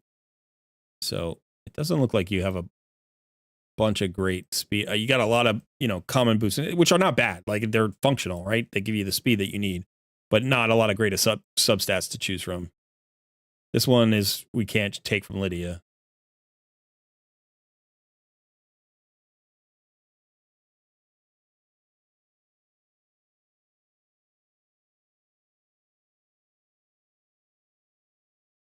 That's the best one. We probably can't take that from Ugo. All right, so let's look at, just look at perception to see how perception looks. Defense with 17% defense there. That's nice.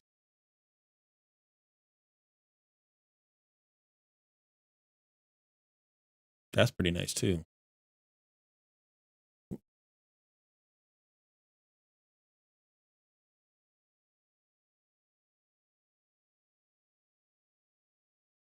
Yeah. Probably steal these. Right, the HP percentage is going to help with the size of the shield. We're at 3.3k defense right now, which is, I mean, probably want to put, now that I'm thinking about it, we probably want to put a defense percentage chest plate or gauntlet on, at least one.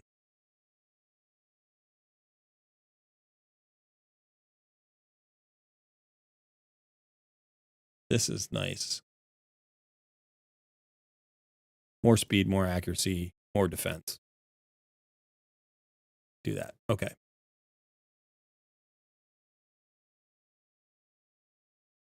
And then probably going to swap the weapon, right? Probably going to. I think the shield's pretty nice. It's got the speed. Yeah. We're going to swap the weapon out. All right. So the weapon have speed.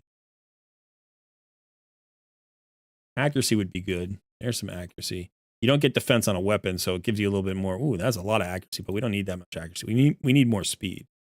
Let's prioritize by speed.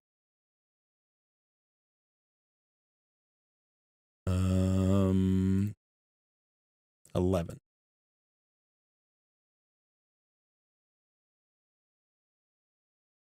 All right. Well, that's going to get us what we need.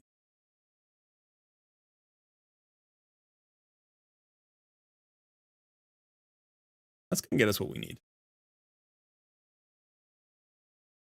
Let's take everything up.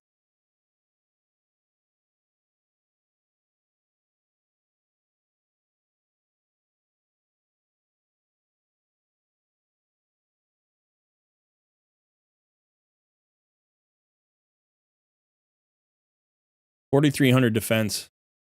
Going to be a little bit more once we glyph. Okay, oh, that's 16 already.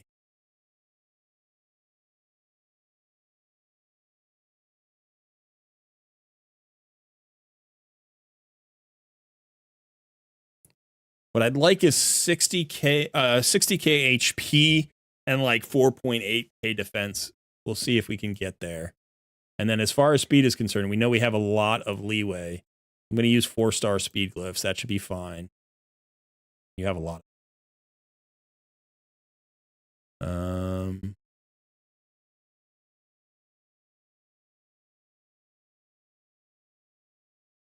Yeah, I'm going to skip the Brogni for now. You can always rebuild them. And again, you're going to want to check the speeds when you rebuild that Brogni.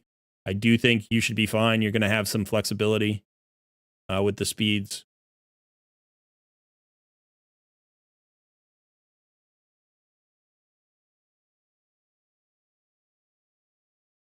You save glyphs like I do, man. You got more glyphs than I do right now.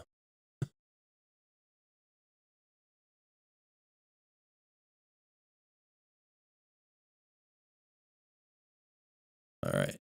Getting close. Obviously, you can think about who you want to put in the, like if you want to put somebody else in a shield set, you could. Or like I said, you could even try running without the shield set. You don't need damage here, by the way. You don't need damage here. You can build these champions for however you build them otherwise. I just like to complete the set. You don't need that attack glyph, but why not? So really, you can decide what you want to do long term for these champions. But I don't think damage is going to be an issue. You're going to be hitting.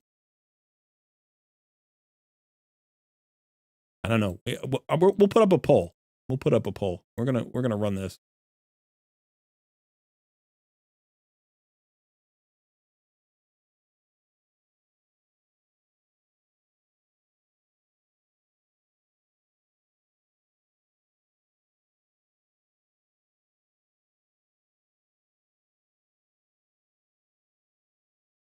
Yeah.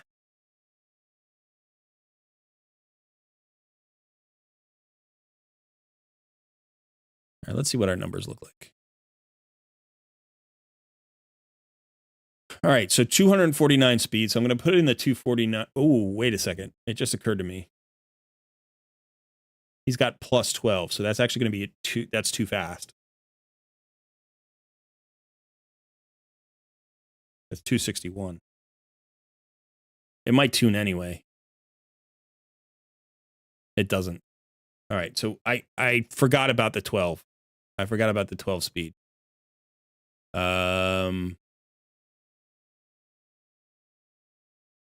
Like the 249 would be fine, but unfortunately,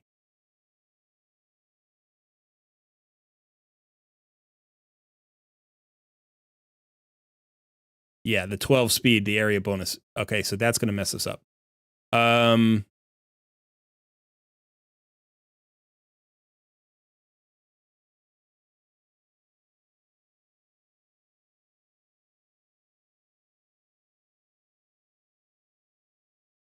So we can drop down with this one. That drops 14 speed off.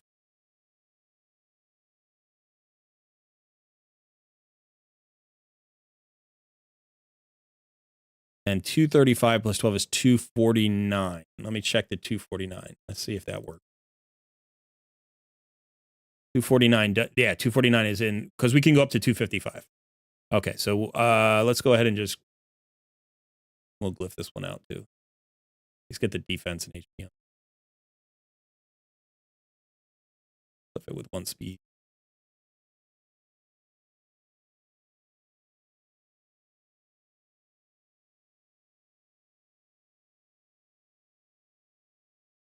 Yeah, so the thing about the speed tends to be speed for the clan boss. You just have to account for it. But what I find is as you're an endgame player, and as you approach late game and endgame, you want to run your champions fast for other content. Which means that if you're running them in clan boss and you're getting free speed in clan boss, you have to slow them down to make them fit in the speed tunes. So unless you're running a speed tune where everybody is like 270 to 320 or something like that, which is really rare, you can run something like that, but you're losing the speed, right? You're losing the speed in their build. So you honestly don't want to put speed into the clan boss area bonus. It can help you early on to reach like a Demitha 3-1 if you're really struggling with gear, but I think in the long run you end up paying for it. So, but this should work. We don't have quite the 60,000 HP that I was hoping for. We do have 4.6k, which I think is enough. I got to go clear a spot here. We got to do a little mini gear cleanse. Let's go ahead and look for,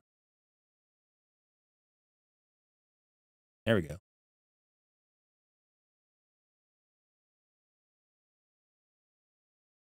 Okay. And we're not going to worry about the masteries right now. Okay, I'm not even, I mean, we can get you started.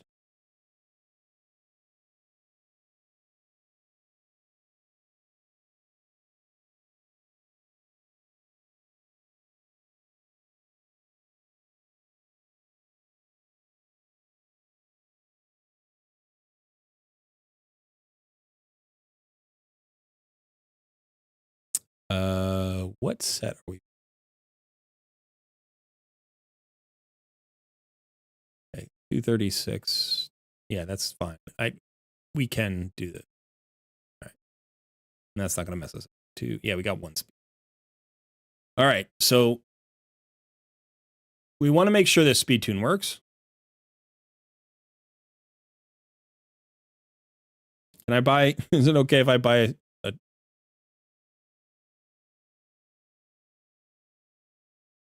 a key here?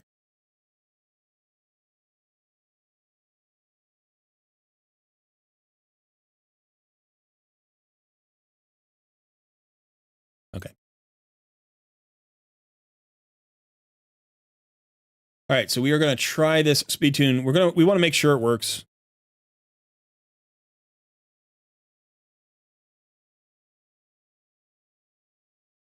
Take off the quick battle. Let's run this and see how we do.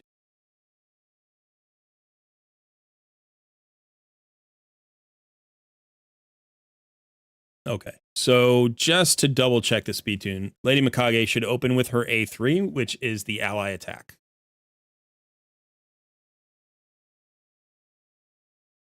That's nice to get the HP burn out there. We didn't get the... there's no decrease attack. I'm sorry. I thought there was a decrease attack. Okay. So now it's Lydia, and Lydia should use her speed boost, which is also the debuff. Now we get Vaultkeeper Wixwell's shield, and that's a buff extension, right? Now we're going to get Brogny's shield. The question is, does he overwrite the shield? Looks like he did. And then, so that, if anything's going to mess this up, it's going to be that.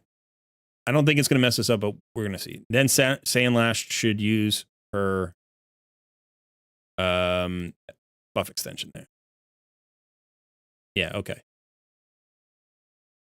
Now we're getting counterattacks. All right, so let's go ahead and now we're going to get buff extensions from Lydia and Wixwell.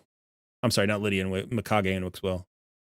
You can see we're already up to a 5-turn duration there on the shield. Shields are nice and big. Let's go ahead and speed this up and watch it fly.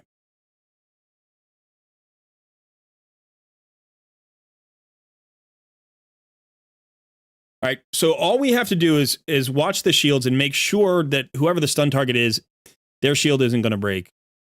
It shouldn't. I mean, we should be fine. Mikage pulled the stun there. And really everybody should be fine because Brogny's going to grow the shield and then Wixwell's going to grow the shield. So there's the shield growth from Brogny, and now you're going to get the shield growth from Wixwell, I think, on the next turn. Oh, no. That was his A1. I think it's going in the wrong order. I think it's going Wixwell, then Brogny. Well, you really want Brogny to go before Wixwell, but we just, you know, those were the speeds that we needed, so this should not be a problem. So other champs casting shields would only mess it up if they overwrite the shields. And what typically happens is you only overwrite a shield for 2 reasons. If the new shield is much bigger, or if the new shield has longer duration, right? So what you can see is everybody has a duration, like everybody has a long duration. Right now, Mikage only has a 2-turn duration. But the shield is not going to, the shield shouldn't be overwritten. Besides, in this particular comp, nobody is okay, so now Mikage's up to 3 turns. If she loses the shield, that would be a problem. And she is going faster than everybody, so she would be the one who would potentially lose the shield. But let me look at the speed tune.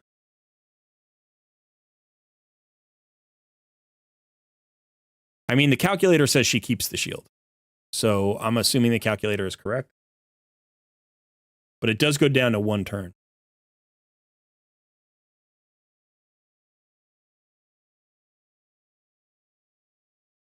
Now, something you can do in order to like improve the way this works, is use a reflex set on one of the buff extenders. Probably Wixwell because he'd be growing the shield more.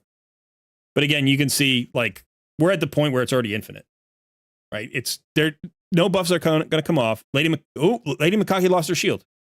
Lady Mikage did lose her shield. So now it's potentially dead. It's not potentially dead. It is dead. It's dead. Lady Mikage lost her shield.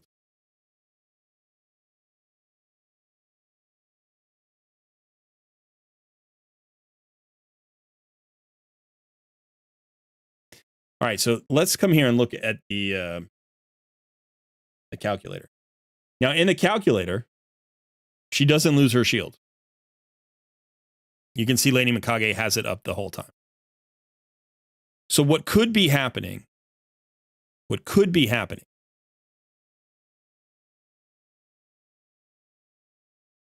is that because Wixwell goes before Brogny and the calculator doesn't know which shield is going to stay up, and Wixwell extends the duration of his shield when he places it, I think. I'm going to have to double check that. And so as a result, Lady Mikage may get 1 less duration. And so there's an opportunity for her to drop it.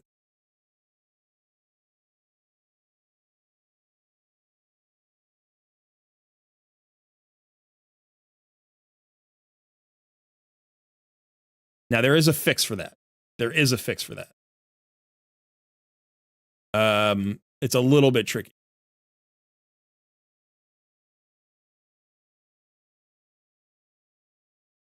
So I'm just going to double check speeds.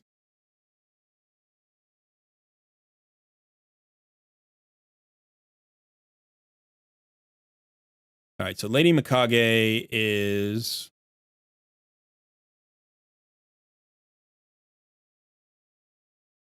294. So this is a little weird because we have this 12-point speed boost. I don't know how that affects the... Okay. So she's in 2 speed sets. And does she have Lore of Steel? She has no masteries yet.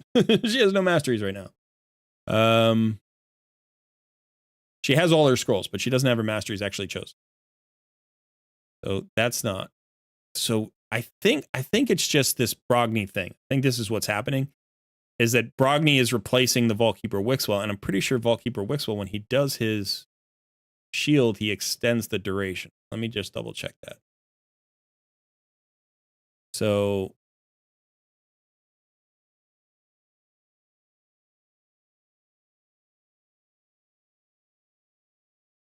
oh no, I'm sorry. His shield is on his A3.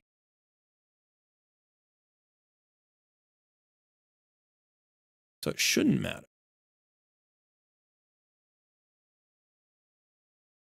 His shield is on his A3. His extension is on his A2.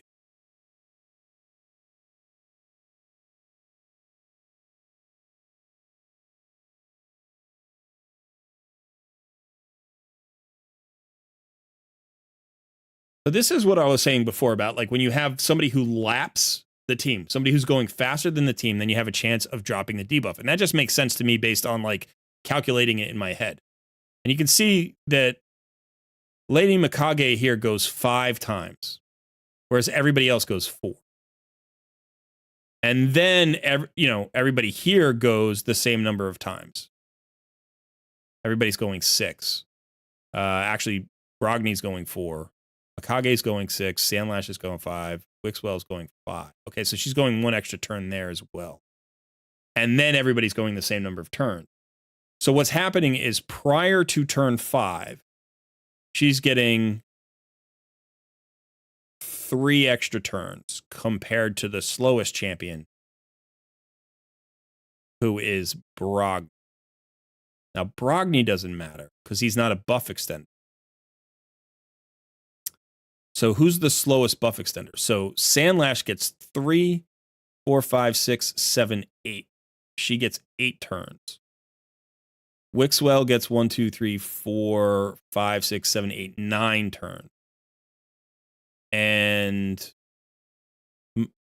Mikage gets 1, 2, 3, 4, 5, 6, 7, 8, 9, 10, 11 turns.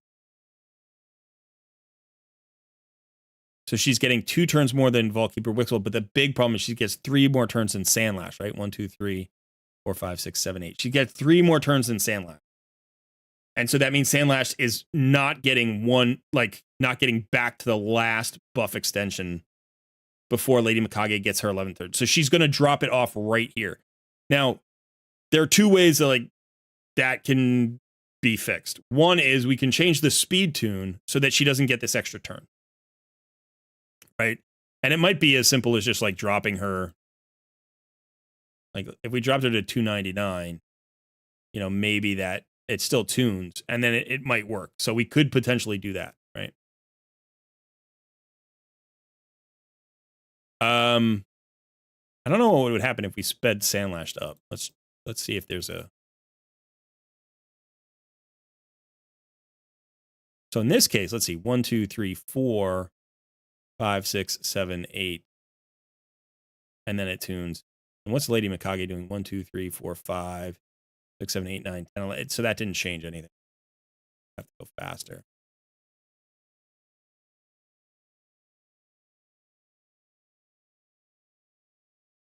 4, 5, 6, 7, 8, 9. So that would work. So if we got Sandlash up to 237, that would probably solve the problem. Because she opens with her buff extension. So we need her to take 9 turns so that she comes back around to her buff extension before Lady Mikage goes here and drops the buff off. I think that would work. The other option is we use Wixwell. We just use Wixwell to block Lady Mikage's stuns. Lady Mikage's taking the stun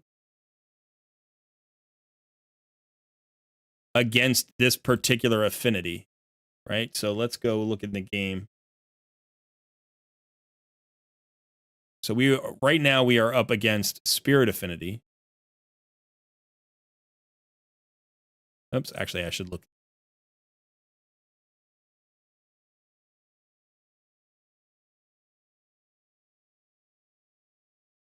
And so Force Affinity is going to take a Force Affinity champion is going to take the stun. And it is skipping over Wixwell because he has the counterattack. Right? Wixwell gives himself a counterattack. And so as a result, the clan boss tries to avoid the counterattack and goes to Lady Mikage. So what we could do is we could put Lady Mikage in the second position. And then she would get the intercept. And we would leave his intercept on.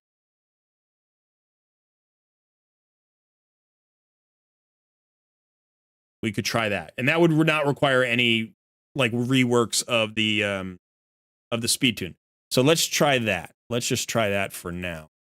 So we're going to move Brogni. Yeah, so we're going to put Lady Mikage and that. We got to redo their skills just to make sure we still have the skills set up the right way. So at the speed tune says, what do we do with Brogni? Brogni opens with his A3. And then I think he turns his A3 off, right? Yeah, so he opens with his A3. And then don't use it. And we just prioritize this. Okay, now Lady Mikage, we got to turn off her metamorph. And then she opens with her ally attack. No, I'm sorry. Yeah, she opens with her ally attack. And then she needs to prioritize the Silken Snare.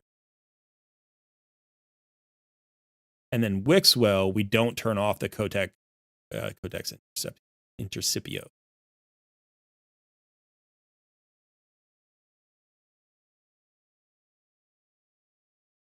I think it's still going to mess it up.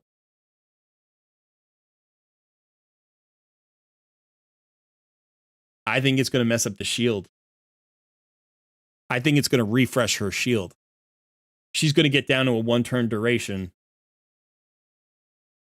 on her shield. And this shield's going to overwrite that shield.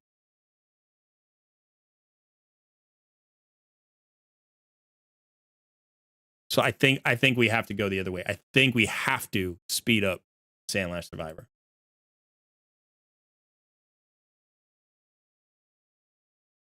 Because she gets down to a 1-turn duration. So I think we need to speed up Sandlash Survivor to 237 speed, but that's the plus 12. So we need to get her to 225. So let's just see if that works.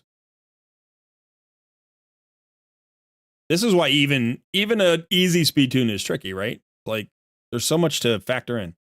So Sandlash Survivor.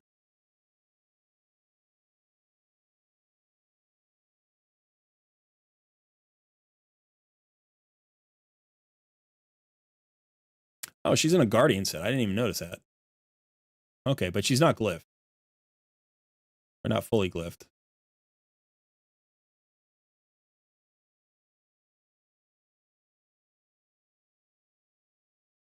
Let's go ahead and look for speed boots in the Immortal set. Where is it?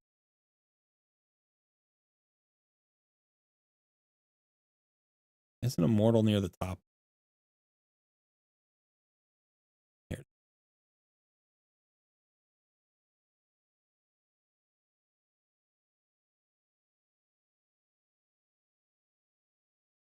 All right.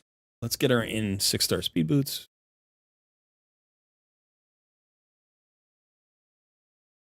Actually, kind of do.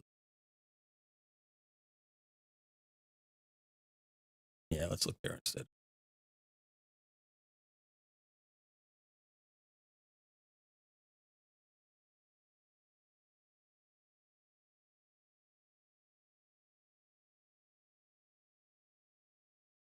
Well, that should be enough right there. Rolling into attack percentage that we don't.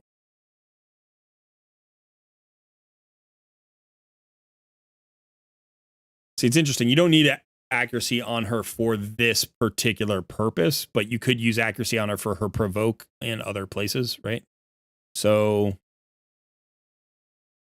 that gets to 216. That's two. All right. So we need, let's see how much speed we have over that. So we can go up higher. We can go up to 244. Or two. No, it looks like we can even go faster than that.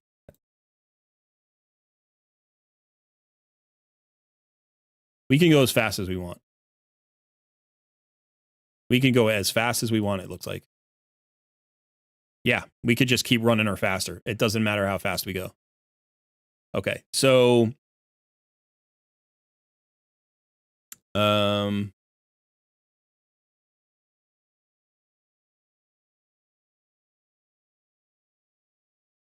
what are we at right now?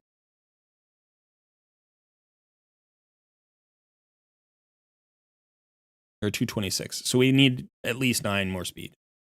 Not a problem. Let's just glyph it up.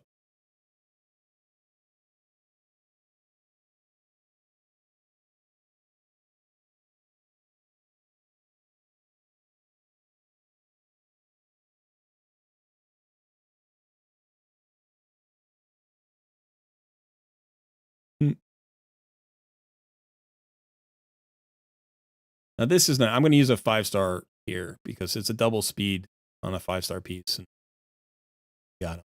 Yeah. Yeah, we could try that too. We could ascend the boots.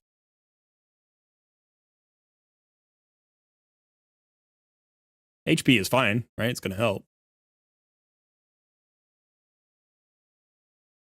We have enough speed. We're going to have enough speed. It's fine. I think.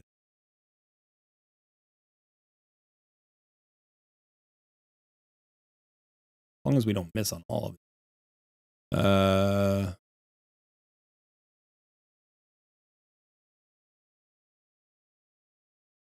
234. We need a couple more speed. We've got 2 more. Oh, we got 2 more speed glyphs to go. Okay.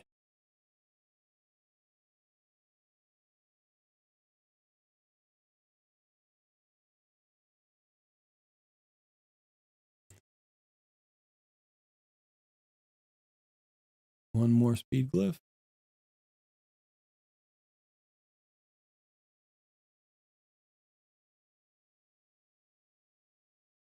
Just barely. We did not hit very many good speed glyphs there. We got a bunch of 2s.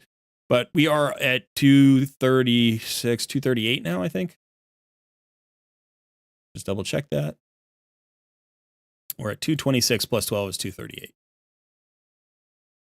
So let me just plug that back in and make sure that 238 is, I'm pretty sure 238 is enough. We said 235, right?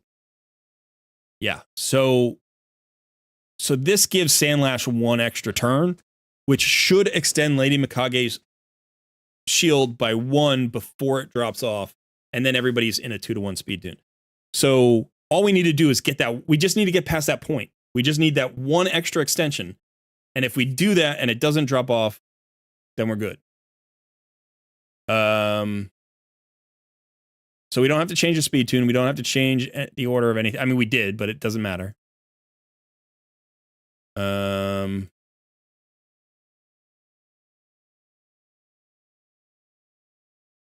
want to double check all the speeds? Yeah, I did. I did double check all the speeds.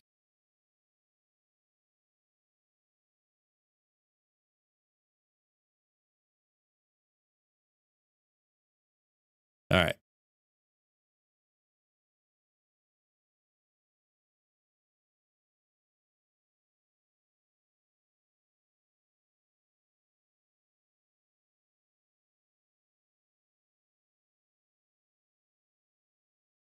right, so we just got to watch Lady Mikage. Make sure that her shield doesn't come down.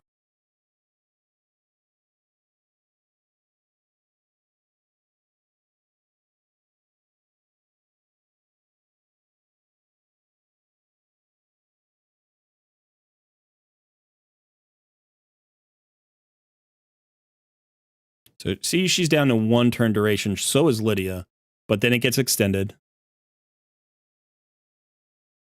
This is why we can't refresh, right? Because when she gets down to 1 turn duration, a refresh would replace the shield, and that means all the growth would be lost.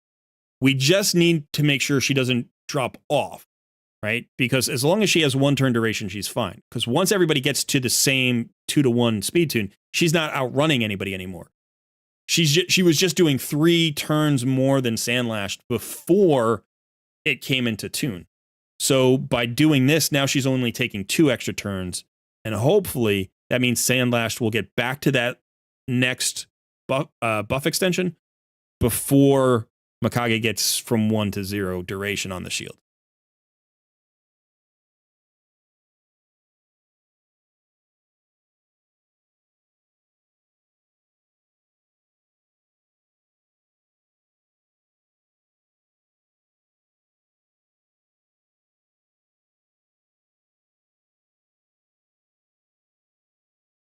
All right, so if we get to turn...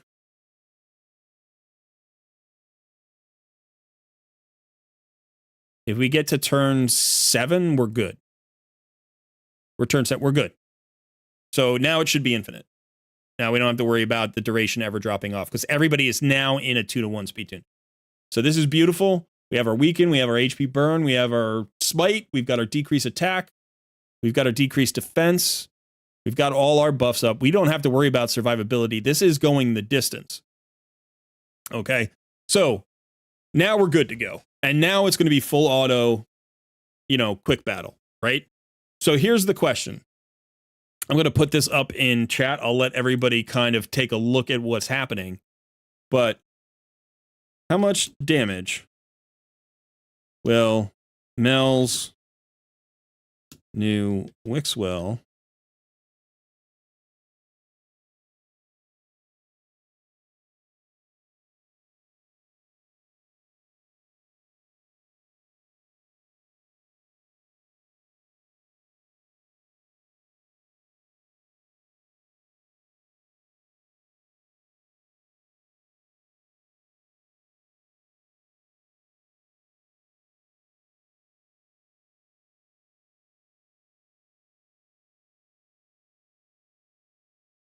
let's see.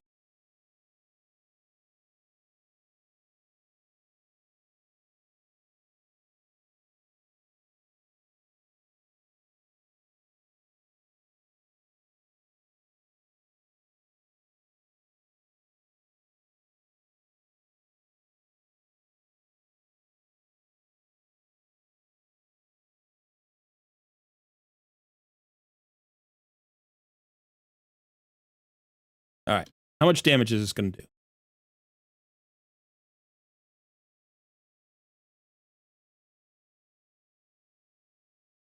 I have it. It says less than 600 mil. It's supposed to be greater than 600 mil. All right. How much do you think it's going to do? Mel, tell me, how much do you think it's going to do? Melchiades. That's what I think I said originally, isn't it? I think that's exactly what I said originally. Melchiades. I might have said Melchiades or something like that, but I thought I said Melchiades. It's Greek, right? Or Greekish.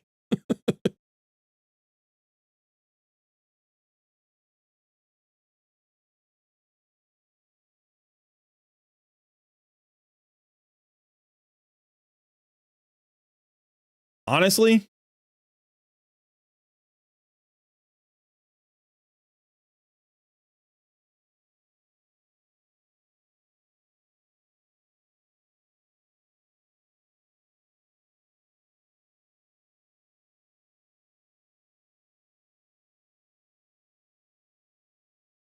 I don't know how much damage this is going to do.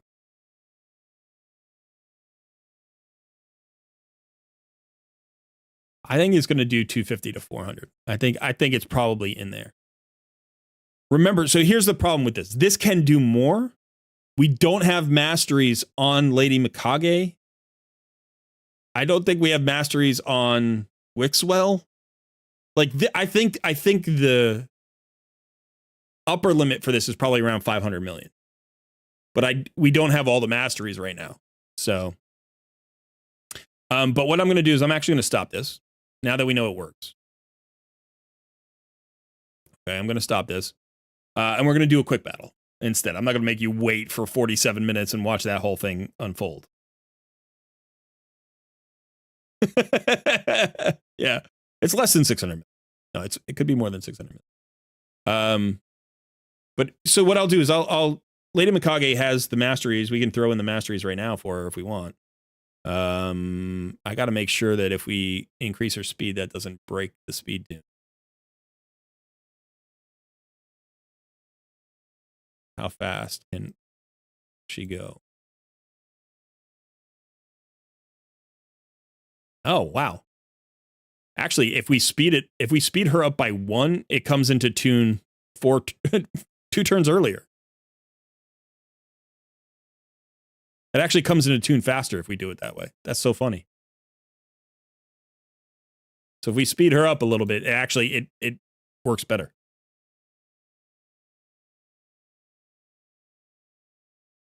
It's Spanish. That makes sense. That makes sense. All right. So who were we missing masteries on? We're missing masteries on Brogni. We're missing masteries on Mikage. We're missing masteries on Wixwell. I'm assuming Lydia has her masteries. Lydia has her masteries. And then what about Sandlash Survivor? So we have two out of the 5 champions with their masteries. Yeah, let's go ahead and do Lady Mikage's masteries. I'm not going to do the rest because you probably want to you have 2 archers.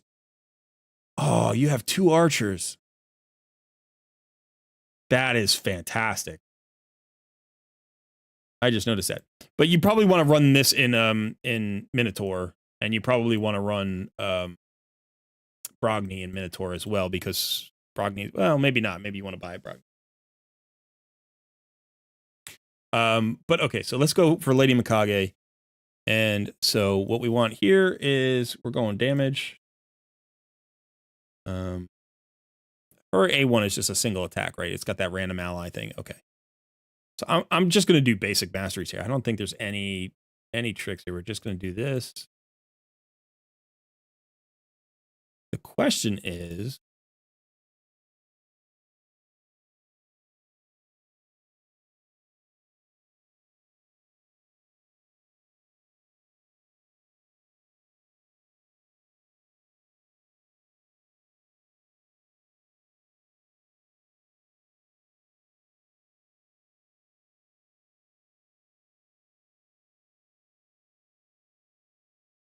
do you want to go defense or do you want to go? You know what? We don't have to answer that question. We don't have to answer that question. You can do that later. You can do that later. If you want to go for extra counterattacks, like, you can do that. One of the things that you should know, though, is that ally attacks don't fire off of counterattacks. Right? So if she's doing her A1 as a counterattack, this should not trigger an ally attack. Now, I don't know if it's been checked with Lady Mikage, but that's the way it typically works. You can't do like a counterattack off an ally attack or an ally attack off a counterattack. But if you wanted to get more counterattacks out there, you could go that way. Okay. And then as far as speeding, let's see if we can speed her up 1 speed. Yeah, we can speed her up. Let's throw a good speed. Yeah, that works. That should be enough. Okay. And let's go ahead and fire this off.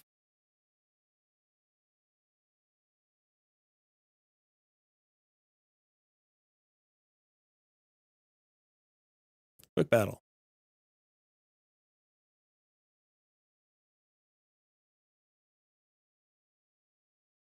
280 million. Oh,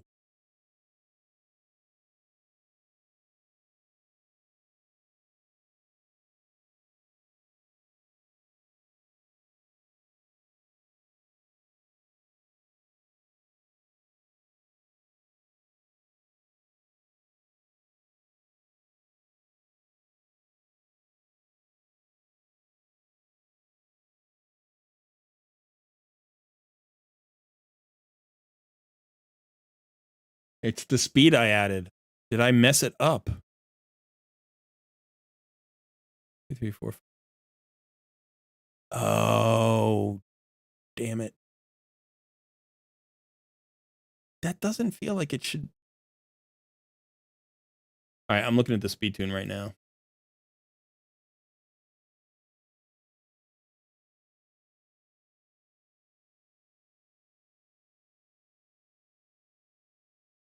All right, so this is where she was at, and we had that fixed, right? And then I did this. I added 2 speed. So now you can see that it comes into tune right here on turn 3.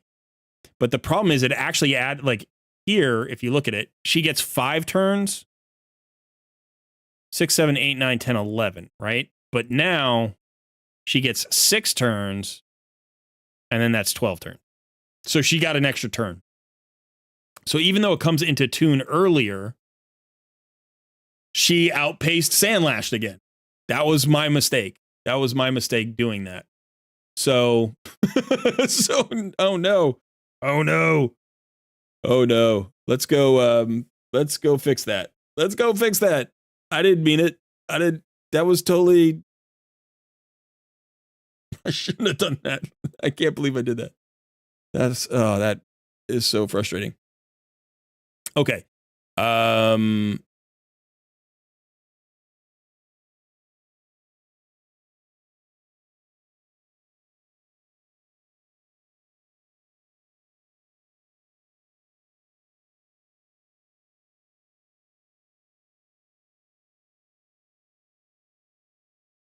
What happens if we drop her by 5 speed? So she dropped down to 303. Okay. That goes back to the old speed tune. I'm so sorry, man. I feel so bad.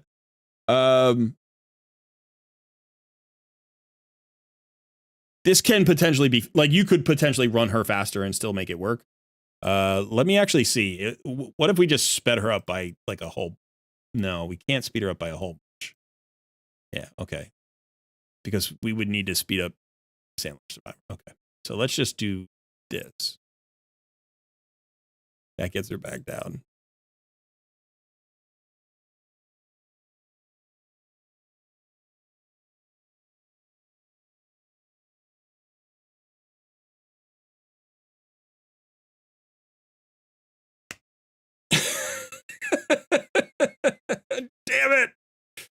Damn it. All right. So we're not going to waste another 100 gems. That's just pointless. But what we can do is we can have you post your clan boss damage tomorrow in the Discord. You know, as soon as today is over, go ahead and or if you get another key and you want to do it later today, you could. But I'm thinking you're probably currently around the 250 million mark. I think you're going to be close to that. I think once you get all your masteries, it's going to go up more. And again, you know, if we look at this speed tune,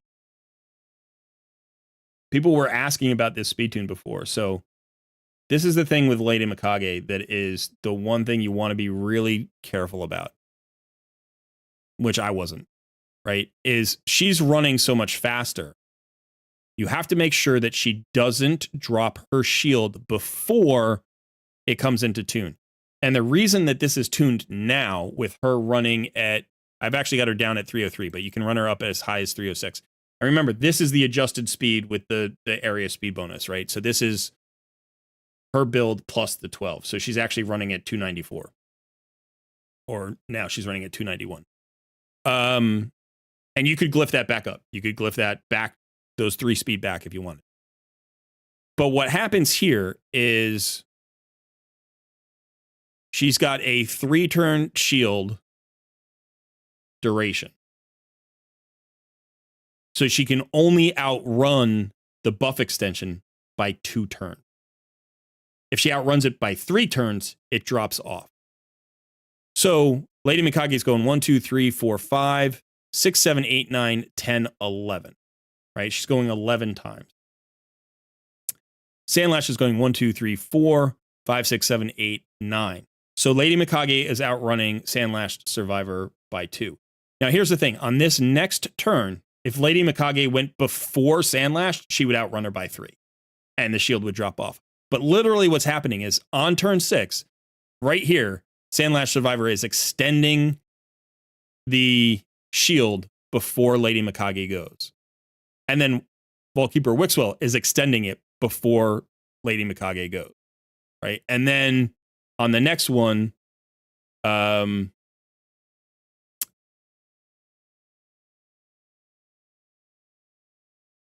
Mikage is extending it. Lady Mikage is extending it herself before it drops off. So it's actually being extended and then dropping. So on this turn, when she goes, you'll see it go up to 2 and back to 1. Like on her turn, it'll go up to 2 and back to 1. So this is the critical point here for this speed tune. So if you are trying to copy this exact speed tune, it's really important that you're not running Sandlash at that slower speed, because then Lady Mikage's buff will drop off. So that's the speed tune. Sorry, we didn't get to see the result. No payoff. That's so bad. I feel so bad. 26 million or whatever it was. I was like, it's going to be 260 million. 26 million. Yeah. So congrats. You have a 1-key Ultra Nightmare team. It should be 1-key Nightmare and 1-key Brutal, by the way, because the boss's speed doesn't matter. The boss's speed doesn't really matter. As long as you don't end up, as long as the speed tune doesn't get so messed up that you end up lapping yourself. Like if you drop down a Nightmare, you can see like it's still tuned.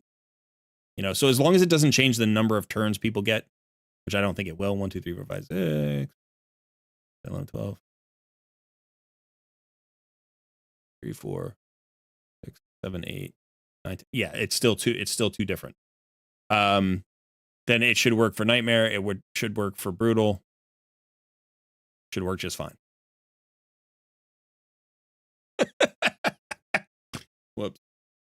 Whoops.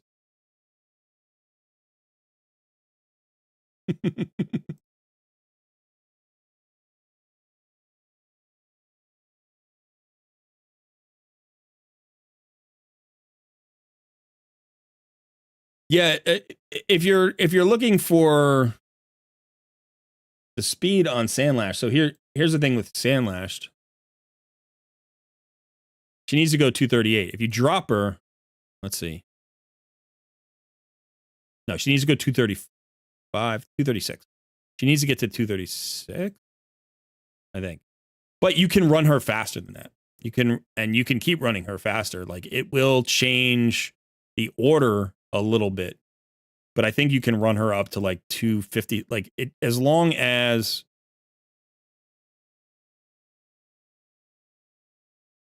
you have to run her slower than Vaultkeeper Wixwell, and that's it. I think she just can't run faster than Vaultkeeper. So however fast he's running, she has to run slower.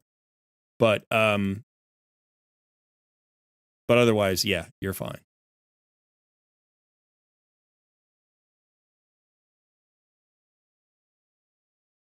See, actually, let's run her faster than Vaultkeeper for a second. Looks like it still works. Like her speed might be just immaterial. It doesn't matter. You could run her as fast as you want, I guess. Yeah.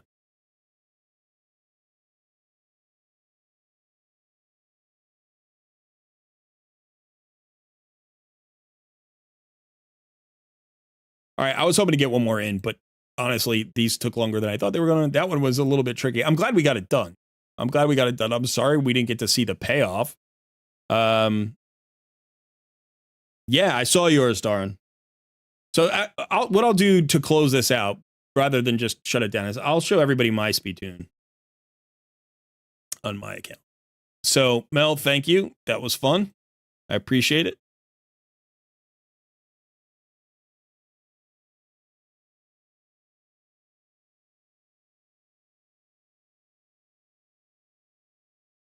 Huh. Making me log back in manually to my own account. That's weird. It's weird. Weird, wacky stuff.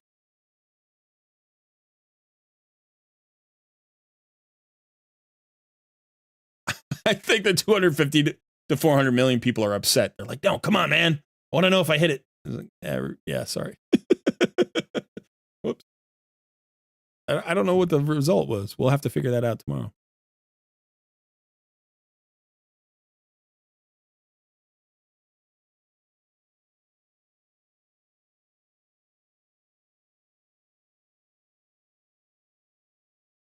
What?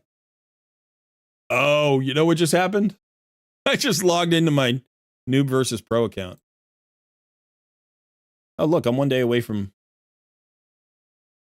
Bill the Drakes. Holy cow. Okay already. What is this about? Oh, nice. Look at this. Whoops. All right. Oh, while I'm here, I should probably do this, right? I haven't. What's it? Raid community? Expired. Oh, well.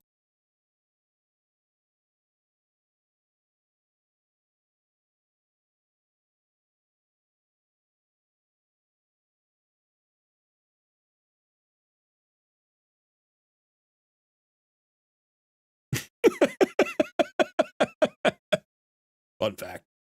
Cole doesn't know how to use his polls. Come on. Let me in. Let me in.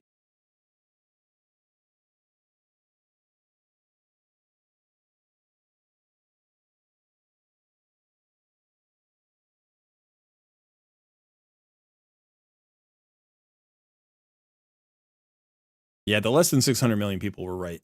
Technically, they were very right. Okay, so let's look at my clan boss team.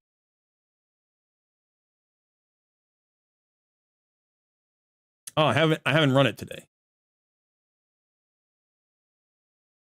I haven't run it today. Okay, so there's Darren's right there. 279.97 million.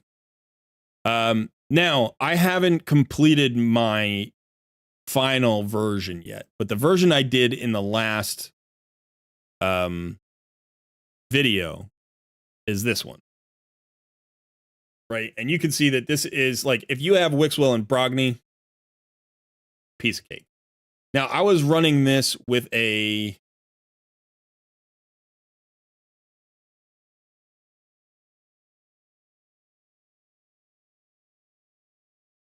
Maneater. I was running this with a Maneater in the Brogni spot. And it didn't work.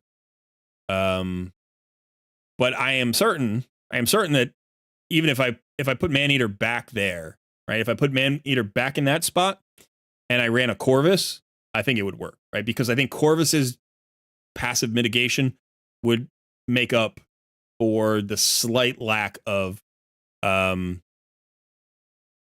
like defenses like that with Maneater you have a decreased attack, but with Corvus you have a decreased attack.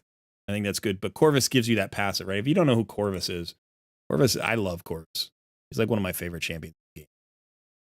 Such a cool champion.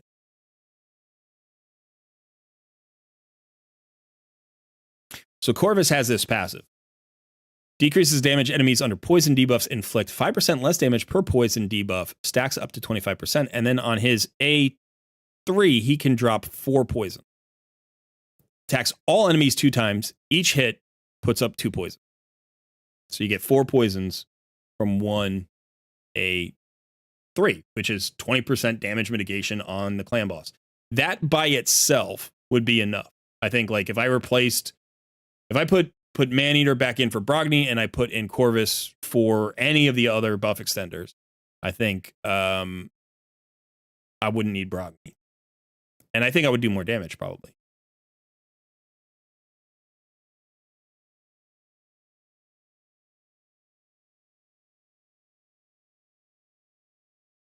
If you're going to add Brogni, remember that Brogni makes the the stun and the affinity issue go away. Like, you don't have to worry about turn order. You don't have to worry about using Wixwell's intercept when you have Brogni's block debuffs up, right? Because Brogni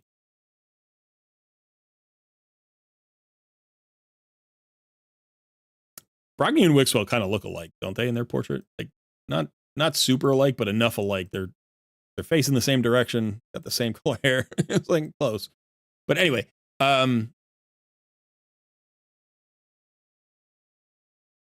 yeah, you put up the block debuffs and the increased attack and the shield once, and then you'd shut this off. But that means the block debuffs is up 100% of the time forever. So you don't, like, this is more affinity friendly than just Wixwell, right? Plus you're growing the shield twice. So it's just like, it's so much easier to make this work if you have Brogni.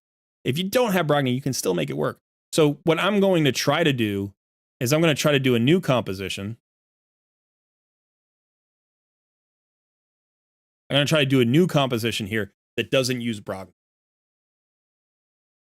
Right? And I'm going to see if that works well. Now, I also want to just see how much I can get. So what I'm thinking about for like my top clan boss, let's pull this, is I was thinking about running with Elva to get my 2-to-1. I wanted to use Elva and Newt. I thought that if I did this team,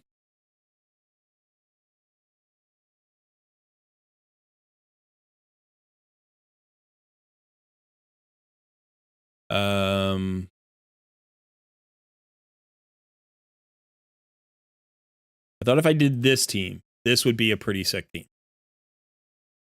Right?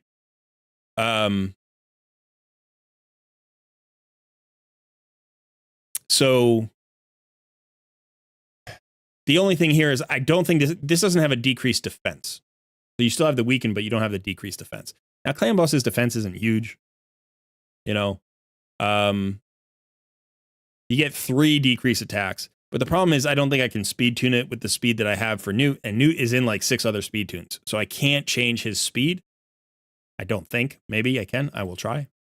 Or I will see if I can speed tune it with the speed that he has. But so then I was thinking about like, well, if we're bringing poisons, maybe I should just like, I don't know if he's going to max out poisons or not. I think he is going to max out poisons, but I lost my HP burn. So I was like, oh, maybe I could get another HP burn champion. And so then I was like, well, if we're going to do that, maybe I should just try this and speed tune this. If I can speed tune this, I think I could do 1 billion damage. I think I could do 1 billion damage. I think I could potentially do 1 billion damage with this. You know, the other option is to not use Elva and use Lydia instead. Right. And so she would get me to 2-to-1. And that would allow me to do another thought I had was actually also I could do this. But I would still need to get to a 2-to-1. Right. So I think Elva's the best 2-to-1, but it's either Elva or Lydia. With this, it's not a problem because I have the strengthen. You know, I don't have Jintoro. I wish I had Jintoro. There is another interesting option, which is, unfortunately, I don't have her built yet. But I could build her just as an experiment. Where is she?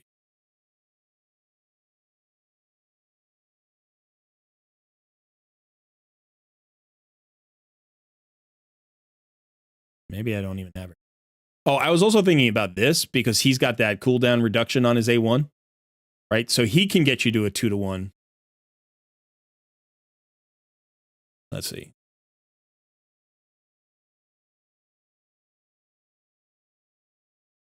So Podrick,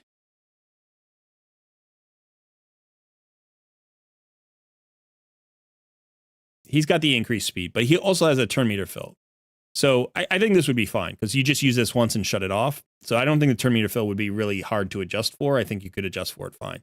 But you have this ability, right, which increases the cooldown or decreases the cooldown reduction of a random active skill. And like you don't even care what skill it is because if it's a buff extension, you just get more buff stacks. If it's an ally attack, you get more ally attacks. If it's, a debuff, you get more debuffs. So I thought about that, but I'm not sure that's worth like the weaken that Lydia gives you. Right? So Lydia gives you a weaken. So unless you're bringing a DPS that has a weaken, I feel like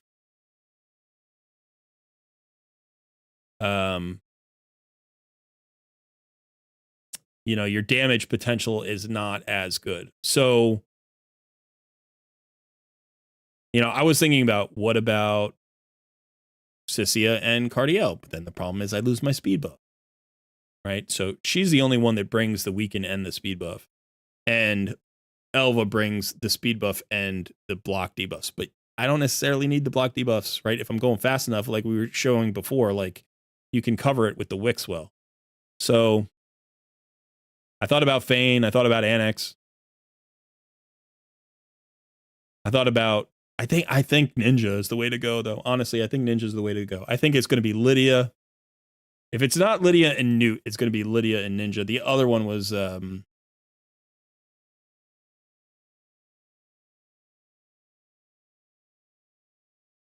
Harima. Harima, I was thinking about. Yeah, but so I think it's going to be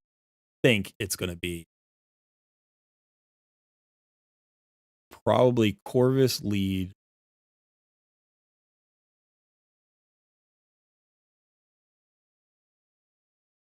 And then Lady Mikage.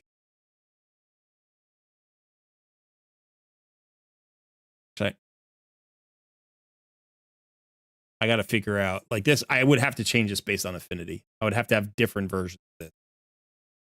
And then Lydia, and then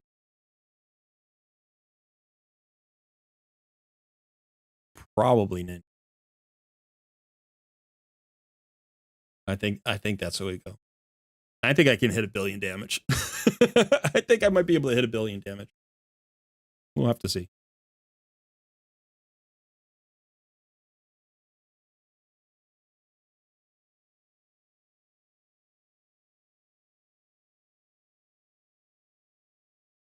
Hey, Austin Green. Good to see you. Who lost her shield right at the end?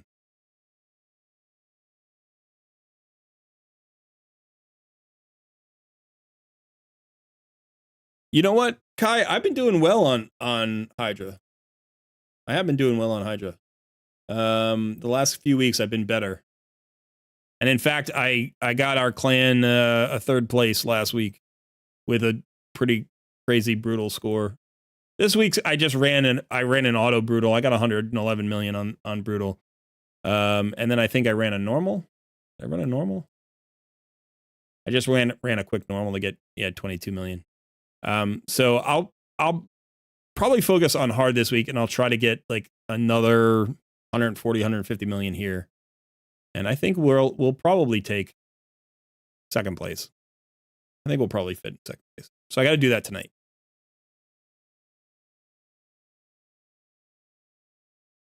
Matt Cripps says won't even get close to 1 billion damage. I'm pretty sure it will. I'm pretty sure it will. I think that Ninja alone will probably do like 300 million, maybe more. Like Ninja is insane. Ninja's insane. When I run 50 turns, or when I run 50 clan boss turns, he does like 80 or 90 million damage. And we're going to be running 200 clan boss turns. Right? So he's going to quadruple his damage. So I think he's going to do 300 million at least. At least.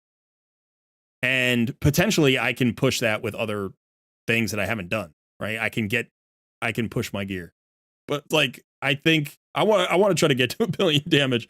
I think it's possible. I don't know that team will do it, but I think it's possible. I think Wixwell will probably do 100 million. 80 million. I think Wixwell will do 80 million. I think Mikage will do a lot. I don't know. She'll get a couple 100 million. I think Corvus will get a couple 100 million. Like I think Corvus, Mikage, and Ninja could do like 700 million, just the three of them. And then the question is, how much can Wixwell and Lydia do? And I don't know how much Lydia would do. Lydia might only do like 40 or 50 million. But yeah, I could see that team doing 800 million.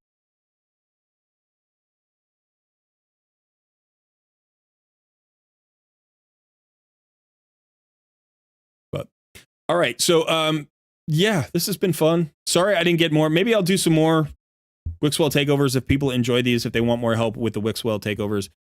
Thank you for my winners today. Sorry about the delays, the mix-ups. Anybody who won and actually didn't then get their takeover, we just reset you so you can win again next week if you want. Yeah, but it's been fun. I've got to go make dinner because the wife and baby will be home soon. They are visiting. They're having a baby date right now. A friend of ours had her baby the day before we had ours, and so the two kids are hanging out right now. Actually, the moms are hanging out and the kids are probably sleeping. But so I have to go make dinner. So thanks so much for hanging out. I had a lot of fun. Good to see everybody back. Definitely check out the 2 Wixwell videos if you're interested in Wixwell content. I'll be coming out with a 3rd video later this week where I try to push 1 billion damage. That's the goal. I want to get at least 500 million. If I don't get 500 million, I'm not going to put the video out. So that's the goal, at least 500 million. But I'm going to try to push as high as I can get and see if I can get close to 1 billion. I think that'll be fun. All right. Thanks, everybody. Thanks for all your help. Thanks for hanging out. And I will see y'all soon, I guess.